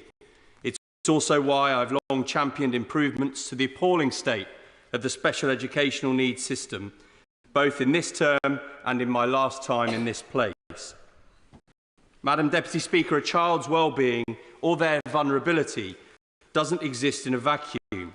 It is tied to the conditions they grow up in. In Bury North, we confront a grim reality. 42% of children in Bury North are living in absolute poverty. Poverty must no longer simply be glanced at by our politics. We must reach into it. It is a concentrated poverty, dense, multiple and compounded. A poverty, I won't touch, a poverty that's crept up on us faster and faster in recent years, where one mile's difference between postcodes can mean as much as a 7-year gap in life expectancy. It shows itself in poor, squalid housing, in too few teachers in the schools, in a lack of accessible public or social services, an absence in quality public transport, the scourge of antisocial behaviour, victims of unpunished criminality, and even worse, streets than the better-off wards are rightly animated by. Worse still, though, is the poverty of opportunity. Children unaccounted for or not attending school at all. I strongly support the bill's first moves to ease the burdens faced by so many families, cutting the cost of children going to school. Common sense on school uniform will save parents more than £50 a child on the back-to-school shop. Free breakfast clubs for all primary school children will save hard-pressed parents up to £450 a year per child. And critically, this can help working parents make their hours. But I know the ambitions of this government go well beyond what this bill starts. Eyes and expectations will turn to the Child Poverty Task Force and its recommendations, as well as future work of this Parliament, because we need to tackle the roots of these experiences and not just symptoms. I know this government is determined to transform the lives of children with structural, strategic changes to life in Bury and Britain. It's been done before. Sure Start, building schools for future, maintenance allowance, and the power of progressive social policies, the importance of the first 1,000 days of a child's life, of foundation learning, yes, of phonics and choice. We will not let the inheritance from the Conservative Party prevent us. This will be a period of renewal and hope. Bury North's poorest are failed by living down the road from those doing just all right. Another town overlooked and underserved by funding formulas that have only ever glanced at the place and its problems, and the failures to level up, let alone even out. Let's be clear, this bill is only the beginning, a good start. We must keep going, because every child matters. Graham Stewart. Madam Deputy Speaker, it's a pleasure to take part in the debate. Touch on, if I may, initially the issue of the need for a national inquiry into the rape grooming gangs. And given the debate so far, I would just challenge colleagues who have opposed that to say, is there one thing from the J proposals that can't be implemented if we go ahead with this inquiry? So it really is a matter of and I think we can, notwithstanding the political theatre which I think the party opposite has tried to bring to this today, the fact that the Prime Minister and the Safeguarding Minister have said they're open-minded suggests that sensibly, but from a policy point of view and politically, the Labour Party may move to the correct position. But as my one of my right honourable colleagues has already mentioned, this is a bill in two parts, which could probably most usefully have been two separate bills. But one is around safeguarding, which for the most part I and my party support, and the other is around schools, and that we most certainly cannot. So rather than accusing our amendment of being a wrecking amendment, as I think the Liberal Democrats rather disappointingly have done, it's, the truth is the second half, the schools element of this bill, is the wrecking element, because it makes the important safeguarding improvements part of a bill which cannot be genuinely supported in this House. And there's a troubling theme, and that is that a misguided notion that the bureaucrat knows best, as colleagues have suggested, stripping academies of the flexibility to set competitive pay for their staff. If this government was genuinely interested, as the honourable gentleman who spoke last talked about just now, levelling up, well then, as Sir Dan Moynihan, perhaps the nation's most successful head teacher and trust runner, has said at lunchtime today, I believe, why not give those academy freedoms to maintain schools? Why rip away those things which have been used by academies to produce schools like Michaela, which are the best in the country, and which we have an ideologically driven Labour government, certainly the front bench, I wouldn't want to daub everyone behind the front bench with it, cannot even bring itself to congratulate the school which has been the best in the country 3 years in a row. So the government is signalling it doesn't trust schools to attract and retain the best teachers, but only the Secretary of State. And in advocating for new schools to be opened and controlled by local authorities, it removes the contestability. And we actually had, notwithstanding some of the contradictions in the Secretary of State's speech, but she described competition as harmful. Well, I represent Beverley and Holderness. I looked at Hull schools for many years. And there was a sort of sotto voce voice. It's the people here. It's the people that's the problem in Hull, as they generation after generation were failed. And when the Academies programme was opened out in 2010, what happened? Well, you saw primary schools en masse leave local authority control. You saw it was no longer acceptable for local authority to use the democratic mandate to give a substandard education to their local population. We saw a transformation. We saw academy groups open up, and it was teachers and communities seizing that. And I cannot believe that members opposite really want to tear that away when the evidence is so crystal clear from the OECD PISA tables on any measure. English education has got immensely better. I may not believe that generally of the party opposite, but I would believe it be possible of the honourable gentleman. Richard Bergen. For giving way. He's making various remarks about what he considers to be the failings and deficiencies of this excellent bill. Can I invite the honourable gentleman, however, to reflect upon the fact that in my constituency, in East Leeds, families and children have been really struggling over the last decade, and the measures in this bill to bring down the cost of school uniforms and provide free breakfast clubs in primary schools should be warmly welcomed and supported by all of us that care about children and families in our communities. To the honourable gentleman, and breakfast clubs and efforts to make sure that families don't have excessive charges imposed on them by schools. No one can be against that in principle, although we need to look at the specifics to understand that. That had nothing to do with what I was saying.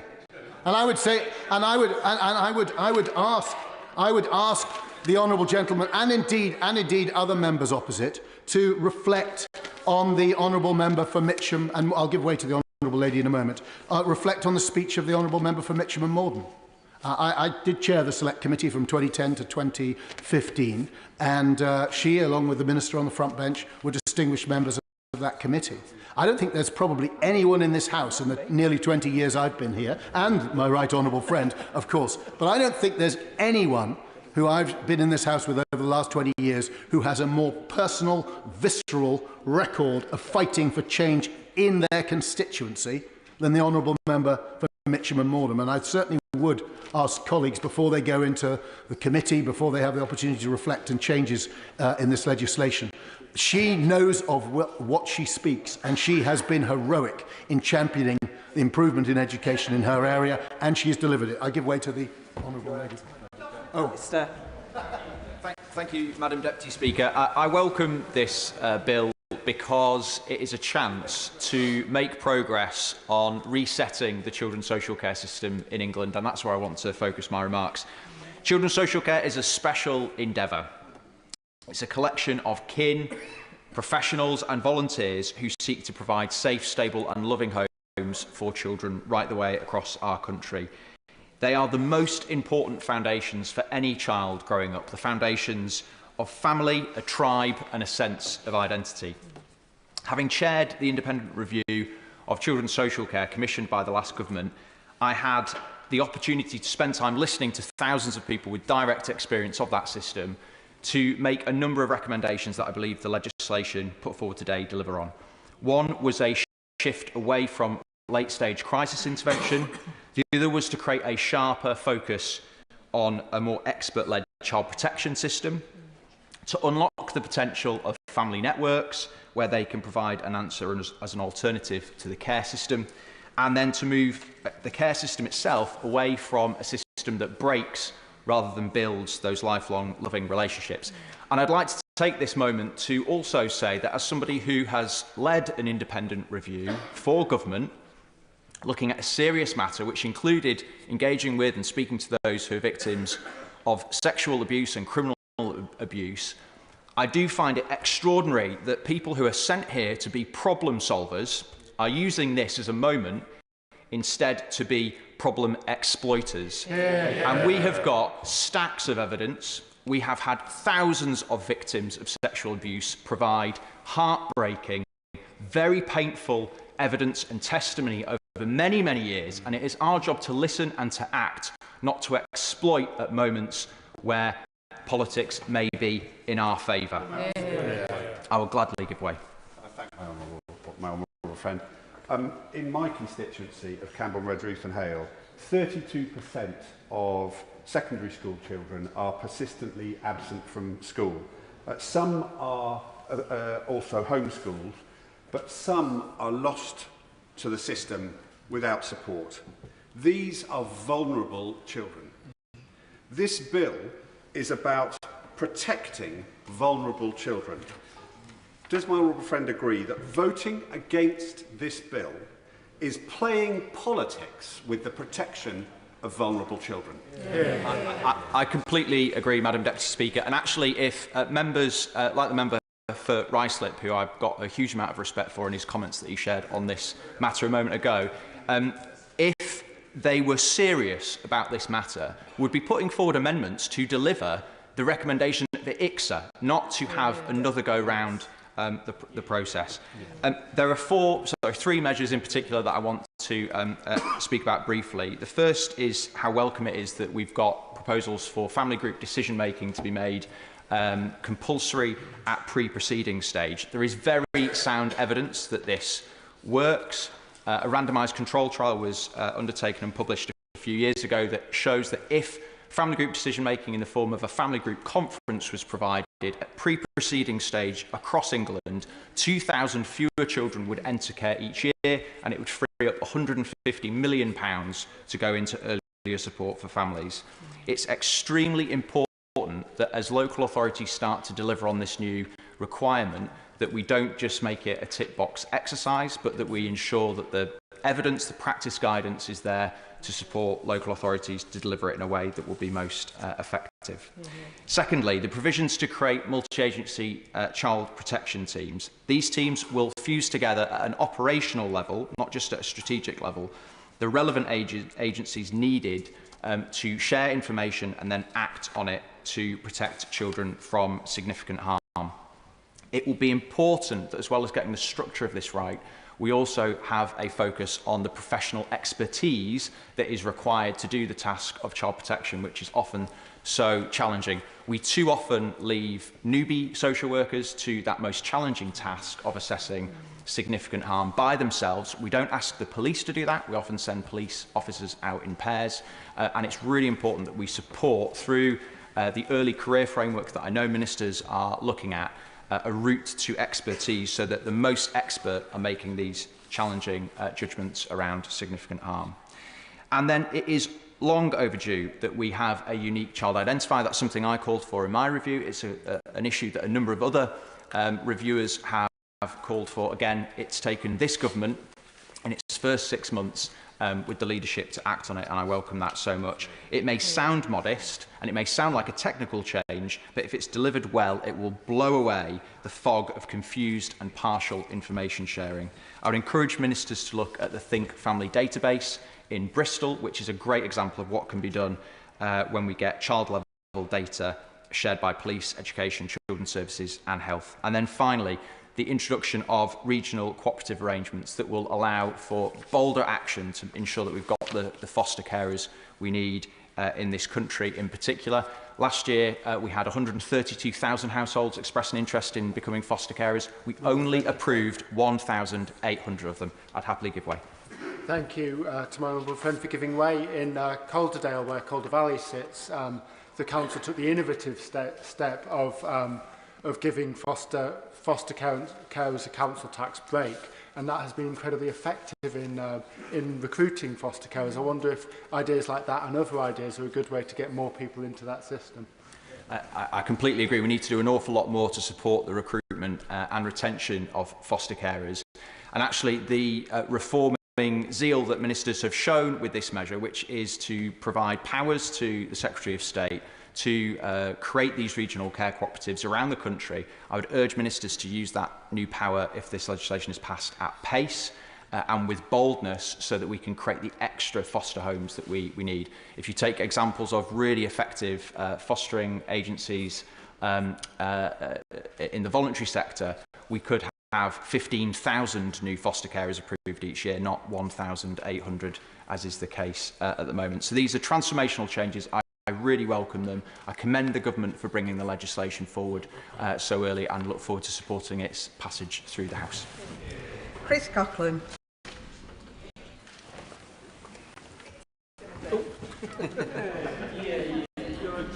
to trick me, Madam Deputy Speaker. But thank you for calling me. I start by declaring my interest that I'm a former director of the New Schools Network, which helped many... Excuse me. Nick Timothy. Thank you, Madam Deputy Speaker. I start by declaring my interest that I'm a former director of the New Schools Network, and as such worked with many great free school and academy leaders, and I'm enormously proud of the huge improvements in English schools in the last 14 years.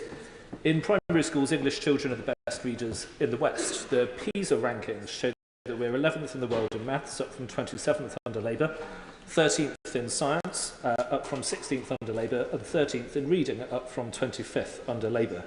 The Education Secretary, in various debates and questions, has made clear she doesn't really like these statistics, but the same story is told by the progress in international reading literacy study and the trends in international maths and science study.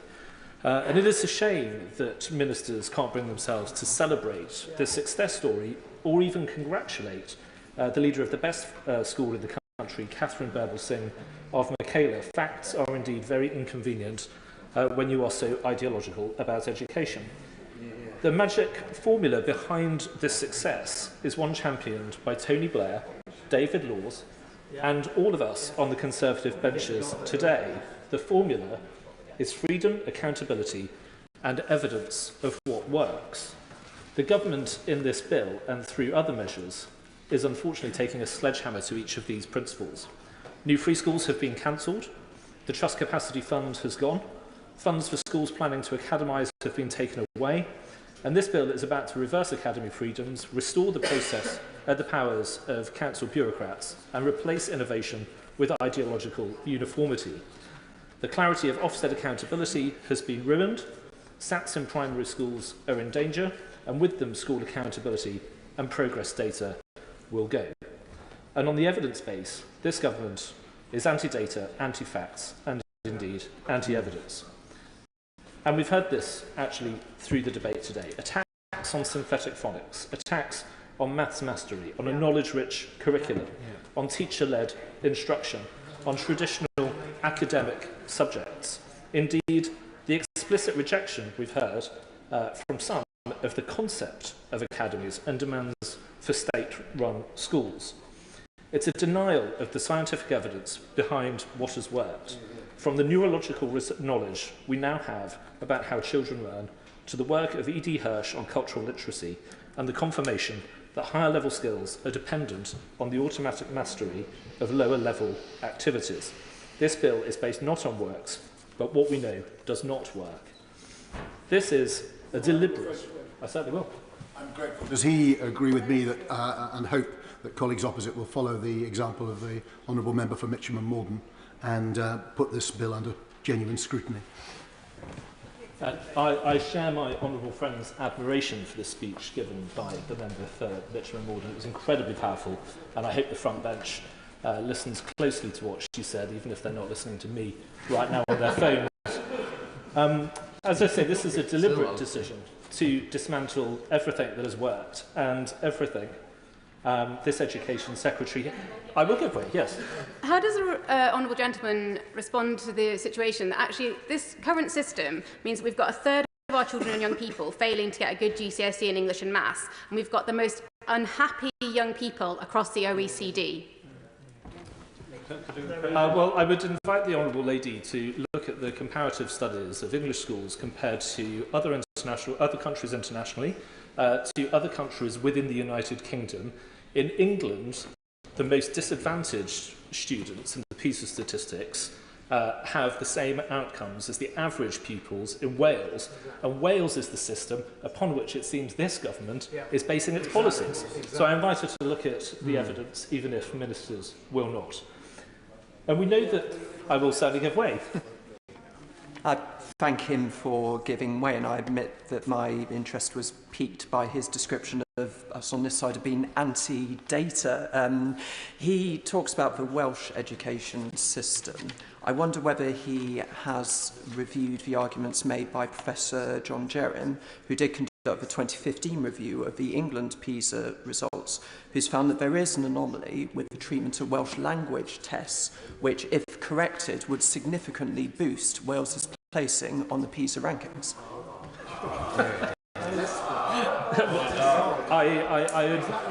I share several hours twice a week with the Honourable Gentleman on the Employment Rights Bill Committee, and his creativity in defending the indefensible is admirable in that committee as it is today. But very quickly on the content of some of the things in the bill that we've discussed today, we know that the bill is going to make things yet worse on top of the things I've already listed. Compulsion to follow the national curriculum, which itself is about to be weakened by the review by Becky Francis. The removal of freedom on pay and conditions. And today, the Education Secretary has failed to explain how she will meet the commitment she made to avoid cutting pay for some teachers. And ministers are granting themselves unspecified powers to direct academies in future. I think we know what that might mean. Madam Deputy Speaker, this bill and the other changes introduced by this government are a deliberate act of ideological vandalism. Standards will fall as a result, children will suffer, and the legacy of the Education Secretary will be the provision of a case study in what does not work in education. John Whitby. This is an extremely welcome bill that addresses some long-standing issues in social care and education. There are much needed measures to ease the capacity pressures on fostering services by offering family group decision making and requiring all councils to publish a kinship offer. And there are very welcome measures for hard-pressed families on school uniforms and free breakfast clubs, of course. On behalf of care leavers, I'm pleased to see the focus on staying close, which offers the vital support needed in transition from being in care to leaving care. It's very much a Maslow's hierarchy of needs issue. Unless young people have the basics in place, it's very difficult to focus on moving forward. But in my limited time, I wanted to mention three measures that I'm particularly pleased with. There are around 112,000 children currently being educated at home, and parents choose this route for a number of reasons, and I'm comfortable that in most cases the decision to home educate is being taken with the child's best interest in mind. However, there are those that choose to home educate with when difficult questions start to be asked by concerned professionals who are in regular contact with the child. And as a foster carer of 25 years, I've seen the consequences of those families that have managed to avoid the spotlight for far too long by moving house, moving school and avoiding scrutiny. So this bill is immensely positive for those particularly vulnerable children. It will mean that authorities will know where children are and they can be better monitored through the creation of the register. Children going through Section 47 action can have an application to be educated at home refused by the local authority.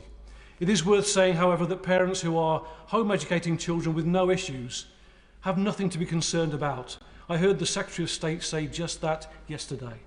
The bill also addresses the exorbitant fees being charged by some of the large children's placement providers. I was at the National Social Care Conference in November 2023 when at almost every plenary debate and presentation someone would mention the statistic, that being that the largest 20 providers of children's placements collectively made £310 million worth of profit in 2021-22. This was all off the back of the taxpayer, all paid through our local authorities, and they felt it. And the public have felt it as well because there's simply less money to go round for everything else. Derbyshire County Council's spending on looked after children rose from 44 million in 2015-16 to 110 million in 23-24. This growth in spending is unsustainable and is diverting precious resources away from the children who are most in need of support and into the pockets of shareholders. I therefore welcome the fact that this bill will require large children's placement providers to give regular financial information to a newly created financial oversight scheme and gives the government the power, if necessary, to cap the profits of children's homes providers and independent fostering agencies. I've got to go to delegated legislation in a minute. Oh, sorry. Finally, I also welcome the fact that the bill enables the creation of new local authority schools.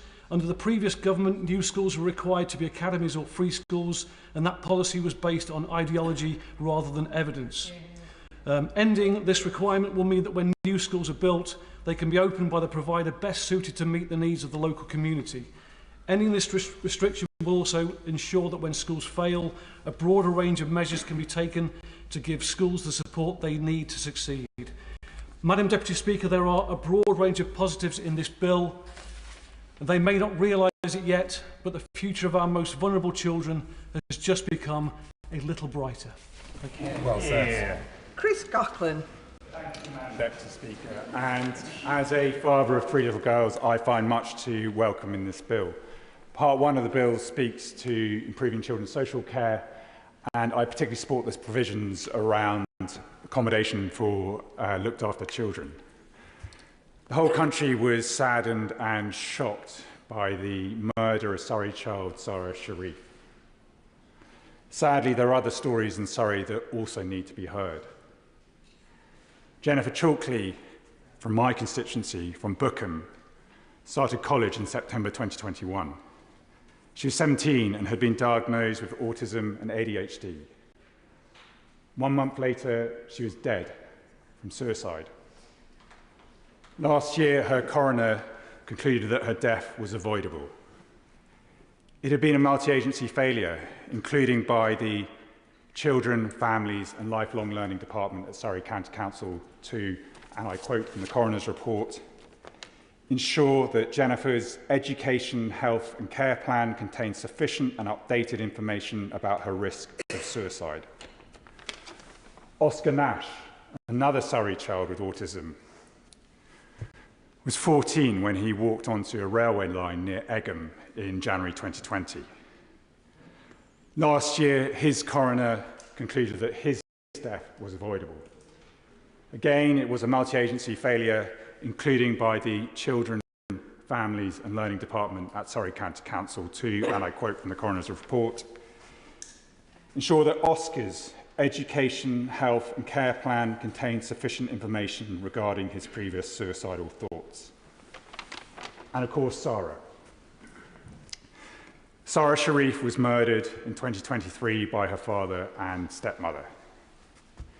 The Executive Director of the Children, Families and Lifelong Learning Department at Surrey County Council dismissed her department's accountability, saying in a statement, and I quote, "The perpetrators went to extreme lengths to conceal the truth from everyone.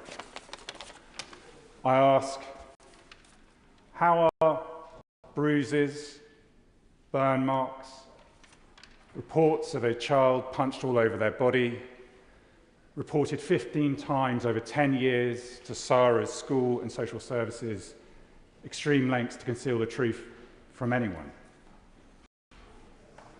And so, Madam Deputy Speaker, while I welcome this bill, in particular the provisions around data sharing between public authorities. Will my honourable friend give way? Of course. Thank you, Madam Deputy Speaker. I want to thank my honourable friend and all others in the House that have mentioned Sarah Sharif, my constituent, today. Will my honourable friend agree with me that the provisions contained in this bill, which would not just encourage but force local authorities to share that data, could have saved Zara from Woking and could save vulnerable children going forward? Well, I thank my honourable friend for his intervention and pay tribute to him as Zara's MP for the horror that has happened. And I, of course, agree with you that public data sharing between public authorities is vital to ensure that it does not happen again. But it is not enough, and it will not prevent alone the catastrophic and systematic negligence by Surrey County Council. This is the same department that had the highest number of statutory breaches relating to children reported to the local government and social care ombudsman for over 2 years. A fact they covered up for over 14 months from their own county councillor scrutiny committee and only disclosed when my 5 Liberal Democrat Surrey MP colleagues and I publicly called them out. Jennifer Chalkley, Oscar Nash, Sarah Sharif. Surrey County Council objectively contributed to their death by ignoring existing legislation, specifically in relation to Sarah. On that point, I I'm grateful to the honourable gentleman for giving way, especially during such a powerful and meaningful speech.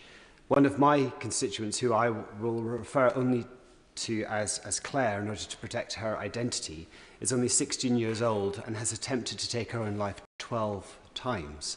Her desperate mother has had to take Surrey County Council to tribunal 10 times in order to try and secure the appropriate educational, therapeutic and social care that she needs. Does the honourable gentleman agree with me that while we welcome the tightening of the legislation as presented in this bill, it is only as good as the schools and council's willingness and ability to implement it? Hear, hear. Thank you. Well, I thank my honourable friend, and I fully agree. And because Surrey County Council ignored existing legislation, failed to comply with existing legislation, so how on earth are we meant to believe that new legislation alone will be enough? And I share his concerns about Claire, because I know from my constituents that there are children out there in Surrey right now who are at risk. That is why I'm speaking today.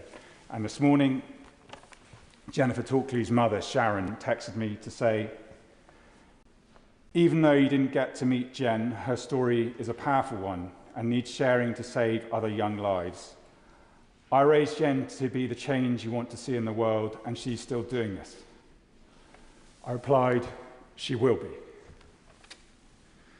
And so I would ask the House, is this bill alone enough to save our children's lives? Or does the Children, Families and Lifelong Learning Department at Surrey County Council also need root and branch reform immediately? I call Sarah Smith. Thank you, Madam Speaker. Thank you to the honourable member for his moving contribution. The opposite benches should be ashamed to defend the status quo. The current system has seen, as I said a moment ago, a third of young people being failed, leaving the system feeling like failures because they have not achieved the basic qualifications of a decent GCSE in English and Maths when they leave in order to be able to progress with their lives.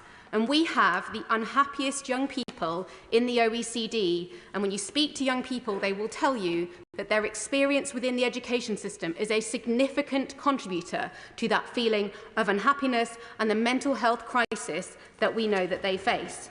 The legacy of the government, of the previous government, is that home education, which has only recently been properly counted year on year, has risen in the last 12 months from 92,000 up to 112,000. But we know that post-COVID, it's probably doubled to tripled over recent years, which is a reflection that for far too many parents, the system is not working for them because it is not inclusive, it does not meet their needs, the changes to the curriculum have limited young people with their different abilities to be able to prove those strengths and to be valued in the classroom, not to mention the failures and the urgent change that we know we need within SEND in order to meet the needs of the young people with more significant support needs.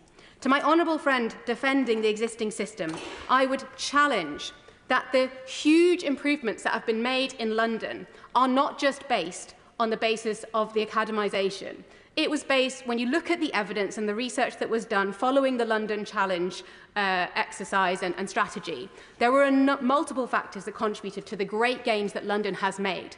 But when we've tried to replicate that outside of London and in genuinely the most deprived parts of this country, we have not seen the same gains. And I have seen Academy Trust after Academy Trust take on a failing school of the most vulnerable children in our country and fail to make the improvements that they desperately deserve. And that is why we need to think differently and bring forward new reforms in order to genuinely make the difference in those communities where they don't have the other advantages that somewhere like London does.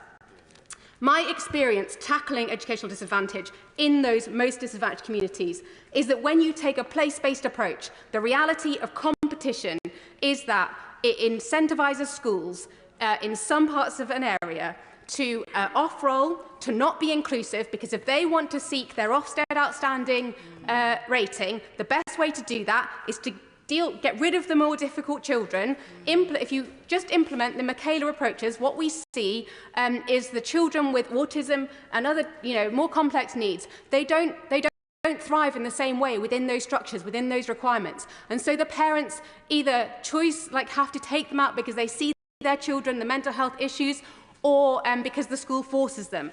And we have to see that change. And that is why I welcome the reforms this government are bringing forward. The evidence shows that education is the primary determinant of where children fall on the income distribution relative to their parents.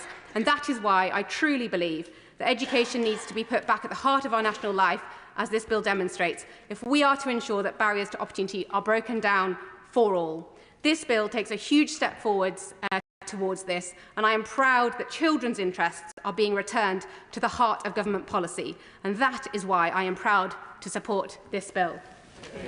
Edward Morella. Thank you, Madam Deputy Speaker. Ensuring the safety and success of children in our schools is one of the most important responsibilities we have as policymakers. By extending regulations and inspections to include more schools, we're creating safer environments for our children and giving them the best chance to thrive. This legislation introduces improved analysis of school facilities, particularly for children with special educational needs and disabilities, which is a much-needed measure. These changes will ensure that every child has access to an environment where they can learn and grow in safety and in comfort. However, while these measures are welcome, it's equally important that we ensure that the current system, as well as any future one, is both effective and efficient. It is vital that schools, teachers, and most importantly, children, are not left waiting for resources and support that they need. The case of Dorset Studio School, which serves not just my constituents in West Dorset, but also across the county, illustrates the urgent need for the system to deliver results quickly. Dorset Studio School provides exceptional support for students, but especially for the 52% of its pupils with special educational needs, 3 times the national average. Despite the quality of the education the pupils receive, is despite the fact that the school operates in facilities that are not fit for purpose. It has no hall, no canteen, no specialist teaching areas. The split campus layout and cramped classrooms make it impossible to provide the individualised support these children need, particularly those with physical disabilities. In February 2023, funding for the school's new campus was approved. The project was set to merge its 2 sites into one modern campus. However, since then, progress has stalled, with delays in releasing the funds from the Treasury and the Department for Education. This legislation opens checks, which are necessary for safeguarding our children, to more schools. But we must be mindful of delays and how these delays negatively impact those we're trying to protect. Madam Deputy Speaker, this bill rightly emphasises the importance of inspections and approvals to ensure school standards are met. However, it's equally important that the existing system is streamlined to avoid unnecessary delays. Our children deserve learning environments that are safe, supportive and conducive to their success, especially those children with special educational needs. And I urge the government to ensure that funding for projects like Dorset Studio School is released without delay, even as this legislation seeks to improve the system itself. These children deserve better. Thank you. Matt Bishop. Deputy Speaker, this bill is a landmark piece of legislation that promises to transform the lives of children across England. It's a testament to this government's unwavering commitment to the safeguarding and welfare of children, and I welcome it as an opportunity to ensure that every child, regardless of their background, has access to the support, protection and education that they rightly deserve. Following my earlier policing career, and before entering this place, I worked as an education welfare officer in a large secondary school in the Forest of Dean. I saw firsthand the impact of disrupted education. The COVID-19 pandemic only exacerbated these challenges, and more children are missing school from a number of reasons. Vulnerable students were hit hardest, further deepening existing inequalities felt within the education system. The disruption to their education is not just academic, though. It poses pastoral problems. And where we have a system where parents can choose to home educate without any checks at all or any scrutiny currently, This can lead to a crisis of safeguarding, as children are often unaccounted for during this time. Now, let's be clear, I'm not saying that school absence or home education is always a safeguarding concern every single time any student is absent from school. But having dealt with some horrific safeguarding cases in my previous careers, I'm sure that we'll all agree across the House that even one safeguarding case is one too many. And we should all be doing something to ensure the safety of all our children. Currently, there is no legal requirement for parents to inform local authorities if their child is being homeschooled, and this lack of oversight leaves children at risk as their needs and safety may be overlooked. This bill aims to address these oversights by introducing a requirement for children educated outside of school to be registered with local authorities. This simple step will... I will give way. I'm grateful to the honourable gentleman. Can he give a single case of a home-educated child who was harmed, that wasn't already known to social services? Again and again, it's a failure of social services when notified, not the absence of a burdensome register on parents who often home-educate their children out of desperation. I thank the honourable member for his intervention. As my previous careers, police and within education, there are cases. I'm not going to go into individual names in the chamber, in the House here, but I'm more than happy to liaise with you and your colleagues outside of the chamber about cases I've dealt with where they weren't known. So. Will the honourable member give way? I will give way. Thank you very much for giving way. Does he agree with me that the case of Zara Sharif showed that her father and stepmother used this loophole in homeschooling to withdraw the child from school because signs were being noticed, and this new legislation could have protected her and should protect others? That's a good question. I thank the honourable member for his intervention. Absolutely, wholeheartedly agree, and that's exactly what I've dealt with over many years before joining this place. Further, so this bill does aim to address these oversights by introducing that requirement for children educated outside of school to be registered with the local authorities. And the simple step will ensure better tracking and safeguarding for children, helping us guarantee all children, especially those being educated outside of traditional systems, are accounted for and supported. From now on, no child will be forgotten, invisible or left behind.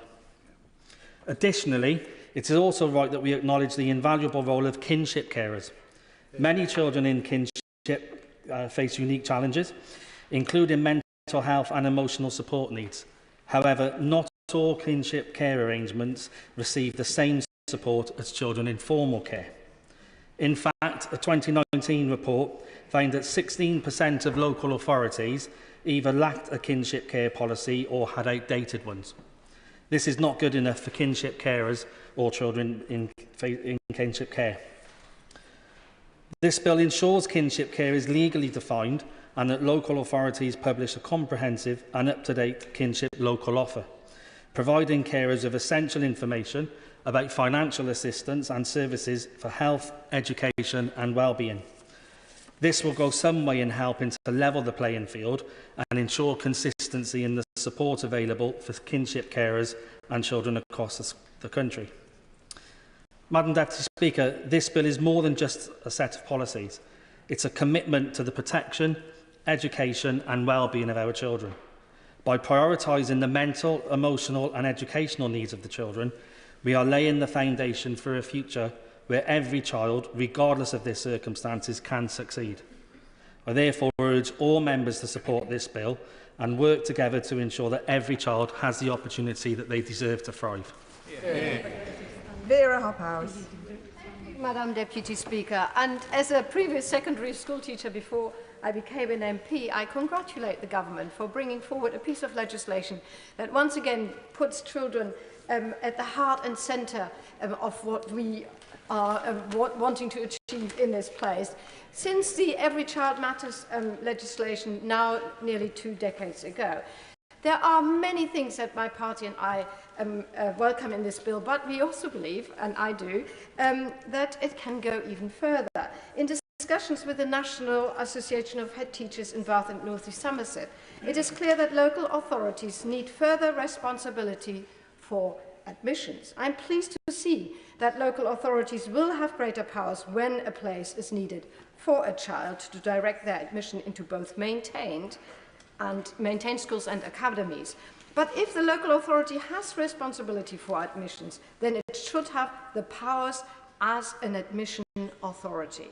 I also welcome the introduction of a Children Not in Schools register, and we Liberal Democrats support that all new teachers in state-funded primary and secondary schools will have qualified teacher status or be working towards it. This is a crucial step in upholding the quality of education, and we Liberal Democrats, Madam Deputy Speaker, have been calling for this for a very long time. Where I'm a little bit more sceptical is around the core pay and conditions framework. Teachers deserve a system that values their education equally, no matter where they work. This bill promises something that we can all support, a single framework for teachers' pay and conditions, one set of rules applied consistently across both government-maintained schools and academies. It sounds fair, and most academies already follow the framework. But the Department for Education has stated that before requiring academies to comply with the framework, the School Teachers Review Body will consider additional flexibilities within the statutory framework to make it most effective for all schools. If academies then decide to opt out, teachers working just a few streets apart could find themselves on vastly different pay scales with different benefits and working hours, simply because their schools made different choices. This would become a postcode lottery for teachers' pay. And the impact doesn't stop here. National benefits like teachers' pensions, which rely on widespread participation to remain viable, could be put at risk. If too many academies decide the framework is too costly and leave, the system could unravel, jeopardizing the financial security of teachers across the country. We must build an education system where every teacher is treated fairly and equally, regardless of the type of school they work in. It is a critical issue of fairness, and I urge the government to ensure that it happens. On another matter, turning to the declining mental health of our children and young people, there is no mention in this bill of having a dedicated, qualified mental health professional in every school, an issue that we Liberal Democrats have been championing for a long time. Around 50% of mental illness begin to manifest before the age of 14. So support in primary and secondary schools is key. A dedicated mental health professional in every school would ensure all children and parents have somewhere they can turn to for help. So, Madam Deputy Speaker, looking at the bill in full, there are many aspects which we Liberal Democrats and I support, but I urge the government to ensure that there is a single framework for teachers' pay and conditions across both government-maintained schools and academy, and I hope the government will join the Liberal Democrats in advocating for a mental health professional in every school and to extend free schooling for children as well, as we have mentioned before. Thank you. Michelle Welsh. Deputy Speaker, I'm proud to speak in this bill today. Children growing up in our country deserve the best possible start in life. Where you're born should not determine your future. Yet after 14 years of the previous government, we know that not all children have the same opportunities to succeed. Because during the 14 years of a Conservative government, the very notion of early intervention, the very notion of diverse educational pathways, and the very notion of early years priorities were eroded away. Now, I know that because I was working in it, front line. I saw what happened and I saw the damage that was done. Children living in poverty in the UK has risen by over 8% since 2014. And in my constituency of Sherwood Forest, 1 in 5 children live in poverty. And across the East Midlands, it's almost 1 in 4. This is simply outrageous, and children deserve better. And that is why I'm pleased to support this bill today, to put children and their well-being and safety back at the heart of government's decision-making, back where it belongs. I am proud that this bill seeks to improve safeguarding and protection for children throughout the education system. So make no mistake, this is the single biggest piece of child protection legislation in a generation.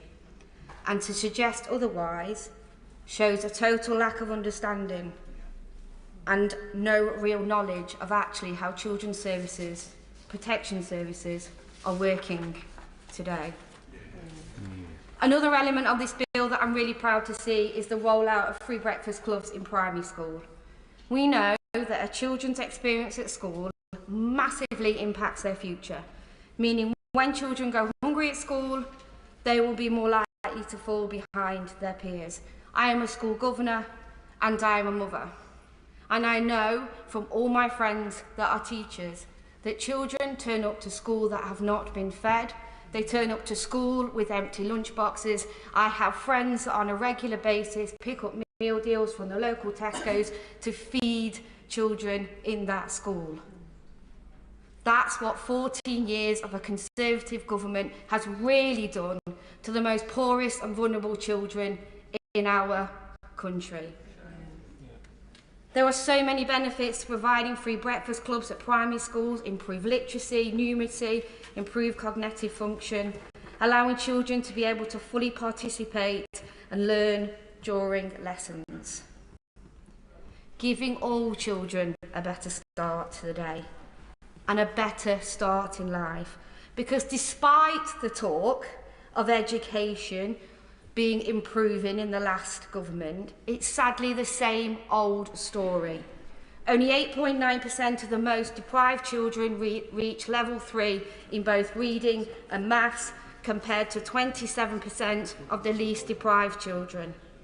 And those who receive free school meals are less likely to attain a level 5 in these subjects than those who do not.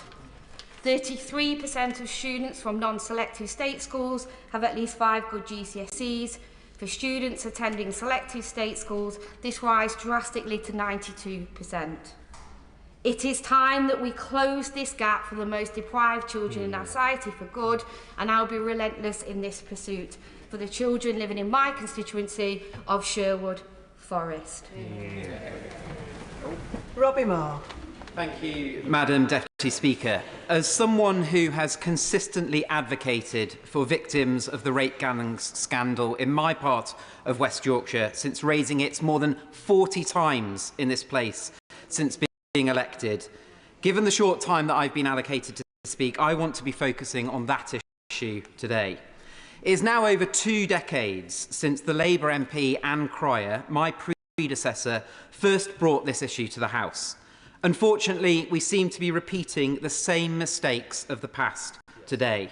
And it is deeply, deeply concerning to me that right honourable members and honourable members sat opposite plan to vote against the amendment for a national rape gangs inquiry in this bill before us today.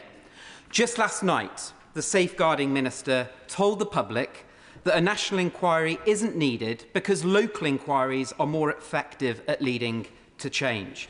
But, Madam Deputy Speaker, I can tell the House today that just minutes after the Safeguarding Minister made these remarks, local leaders in Bradford once again rejected my long-standing calls for a full local inquiry into rape gangs across Keighley and the wider Bradford district, arguing it would be too expensive. Madam Deputy Speaker, this is the same local authority which has spent more than £40 million of public money on an empty music venue in the heart of Bradford. This is a complete and utter dereliction of duty from local leaders, but more importantly, demonstrates what I have been trying to say on this issue now for years. Every time that I have brought this issue up at a national level, it was referred back down to local government. Yet every time I brought the prospect of an inquiry down to a local level, it was blocked by local leaders, and I was told that it was a national problem. So, Madam Deputy Speaker, there has been a complete vacuum of accountability in the system over the past 2 decades. I will give way. I wonder if my honourable friend could say to the House how many people who've been involved in this have actually been held accountable to this and sort of maybe even lost their jobs or action taken against them. I thank my right honourable friend for his intervention, and that is exactly why I have been advocating for a local inquiry across the Bradford district for far too long, because nobody has.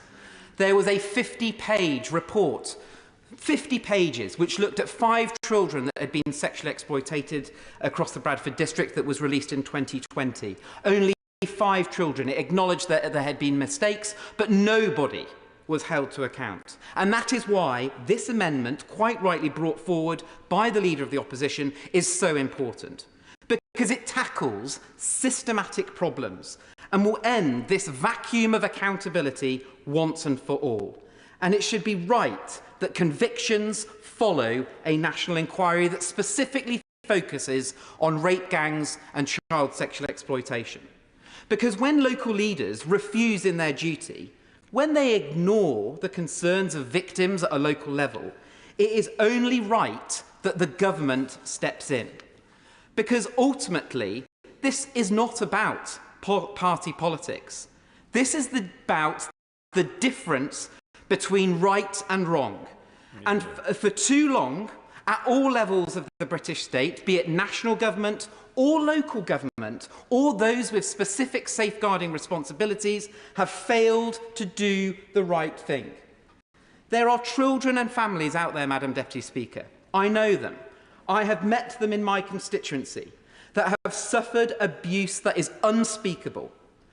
They want the world to know the depths this scandal reaches. They, as I do, fear that the scale of gang rape and child sexual exploitation across the Bradford district will dwarf that of Rotherham. They want to see an end to this vacuum of accountability. So on behalf of my constituents across Keighley, and indeed those across the wider Bradford district, I urge everyone in this House today to stand with their conscience, to stand up for what is right, to do the right thing and vote today for a national rape gang inquiry. Chris MacDonald. I do welcome this bill, and I'd like to talk about the difference that I think this will make to children living in poverty in my constituency in Stockton North.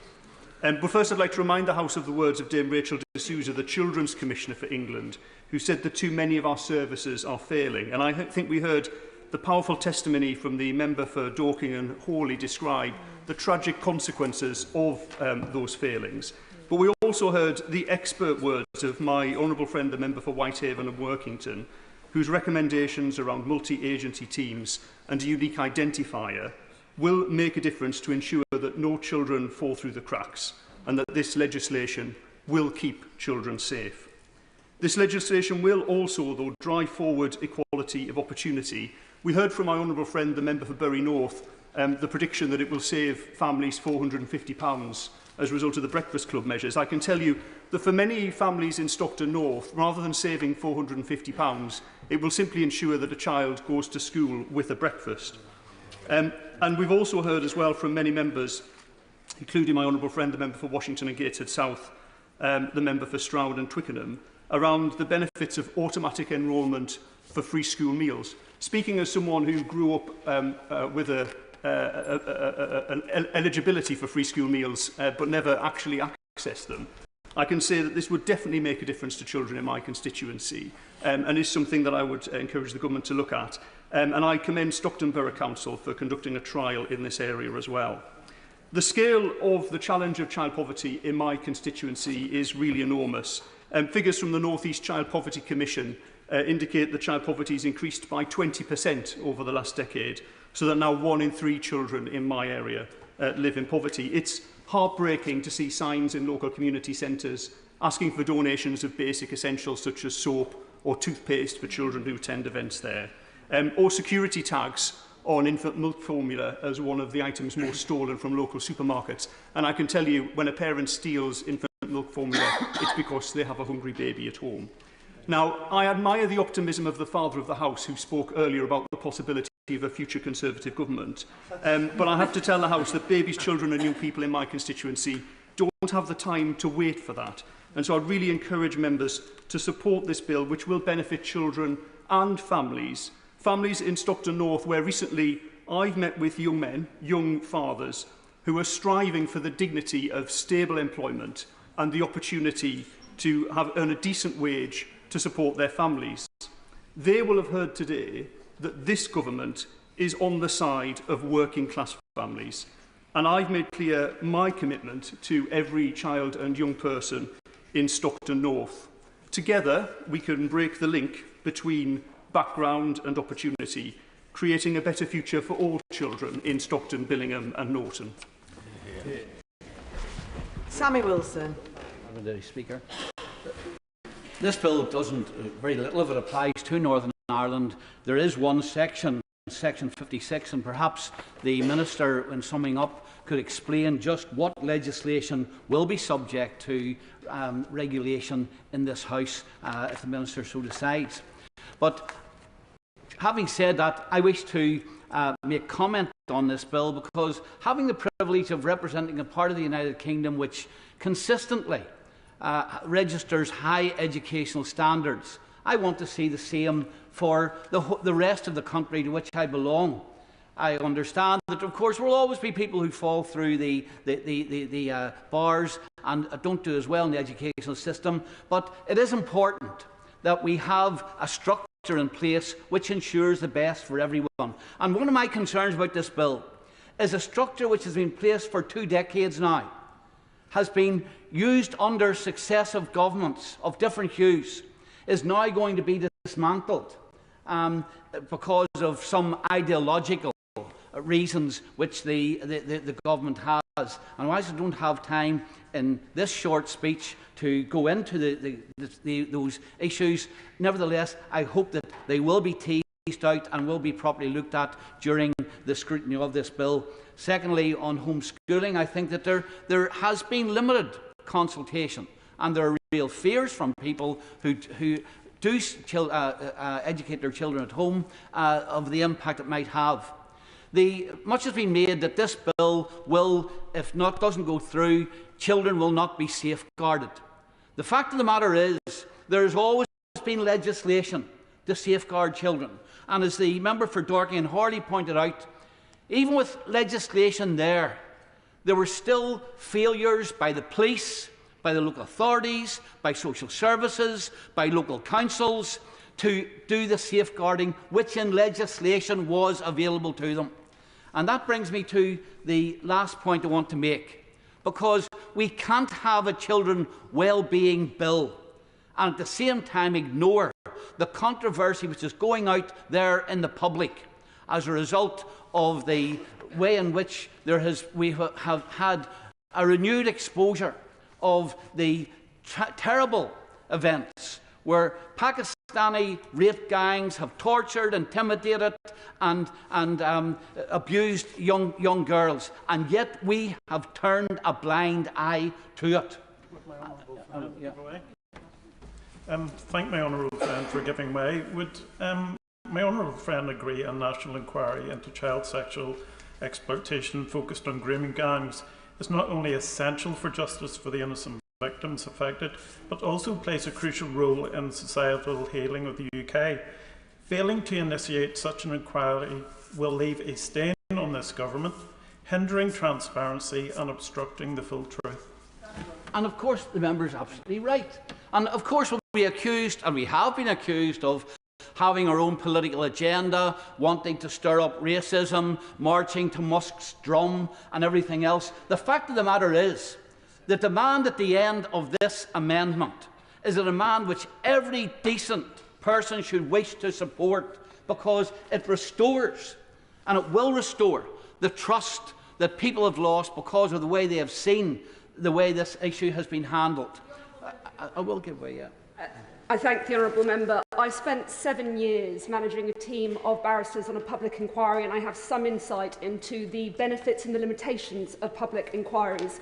Does the honourable member really think that wrecking this bill will lead to a single perpetrator being brought to justice or protect a single child from these despicable crimes? I mean, first of all, supporting the amendment does not wreck this bill. And secondly, and there's this misconception that if we don't support this bill, then no action is taken.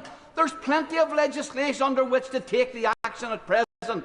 It's simply a case of doing it and giving people the assurance that it's being done. And also, and this is the point of the public inquiry, the public inquiry would ensure that those who think they can hide, deny, cover up, will finally be exposed, because this House is willing to take them on and to expose what has happened in the past. And that's why it's so important. That's why it's so important to do this, because we cannot allow a situation to prevail where we know that, first of all, this issue is far, far more widespread than was ever thought, that there have been denials, and indeed, I mean, I can remember the member for Telford in the last Parliament raising this time and time again and being shouted down. And of course, at that stage, and this is what we need to expose. At that stage, the leader of the Telford Council was, although she was providing the evidence, was actually saying there's no need, and telling the Home Office no need for inquiry.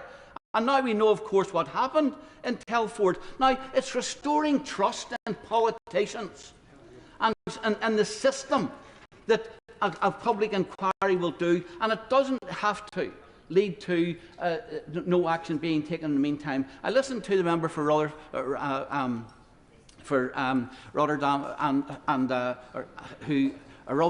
who I have great admiration for, because she was prepared to stand out even when it meant abuse from some of her own party members. And she has argued that to delay this, or to have an inquiry, would delay justice being done. And as I've said, I don't believe that that is the case. It doesn't mean that you stop taking action.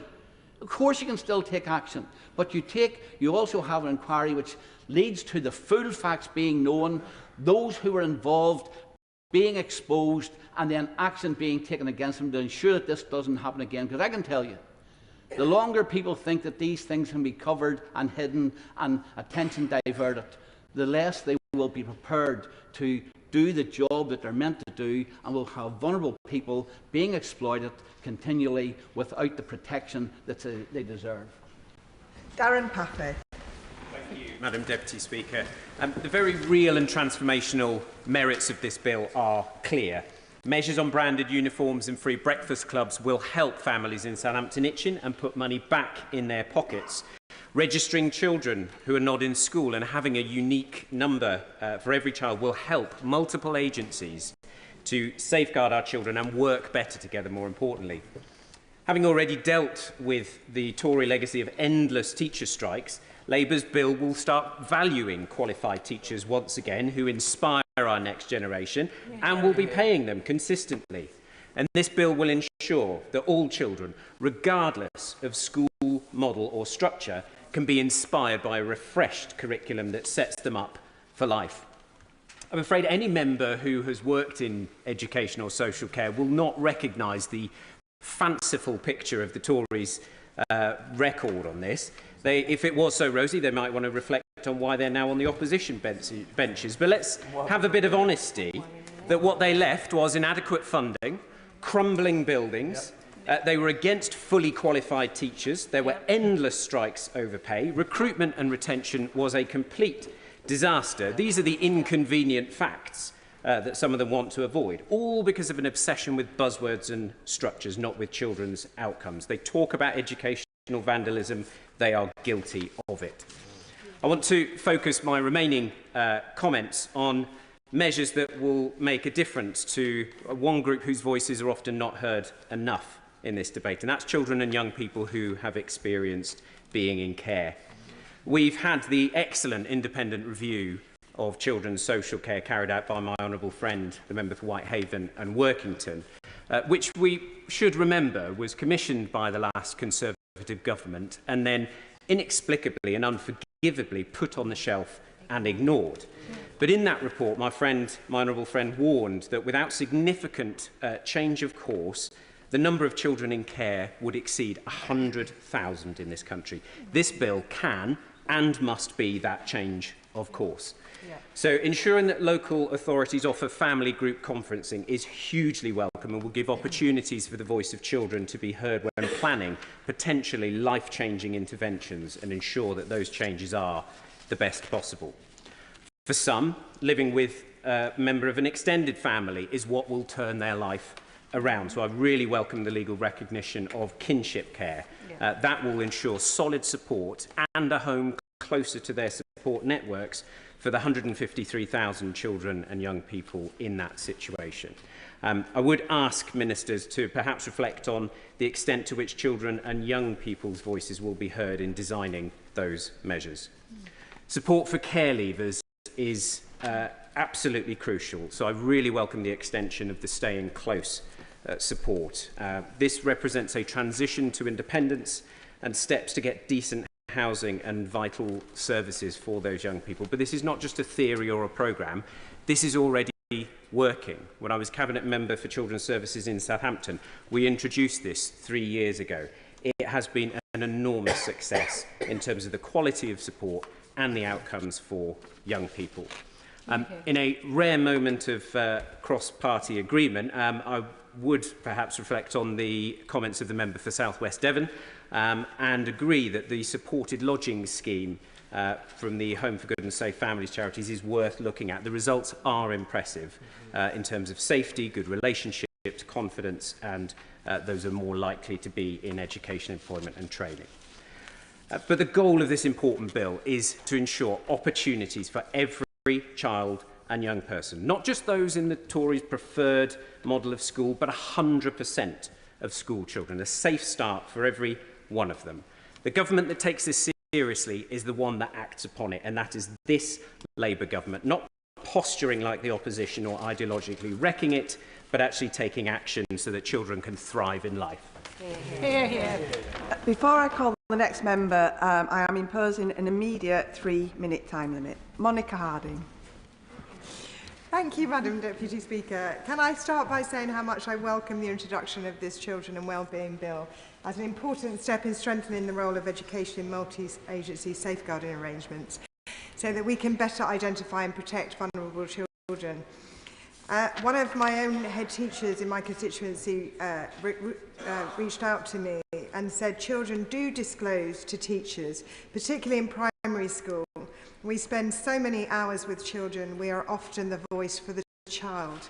Parents can often tell authorities things that are not true. The tragic death of Sarah Sharif in my county of Surrey serves as a sobering reminder of the current weaknesses in the system and the consequences of not getting such an important piece of legislation right for children at risk of neglect and abuse. As a school governor for 8 years with responsibility for safeguarding, I understand a little of the load that teachers carry that keeps them awake at night. One head teacher told me, unless you have spent sleepless nights worrying about a child, knocked on a door in the hope that a child is still alive, you don't understand. And as a governor during COVID, when all our vulnerable children were stuck at home initially, I understand that. So this bill is a welcome first step, but there is much more that the government can do to support children and young people. For instance, I welcome that this bill mandates the creation of Children Not in School Register, but believe the bill should go further. Under the current bill, parents will no longer have an automatic right to home educate if their child is subject to a child protection investigation or under a child protection plan. However, I'm not clear whether these provisions would have protected children like Sarah, who were previously known to social services, but not at the time of her death. I would be grateful if the Minister could clarify that in order to protect children like Sarah, whether this bill will ensure that parents will not have an automatic right to home educate their child if the child also has had a history of child protection investigation or a child protection plan, rather than if the investigational plan is live at the time. I also am pleased at the provision that is there for local authorities being compelled to share information. It took one school locally 4 years to track down a family who had withdrawn their child, and that family then went missing. I also support the calls that this bill should make a provision for a dedicated qualified mental health professional in every school, making sure that all children and parents have someone they can turn to for help. In Surrey, there are almost 7,000 children waiting for an average of 8 months on mental health waiting lists.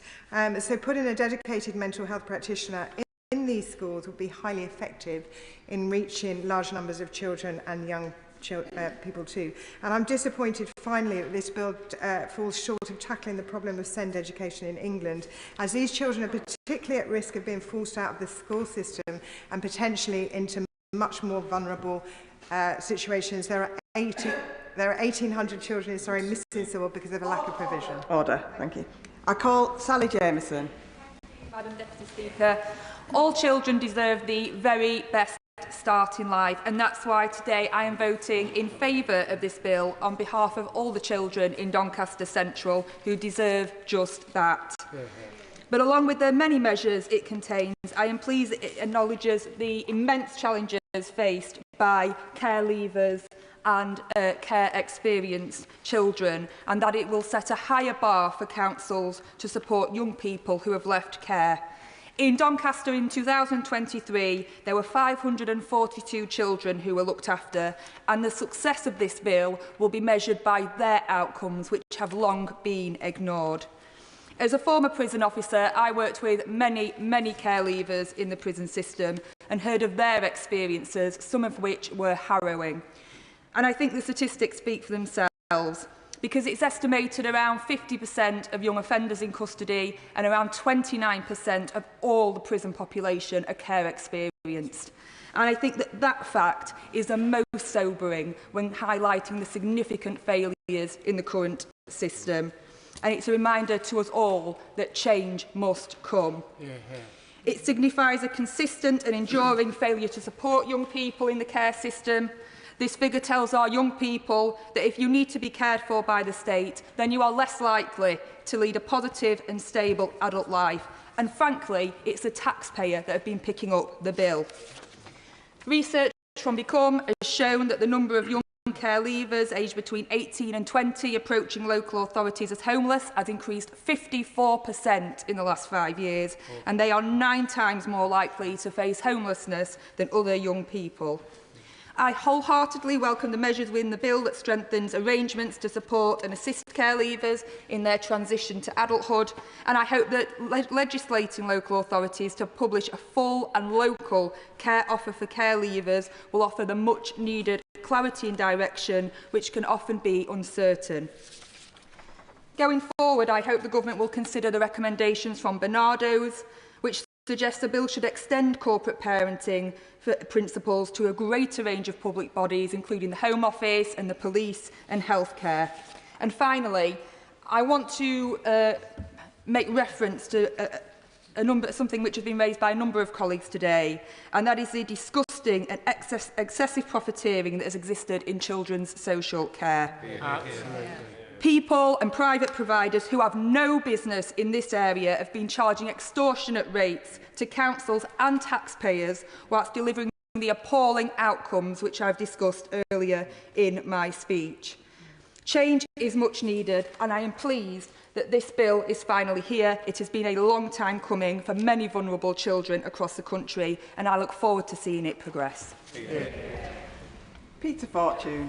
Thank you very much, Madam Deputy Speaker. As has been highlighted on this side of the House, English education has been a success story. We've trusted schools to get on with the job, and academies and new free schools enjoy the freedom to run themselves, pay their teachers more and improve their curriculum. Ending central and local government micromanagement has put power into the hands of people who know best, school leaders and teachers. And it's worked. English schools have soared up the global rankings under the Conservatives, and as was highlighted, I will give way. He talked about how he's put power into teachers' hands. Is aware of the number of teachers that have been so radicalised by the Conservatives' reforms that they're now all surrounding me on the benches? Well, the figures speak for themselves, as was highlighted by my friend, the member for West Suffolk, who has actually morphed into being a whip at the moment. English schools have soared up the rankings, and if we look at the recent PISA League tables, English education has now ranked 7th best for maths and 9th for reading and science. That's up from 21st, 19th and 11th, respectively, in 2009. Meanwhile, education in Scotland and Wales, under the SNP and Labour, where schools were not granted these freedoms, have stagnated and slumped in the various global rankings. So much so that some of them have withdrawn altogether from some of those rankings. However, I want to focus on one problematic element of this bill, which was raised by the member for Bath, and to build on that. The government's proposals would strip academies of the power to pay teachers more, award performance and attract and retain talented people. I understand at least 2 schools in my constituency pay teachers more than the national pay scales. That's Oakland's Primary in Biggin Hill and Pickhurst Primary in Hayes. And nearby, the Harris Primary Academy in Shortlands and many more other schools in Bromley choose to pay teachers more. This bill will scrap academies of this power, cutting teachers' pay and weakening schools. In any other industry, pay reflects performance. And when vacancies cannot be filled, pay rises to attract talent. That's why schools should be able to vary from the national pay scales. School leaders should be able to pay good teachers more and respond to the local job market. Instead, the government wants to wind the clocks back and empower Whitehall and not the schools. Madam Deputy Speaker, this government is so eager to be doommongers to justify their ideological policies that they risk wrecking a decade of progress. Who will benefit? It's not the teachers, it's not the children. So why are they doing it? I'm not even sure the government front benches know. But what we do know is that this bill will destabilise years of progress and damage the future opportunities of young people across Bromley and Biggin Hill and right across the nation. Conor Rand. Thank you, Madam Deputy Speaker. And in a week when much has been said about protecting children, it's great to see this government acting on the safety and well-being of children. Madam Deputy Speaker, for children to be safe, they need to be visible. A situation where children can fall off the radar of the authorities tasked with protecting them is clearly unacceptable, but we know this happens. We know that in a minority of cases, children can be taken out of school and out of the protections that schools provide and come to harm. And that's why introducing a register of children not in school is such an important and common sense measure. It is right that parents will no longer have an automatic right to home educate if their child is subject to a child protection investigation. It is right that local authorities can identify children not in school to ensure that they are safe. And it is right to introduce a unique identity number for children that facilitates information sharing by the services charged with protecting them. And as the Children's Commissioner has said, writing these landmark measures into law will be of huge significance for any child currently at risk of harm in this country. And I'm proud that the government is so swiftly taking forward such measures. The final point I wanted to make on home education is that it's important to recognise that some of the steep increases in homeschooling we have seen is because parents of special educational needs children feel that their needs are not met in mainstream education, and therefore it is vital that this bill runs parallel to the important work the government has already started at the budget to reform and invest in a SEND system that has been severely neglected for too many years. Madam Deputy Speaker, many other members have talked of the huge importance of every child having a legal right to access a breakfast club and the action we are taking on ensuring school uniforms are affordable. Because, Madam Deputy Speaker, nothing damages child well-being more than child poverty. And of course there is much more to do. But coming alongside this government's child poverty strategy, these are concrete steps that will make a real difference to families in Altrincham and Sale West and across the country. Taking action to make a difference, changing things instead of calling for yet another review, serious work instead of parroting nonsense on social media, passing legislation instead of scoring points, serious work from a government that gets the importance of ensuring all our children have the best start in life. Steve Yam. Thank you, Madam Deputy Speaker, and it's a pleasure to stand here today to talk about this bill which delivers on this government's mission to break down barriers to opportunity. And there are two aspects that I particularly welcome. The first being the potential profit cap, which will enable the Secretary of State to cap the profits of non-local authority Ofsted registered providers of children's homes and foster agencies in supported accommodation. There are certainly examples across the country and in my own area where the cost of placing children in residential social care with the private sector is currently eye-wateringly high. I meet regularly with officers of my local authority, Nottinghamshire County Council, and the cost that they are incurring to ensure the needs of children's welfare are, to repeat their description, and the former Conservative leader of that authority, Ben Bradley, who described that cost as rinsing local authority finances. I think it's therefore important that we ensure that private companies are not making large and excessive profits at the expense of other public sector services, and so I welcome the numerous measures in this bill which aim to rebalance the children's social care placements markets and drive down those excessive profits made by some unscrupulous private providers, together with demand for full financial transparency of those organisations and the potential for creation of regional care cooperatives. Yes, I will. I thank him for giving way. And on that particular point, I previously oversaw children's social care in local government. And does he agree with me that the introduction of these regional care cooperatives will make a huge difference, not only to local government finances, but also to making sure that children grow up safe and happy into the future? Steve Young. Indeed, and I welcome the honourable member's intervention. I see actually the positive benefit in both of those respects. It means that we can actually rebalance that spending across local authority budgets and provide a significantly better and measurable standard of care at the same time. And so the second aspect of the bill, which I particularly welcome, is the introduction of free breakfast clubs in every primary school. I think that that measure will have a very significant and positive impact for families in Mansfield, particularly helping with the cost of living and helping and supporting parents who have to juggle work commitments. But I'm especially motivated to support this bill because of some of the harrowing stories that I have heard from constituents and certainly numerous teachers in Mansfield, some visibly distressed and upset, have told me how they've used their own money to buy food for children who have turned up at school with empty stomachs, young children who are so hungry that they cannot concentrate on their studies. And it's not that these children are unloved or willfully neglected.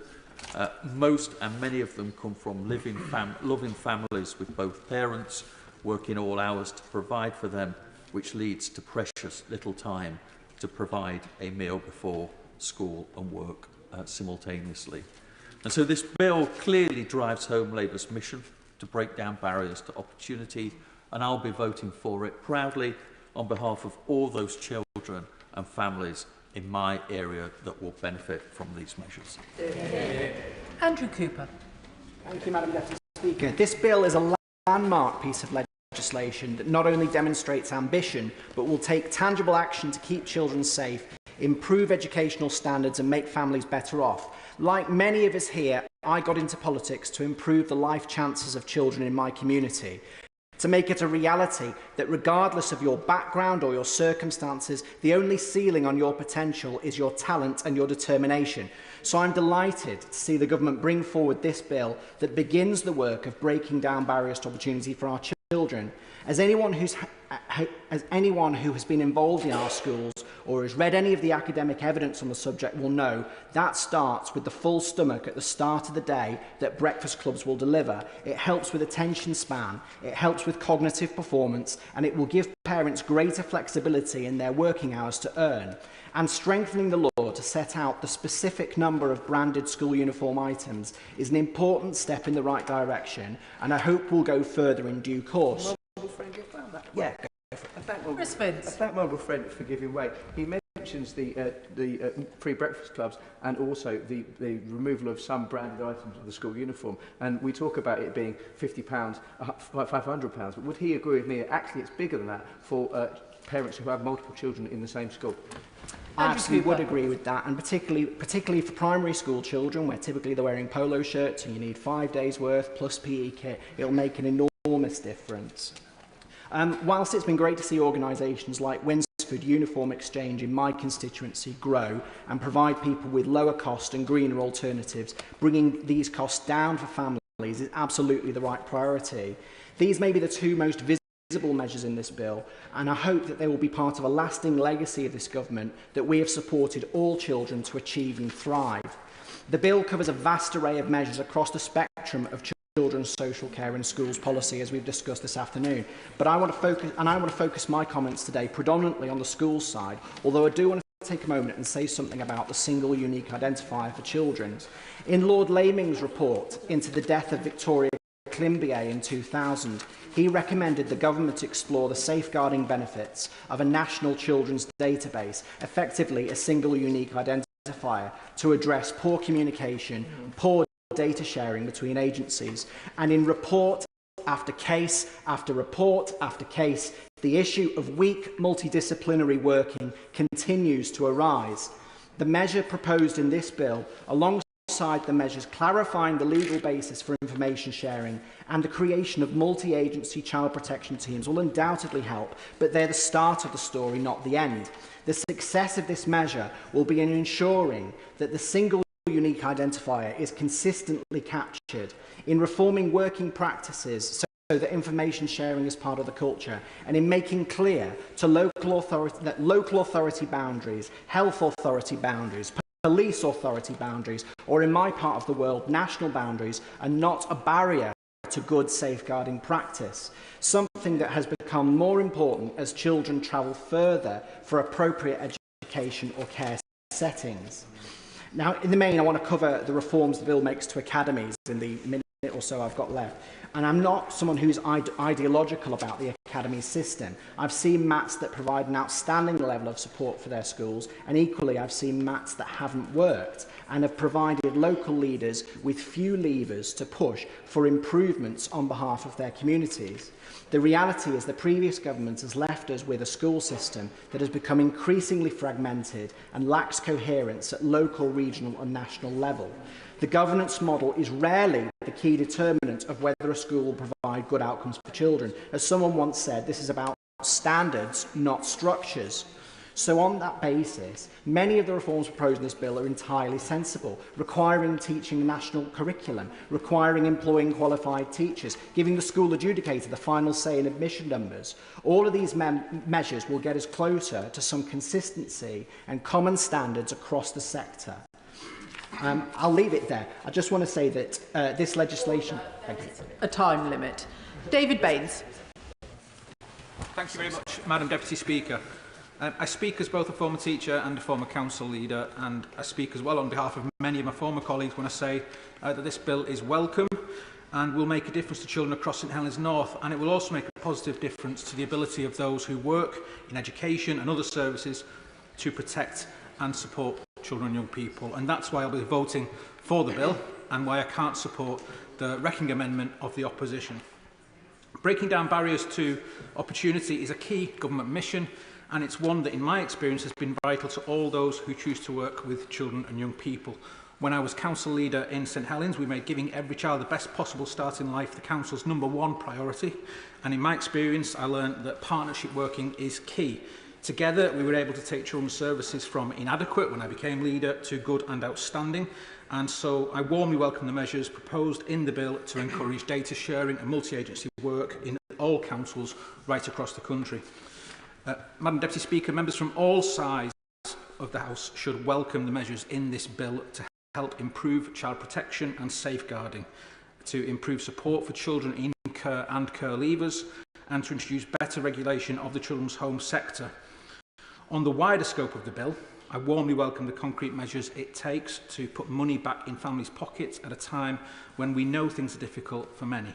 Practical measures like limiting the number of branded items of school uniform and the introduction of free breakfast clubs at primary schools could save families £450 a year in St Helens North, as well as, perhaps more importantly, making sure children can start each day with a full stomach, healthier, happier and ready to learn. And I also want to see higher standards and more opportunity for every child in every school. And I say that not just based on my professional background and interest, but also, more importantly, personally as a parent. And I'm pleased to see this running right through this bill, and indeed in everything the Secretary of State and Ministers in the DFE have said since taking office. This means putting more qualified expert teachers at the front of every classroom, including in academies, and developing a new national curriculum to ensure young people are ready for work and ready for life. But I'm of no doubt the most important aspects of this bill are those I mentioned earlier, to ensure that children and young people are safe at home and at school. It's the biggest upgrade in child protection in a generation and should be something we can all support. I'd just like to finish by paying tribute, if I may, to my honourable friend, the member for Rotherham, who spoke so passionately and clearly earlier about child protection and how important it is that we vote for this bill today, and that we implement the recommendations of the J inquiry ASAP. This should be something that we can all agree on. Ruth Cadbury. Thank you, Madam Deputy Speaker. I welcome this wide-ranging bill that focuses on the important issues of keeping children safe, providing more support for children in care, addressing child poverty, raising educational standards and returning local authorities to the centre of school-placed planning. And I'm going to focus on the school-based elements in my speech. On the cost of living, and with child poverty as high as 32% in my constituency, I welcome the clauses on limiting school uniform costs. Parents are too often forced to prioritise their school choices based on the cost of the school uniform, a form of selection.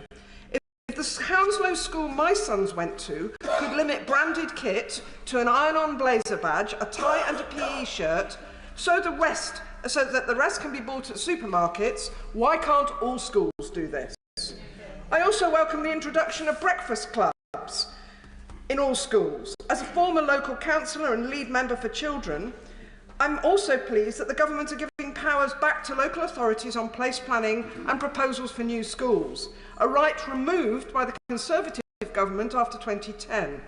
The opening, closing, growth, contraction and the entry criteria of any school has a real direct effect on its neighbouring schools and actually on local transport services.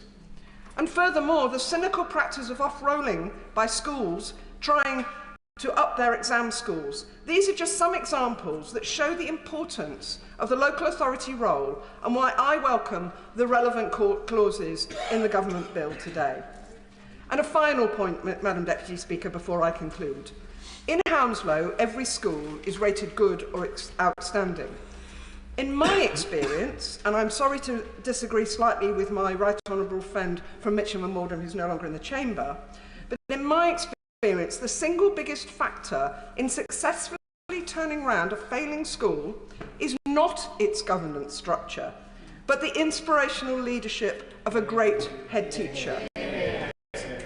So to address the recruitment and retention challenge in school leadership, Future great school leaders need to be identified and supported before they burn out and leave the profession mid-career, as I fear many are doing.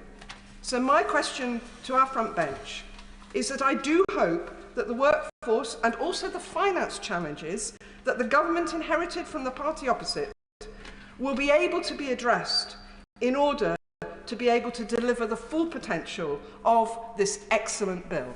Thank you. Amanda Martin.